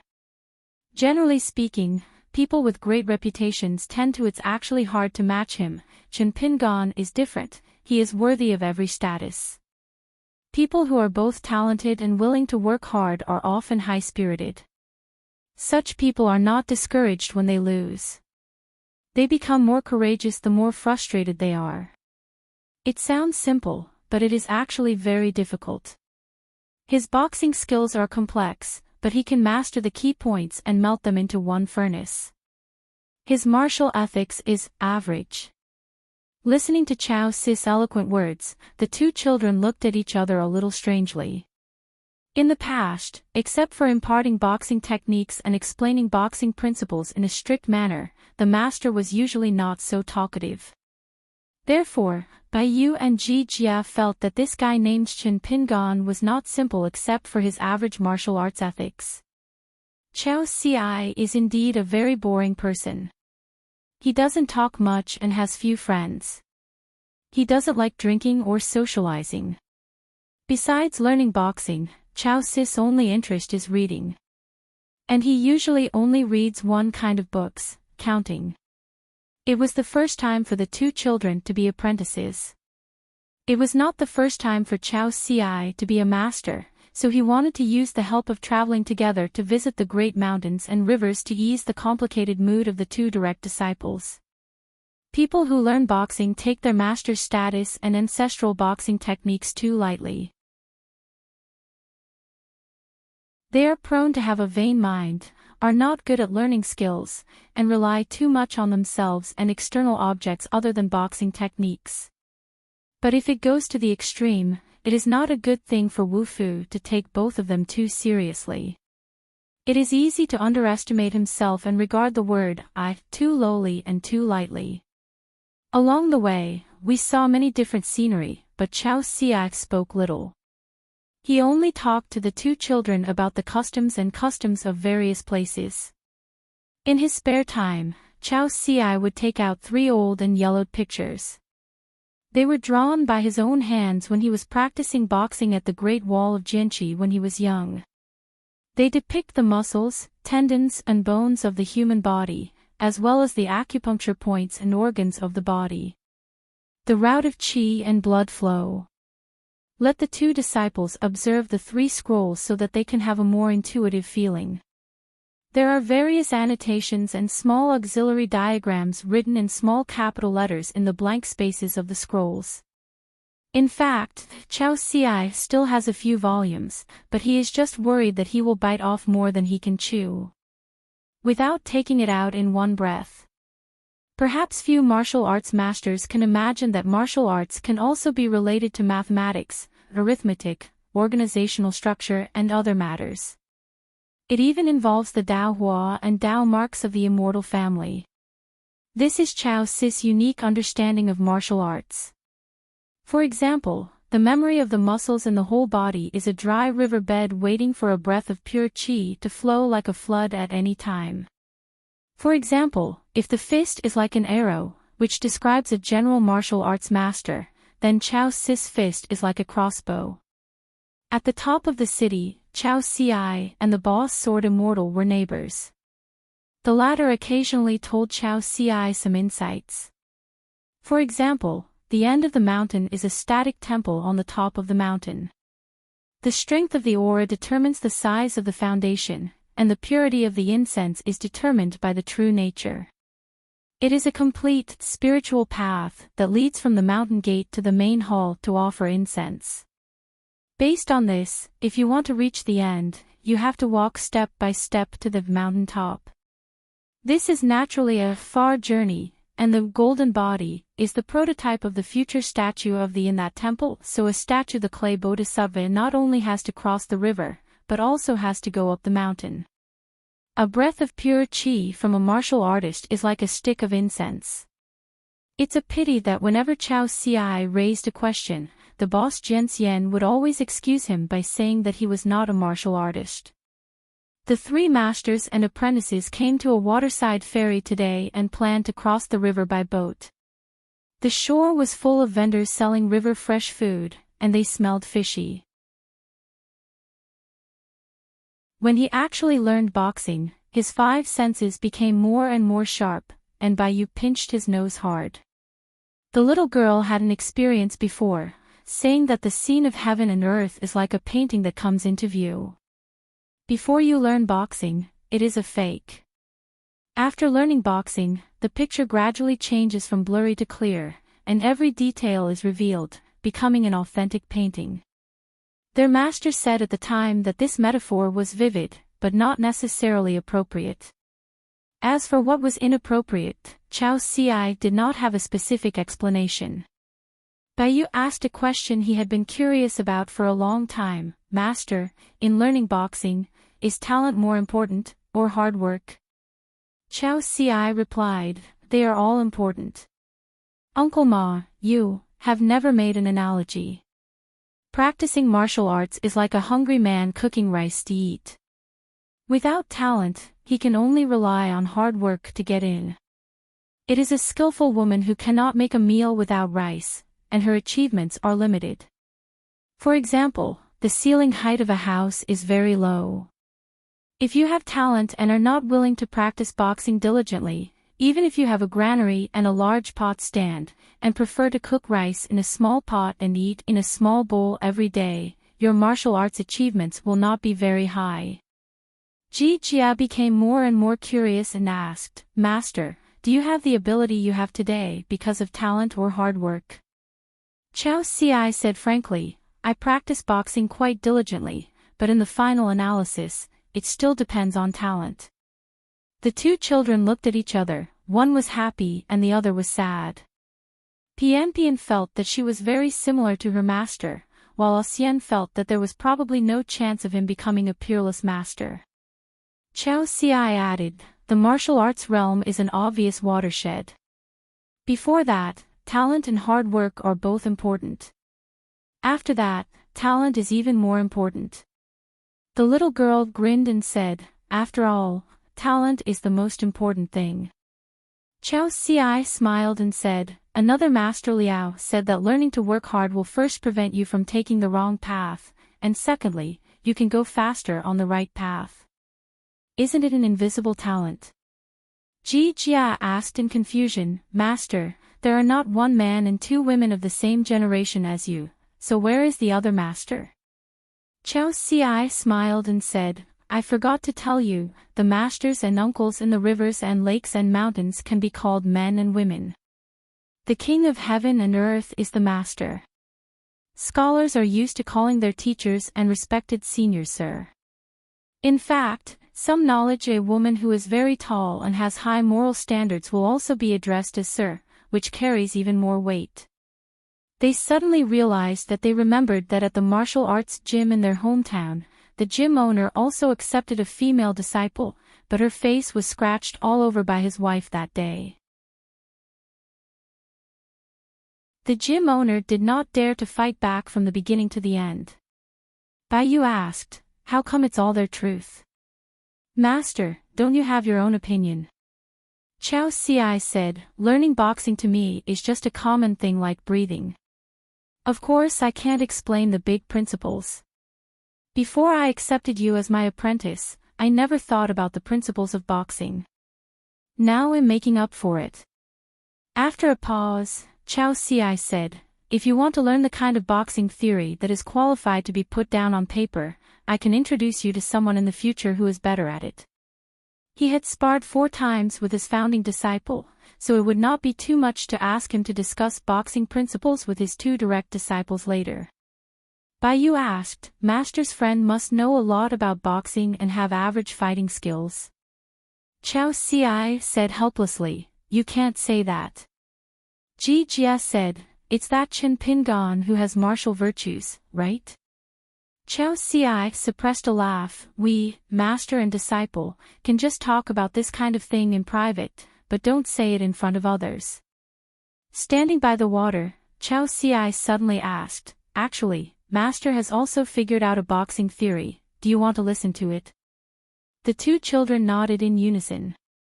Chao Ci pointed at himself, in this human body, the world is clear and peaceful, and I am the master. With this kind of martial arts state that seeks within, I would describe him as the best person in the world who doesn't need to seek from outside. At this point, Chao Ci smiled and added, just forget about this great truth. Bai Yu said, I was confused, but it sounded domineering. Ji Jia praised, no wonder Master is so powerful. The little girl bumped her elbow against the pier next to her. Dai Xian, did you remember it? Ji Jia nodded and said, I've written it down. I will listen to the Emperor's decree.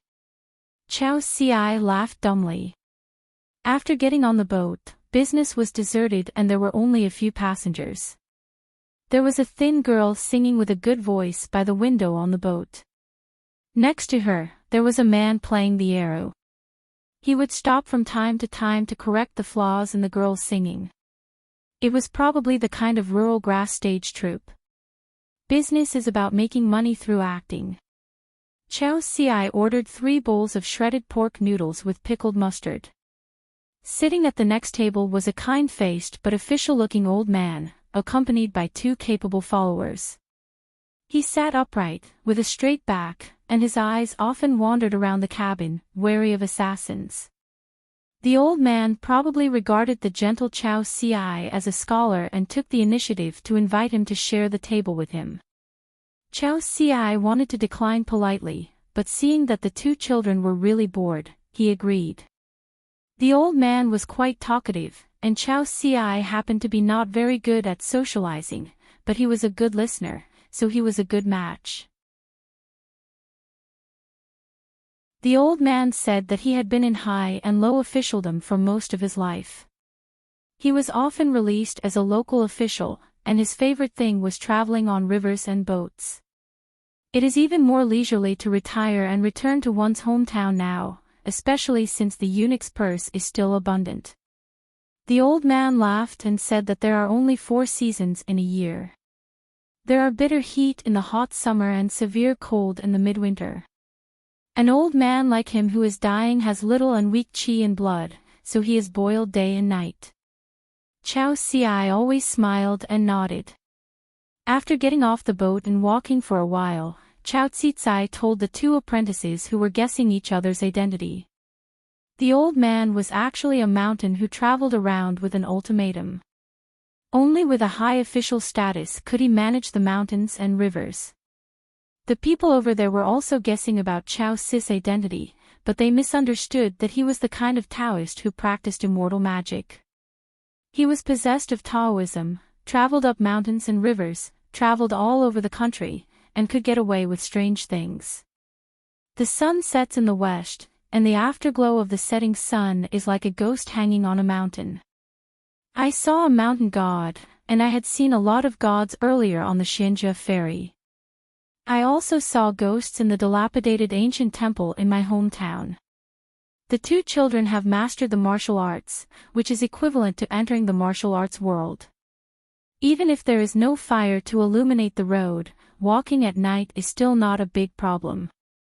Chow Si told them that when they were walking at night without a moon, they would often see ghosts holding fires in cages and holding fires on ancient roads without a moon, so even ordinary people in the market, unless they were weak in body, weak in spirit, and insufficient in yang energy, would otherwise you won't be able to see them. That's what I said, but walking at night in the mountains, with the chirping of falcons and the chirping of woodcutter, sounded so real that it gave both children goosebumps. I suddenly encountered a huge mansion in the valley of Yinxian Mountain, which looked like a prince's mansion.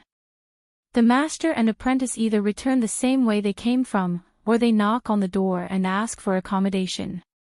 Before Chow Si knocked on the door, he asked Pianpian and Xian to put away their fists as much as possible. The door was opened by a kind-hearted old servant. When he saw the 2 children beside Chow Si, the old man wanted to refuse, saying that his wife was a widow here and it was not suitable to entertain guests. Not far behind the old man, a pair of siblings, 4 or 5 years apart in age but with somewhat similar facial features, appeared. They were dressed in plain clothes, but the old man smiled and called them Ogwin. There are many red tapes and rules in a famous family. For example, children are not allowed to wear silk, damask and satin clothes, which will ruin their fortune.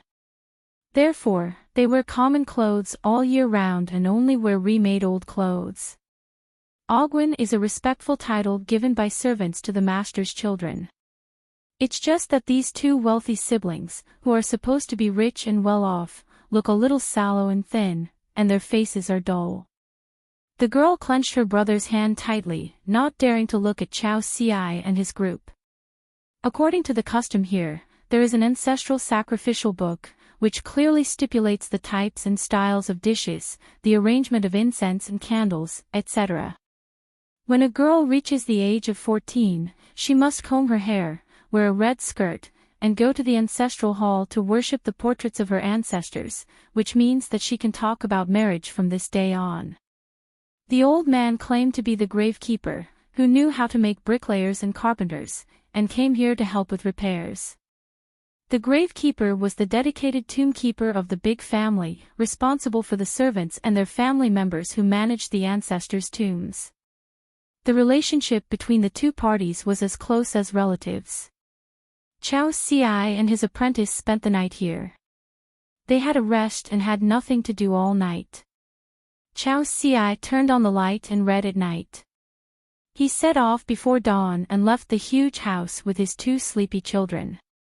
As dawn was about to appear, the two children found a woman holding an umbrella on the road behind them, with her radiant siblings, saluting them from a distance, and soon disappeared.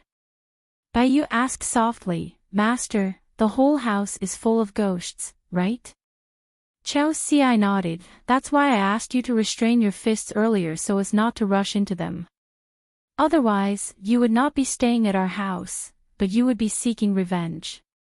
Ji Jia asked curiously, "What happened when the lady said goodbye to us?" Chao Ci explained, "Ghosts cut off the incense and sacrifices, just like people who are hungry. They can easily lose a little bit of their true spirit and either turn into ghosts or lose their souls. There are 3 solutions. The best is of course to practice Taoism. But this requires paying attention to the opportunity of the immortal family, and then eating incense and offerings. Big families and small families all need to worship their ancestors. Then it is necessary to absorb the yang energy of living people." Ji Jia was horrified when he heard this, widened his eyes and said, "Master, are you okay?" Chao Ci smiled and said, "We stayed in their house for a night, and our yang energy condensed. We are warriors, so this loss is nothing. But it is enough to help the owner of that house avoid the worry of running out of food for many years." The so-called many years actually means 100 years. Baiyu said, "I understand, the old uncle declined our stay because he was afraid of harming our 2 children. The older sister showed up with the little Ogwin. It was because they were really hungry and embarrassed to say it out loud, right? Master just pretended not to know anything, and didn't reveal anything on purpose. He lent us a place to stay for a night, so that humans and ghosts can live in peace. This is their way of hospitality. Let's leave some yang energy behind, which is how we treat guests." Chao Ci rubbed the little girl's head and said, "Smart." Ah Xian let out a wow, "Master, you are too kind." Pian said, "I don't have a master's wife yet, so it can't be justified." Ah Xian said, "With the master, can the master's wife be far behind?"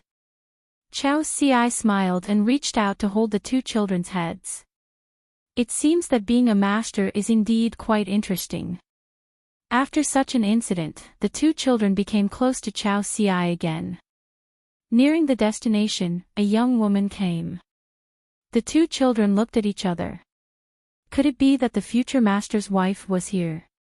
Of course not, the woman is Liao Qingao, one of their 3 uncles. Liao Qingao smiled and explained, "Senior sister Do is very busy with the family, and she really can't get away, so she asked me to pick you up." Chao Ci nodded and introduced the 2 children beside him with a smile, "Senior sister Liao, they are my newly accepted disciples, Ji Jia, whose nickname is Xian, and Baiyu, whose nickname is Pian. When I first met them, they were already. It is rare to have boxing intention in one's body. They can learn and use it immediately by just setting up a ladder and peeking at the poles and handles of the martial arts studio next door. It can even be said that they can use it for their own purposes. They can even use it in a rural temple. Yes, I have seen their moves, and they are impressive." Liao Qingao was greatly surprised, because except for the senior brother Ma Guixian, the 3 of them had not accepted a disciple so far. Senior sister Do Fenxia is lazy. Her mantra is to find a good family and marry her as soon as possible. Liao Qingao felt that she was not good at boxing and was not qualified to teach boxing to others, as she was afraid of misleading others. Liao Qingao didn't think it was surprising that the two children had such a realm. The disciples Yu Chao Ci accepted must be monsters among geniuses. Is it reasonable? Liao Qingao looked at the two slightly cautious children and said with a hearty smile, "It happened unexpectedly. I didn't prepare any gifts. I owe you." Both children timidly called out to Master Liao, one with a low but steady voice, the other with a loud but trembling voice.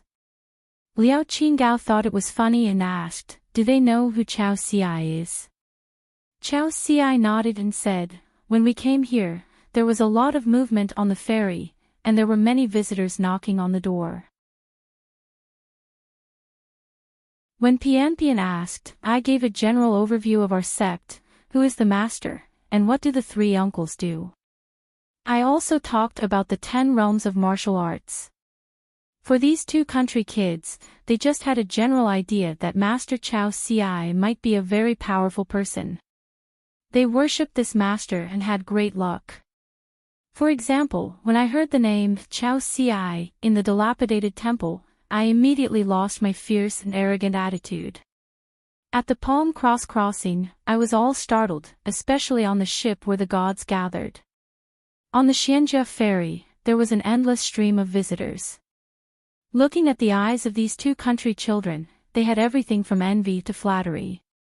Bai Yu and Ji Jia are young and don't read much, but they have good intuition and have a little knowledge of people and the world. They are all in their hometown and have seen some of them. If Chao Ci is just an ordinary powerful master, going out together is all new and exciting, just like traveling in the mountains and rivers. But when the image of Chao Ci becomes more and more important, as big as heaven and earth, covering all things, the children will move farther away from home and become more homesick. Fortunately, Chao Ci was careful and patient. He deliberately abandoned the Xianjia ferry and took them on a long hike to visit the scenic spots and historic sites. Liao Qing'ai half-jokingly said, "How about we let senior sister create some pomp and circumstance and let the Dou family open the ceremonial door to welcome the distinguished guests and put on a display. I believe Mr. Dou will be very happy." Chao Ci shook his head. Liao Qingao asked, "Worried about being a guest and usurping the spotlight?" Chao Ci smiled but still didn't say anything. He did not have any official status in the Duduan dynasty. Just like Chao Ci still doesn't have a nickname. The Dou family was in Jixiang Lane, and there was a lot of traffic and congratulatory guests. Many cars lined up in the nearby Jiufang Street and Hauer Lane. Knowing that junior brother Chao Ci didn't like the noisy way to interact with others, Liao Qingao took them through the crowded gates and chose a relatively quiet side gate. A beautiful woman with her hair tied in a snake bun walked over quickly, stretched out her hand to gently rub her cheeks with her palms, and apologized with a smile. I'm sorry, I've been so busy these past few days." My whole face was covered with laughter. "I'm almost stiff. I know your character, so I don't make a big deal about it. Apart from the old man, there are only a few uncles in charge of things in the house. I knew you would come to visit today. If you are not willing to socialize, I will find an excuse to help you. Well, if you don't reject me, you can at least go to the master's study and sit there for a while, and then you'll be dealt with."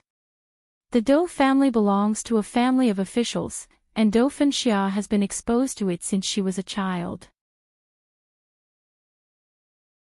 What does it mean to be able to mix well? No one at the wine table dares to persuade you to drink. Anyone who wants to propose a toast to you must prepare a plan in advance.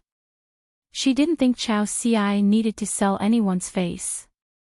Not only the Dou family of Yunzhuang County, but also the Duduan dynasty, and the entire Haoran world is no exception. Chao Ci said, "When Mr. Dou is free, let me know and I will go and visit you. As for socializing in public and drinking at banquets, forget it. I'm not good at it. Liao Qing's face turned gloomy for no reason, and she sneered, "You are better than that man named Shin in everything, except in dealing with people, socializing and banquets, speaking in public, and drinking in public. You can't compare with him." "Ha, Grandmaster Qin, Qin Jianxian, Qin Shan Lord, Qin Yingguan, he has a lot of titles and identities, and he must be a good person to have such a family fortune." Chao Ci smiled and said, "My martial arts level is just slightly higher than Qin Pingan's, but it doesn't mean I can beat him in other places." If he hadn't left the Sword Chi Great Wall too early and had waited until Qin Pingan opened a wine shop there, even though Chao Ci didn't like drinking, he would definitely go there occasionally to support him. I recall that when Chao Ci went to the Sword Chi Great Wall for the first time, his master did not arrange any guardians for him. Pei Bei just smiled and said to Chao Ci before he left, "Now when you go out, when others see you, they will say that you are Pei Bei, Cup's disciple." I hope that one day in the future, Master hopes to hear others talking about Pei Bei and say that she is Chao Ci's master. Previously, Qin Pingan and Ma Guixian had a boxing contest at the Confucian Temple. Both sides of the competition, or rather their respective schools, had a tacit understanding and did not leak the matter to the outside world afterwards.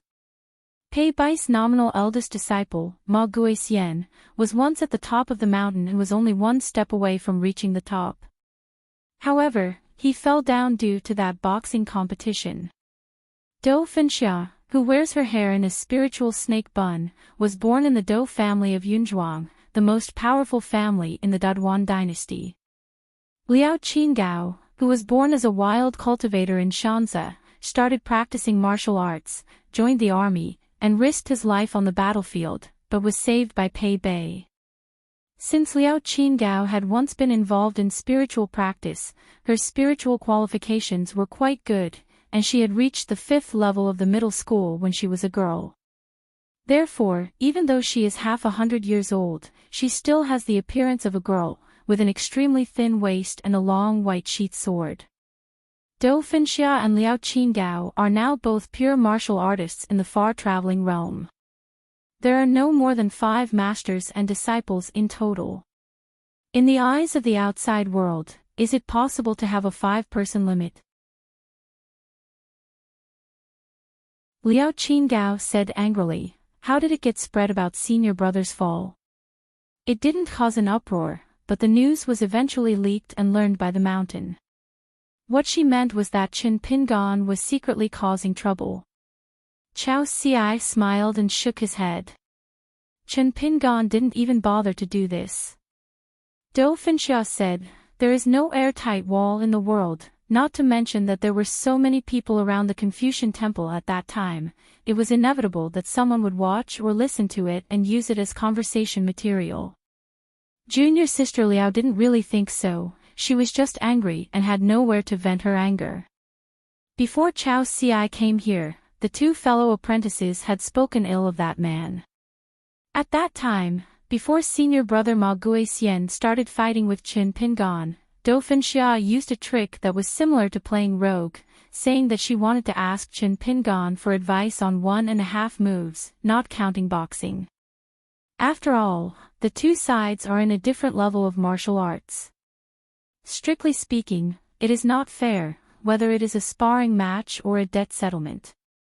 As a result, after some trial and error, Dou Fenxia suffered a huge loss despite not being able to get any advantage from Qin Pingan. Except for Chao Ci, Ma Guixian and several others were not considered Pei Bai's disciples in the strict sense. Pei Bei had never drank the apprenticeship tea, nor did they kowtow. It was only the old Emperor Dajuan's request and an excuse that was not a reason that persuaded Pei Bei to accept 3 more named disciples. Thinking of something, Liao Qingao suddenly laughed. It turned out that she had just learned that there is a custom in the hometown of senior sister. If a man can untie a woman's bun before marriage, it is equivalent to a private life. It is no different from the boudoir's thrush, and the groom's official wedding night. It's no different if you take off the red hijab. Earlier, the senior sister took the initiative to provoke the person named Chen and retaliated. Of course, it was just a point. Chen Pingan just used his fingers to stay between Dou Fengxia's eyebrows and condense them into a grain of mustard sword energy, which dispersed when it touched her forehead. Opening, it did not hurt Dou Fengxia at all, but only made the latter's spiritual snake bun loosen a little. Isn't it? No wonder when Liao Qingao visited her senior sister's family this time, she would always see her gnashing her teeth and her pretty face looking cold, reminding her of the appearance of a heartless person. Dou Fengxia felt sorry for herself and repeated her words. Sure enough, she is so low that she can't fight at all. She comes from a lineage of swordsmen. A swordsman among Qigong practitioners, a swordsman among pure martial artists. Both are outliers among their kind, most feared by their peers. Just like someone in the officialdom, who is both the censor and the judge of prison cases. Due to his status and responsibilities, he does not just cause trouble for his colleagues every day. Those who are targeted will naturally lose their skin even if they are not dead. Liao Qingao promised that within 30 years she would go to Luopa Mountain to challenge Chen Pingan. Qiao Xi hesitated for a moment, but chose to say face to face, "Senior Sister Liao, just because Master doesn't tell you something, it doesn't mean she doesn't know about it. You have to be careful." Dou Fengxia frowned. The person who could make Qiao Xi speak so solemnly must not be some trivial matter. Liao Qingao felt guilty about being a thief, but also felt relieved that she had known this before. In short, she felt very complicated. Qiao Xi smiled and said, "Senior sister, you just have to control yourself. You really have a clear conscience." Dou Fengxia quickly glanced at her junior sister's belly and asked tentatively, "Has Qing Ai made a private lifelong commitment with someone?" Master is angry and plans to expel Qing Ai from the school. Liao Qinggo's face turned red, and she glared angrily at the senior sister who spoke freely. Qiao Xi said, "I plan to go to Aquarius Continent in the near future to visit Luopa Mountain." You're tuning into the Journey of the Soul YouTube channel. Don't forget to subscribe and join us on this journey to catch the most captivating stories.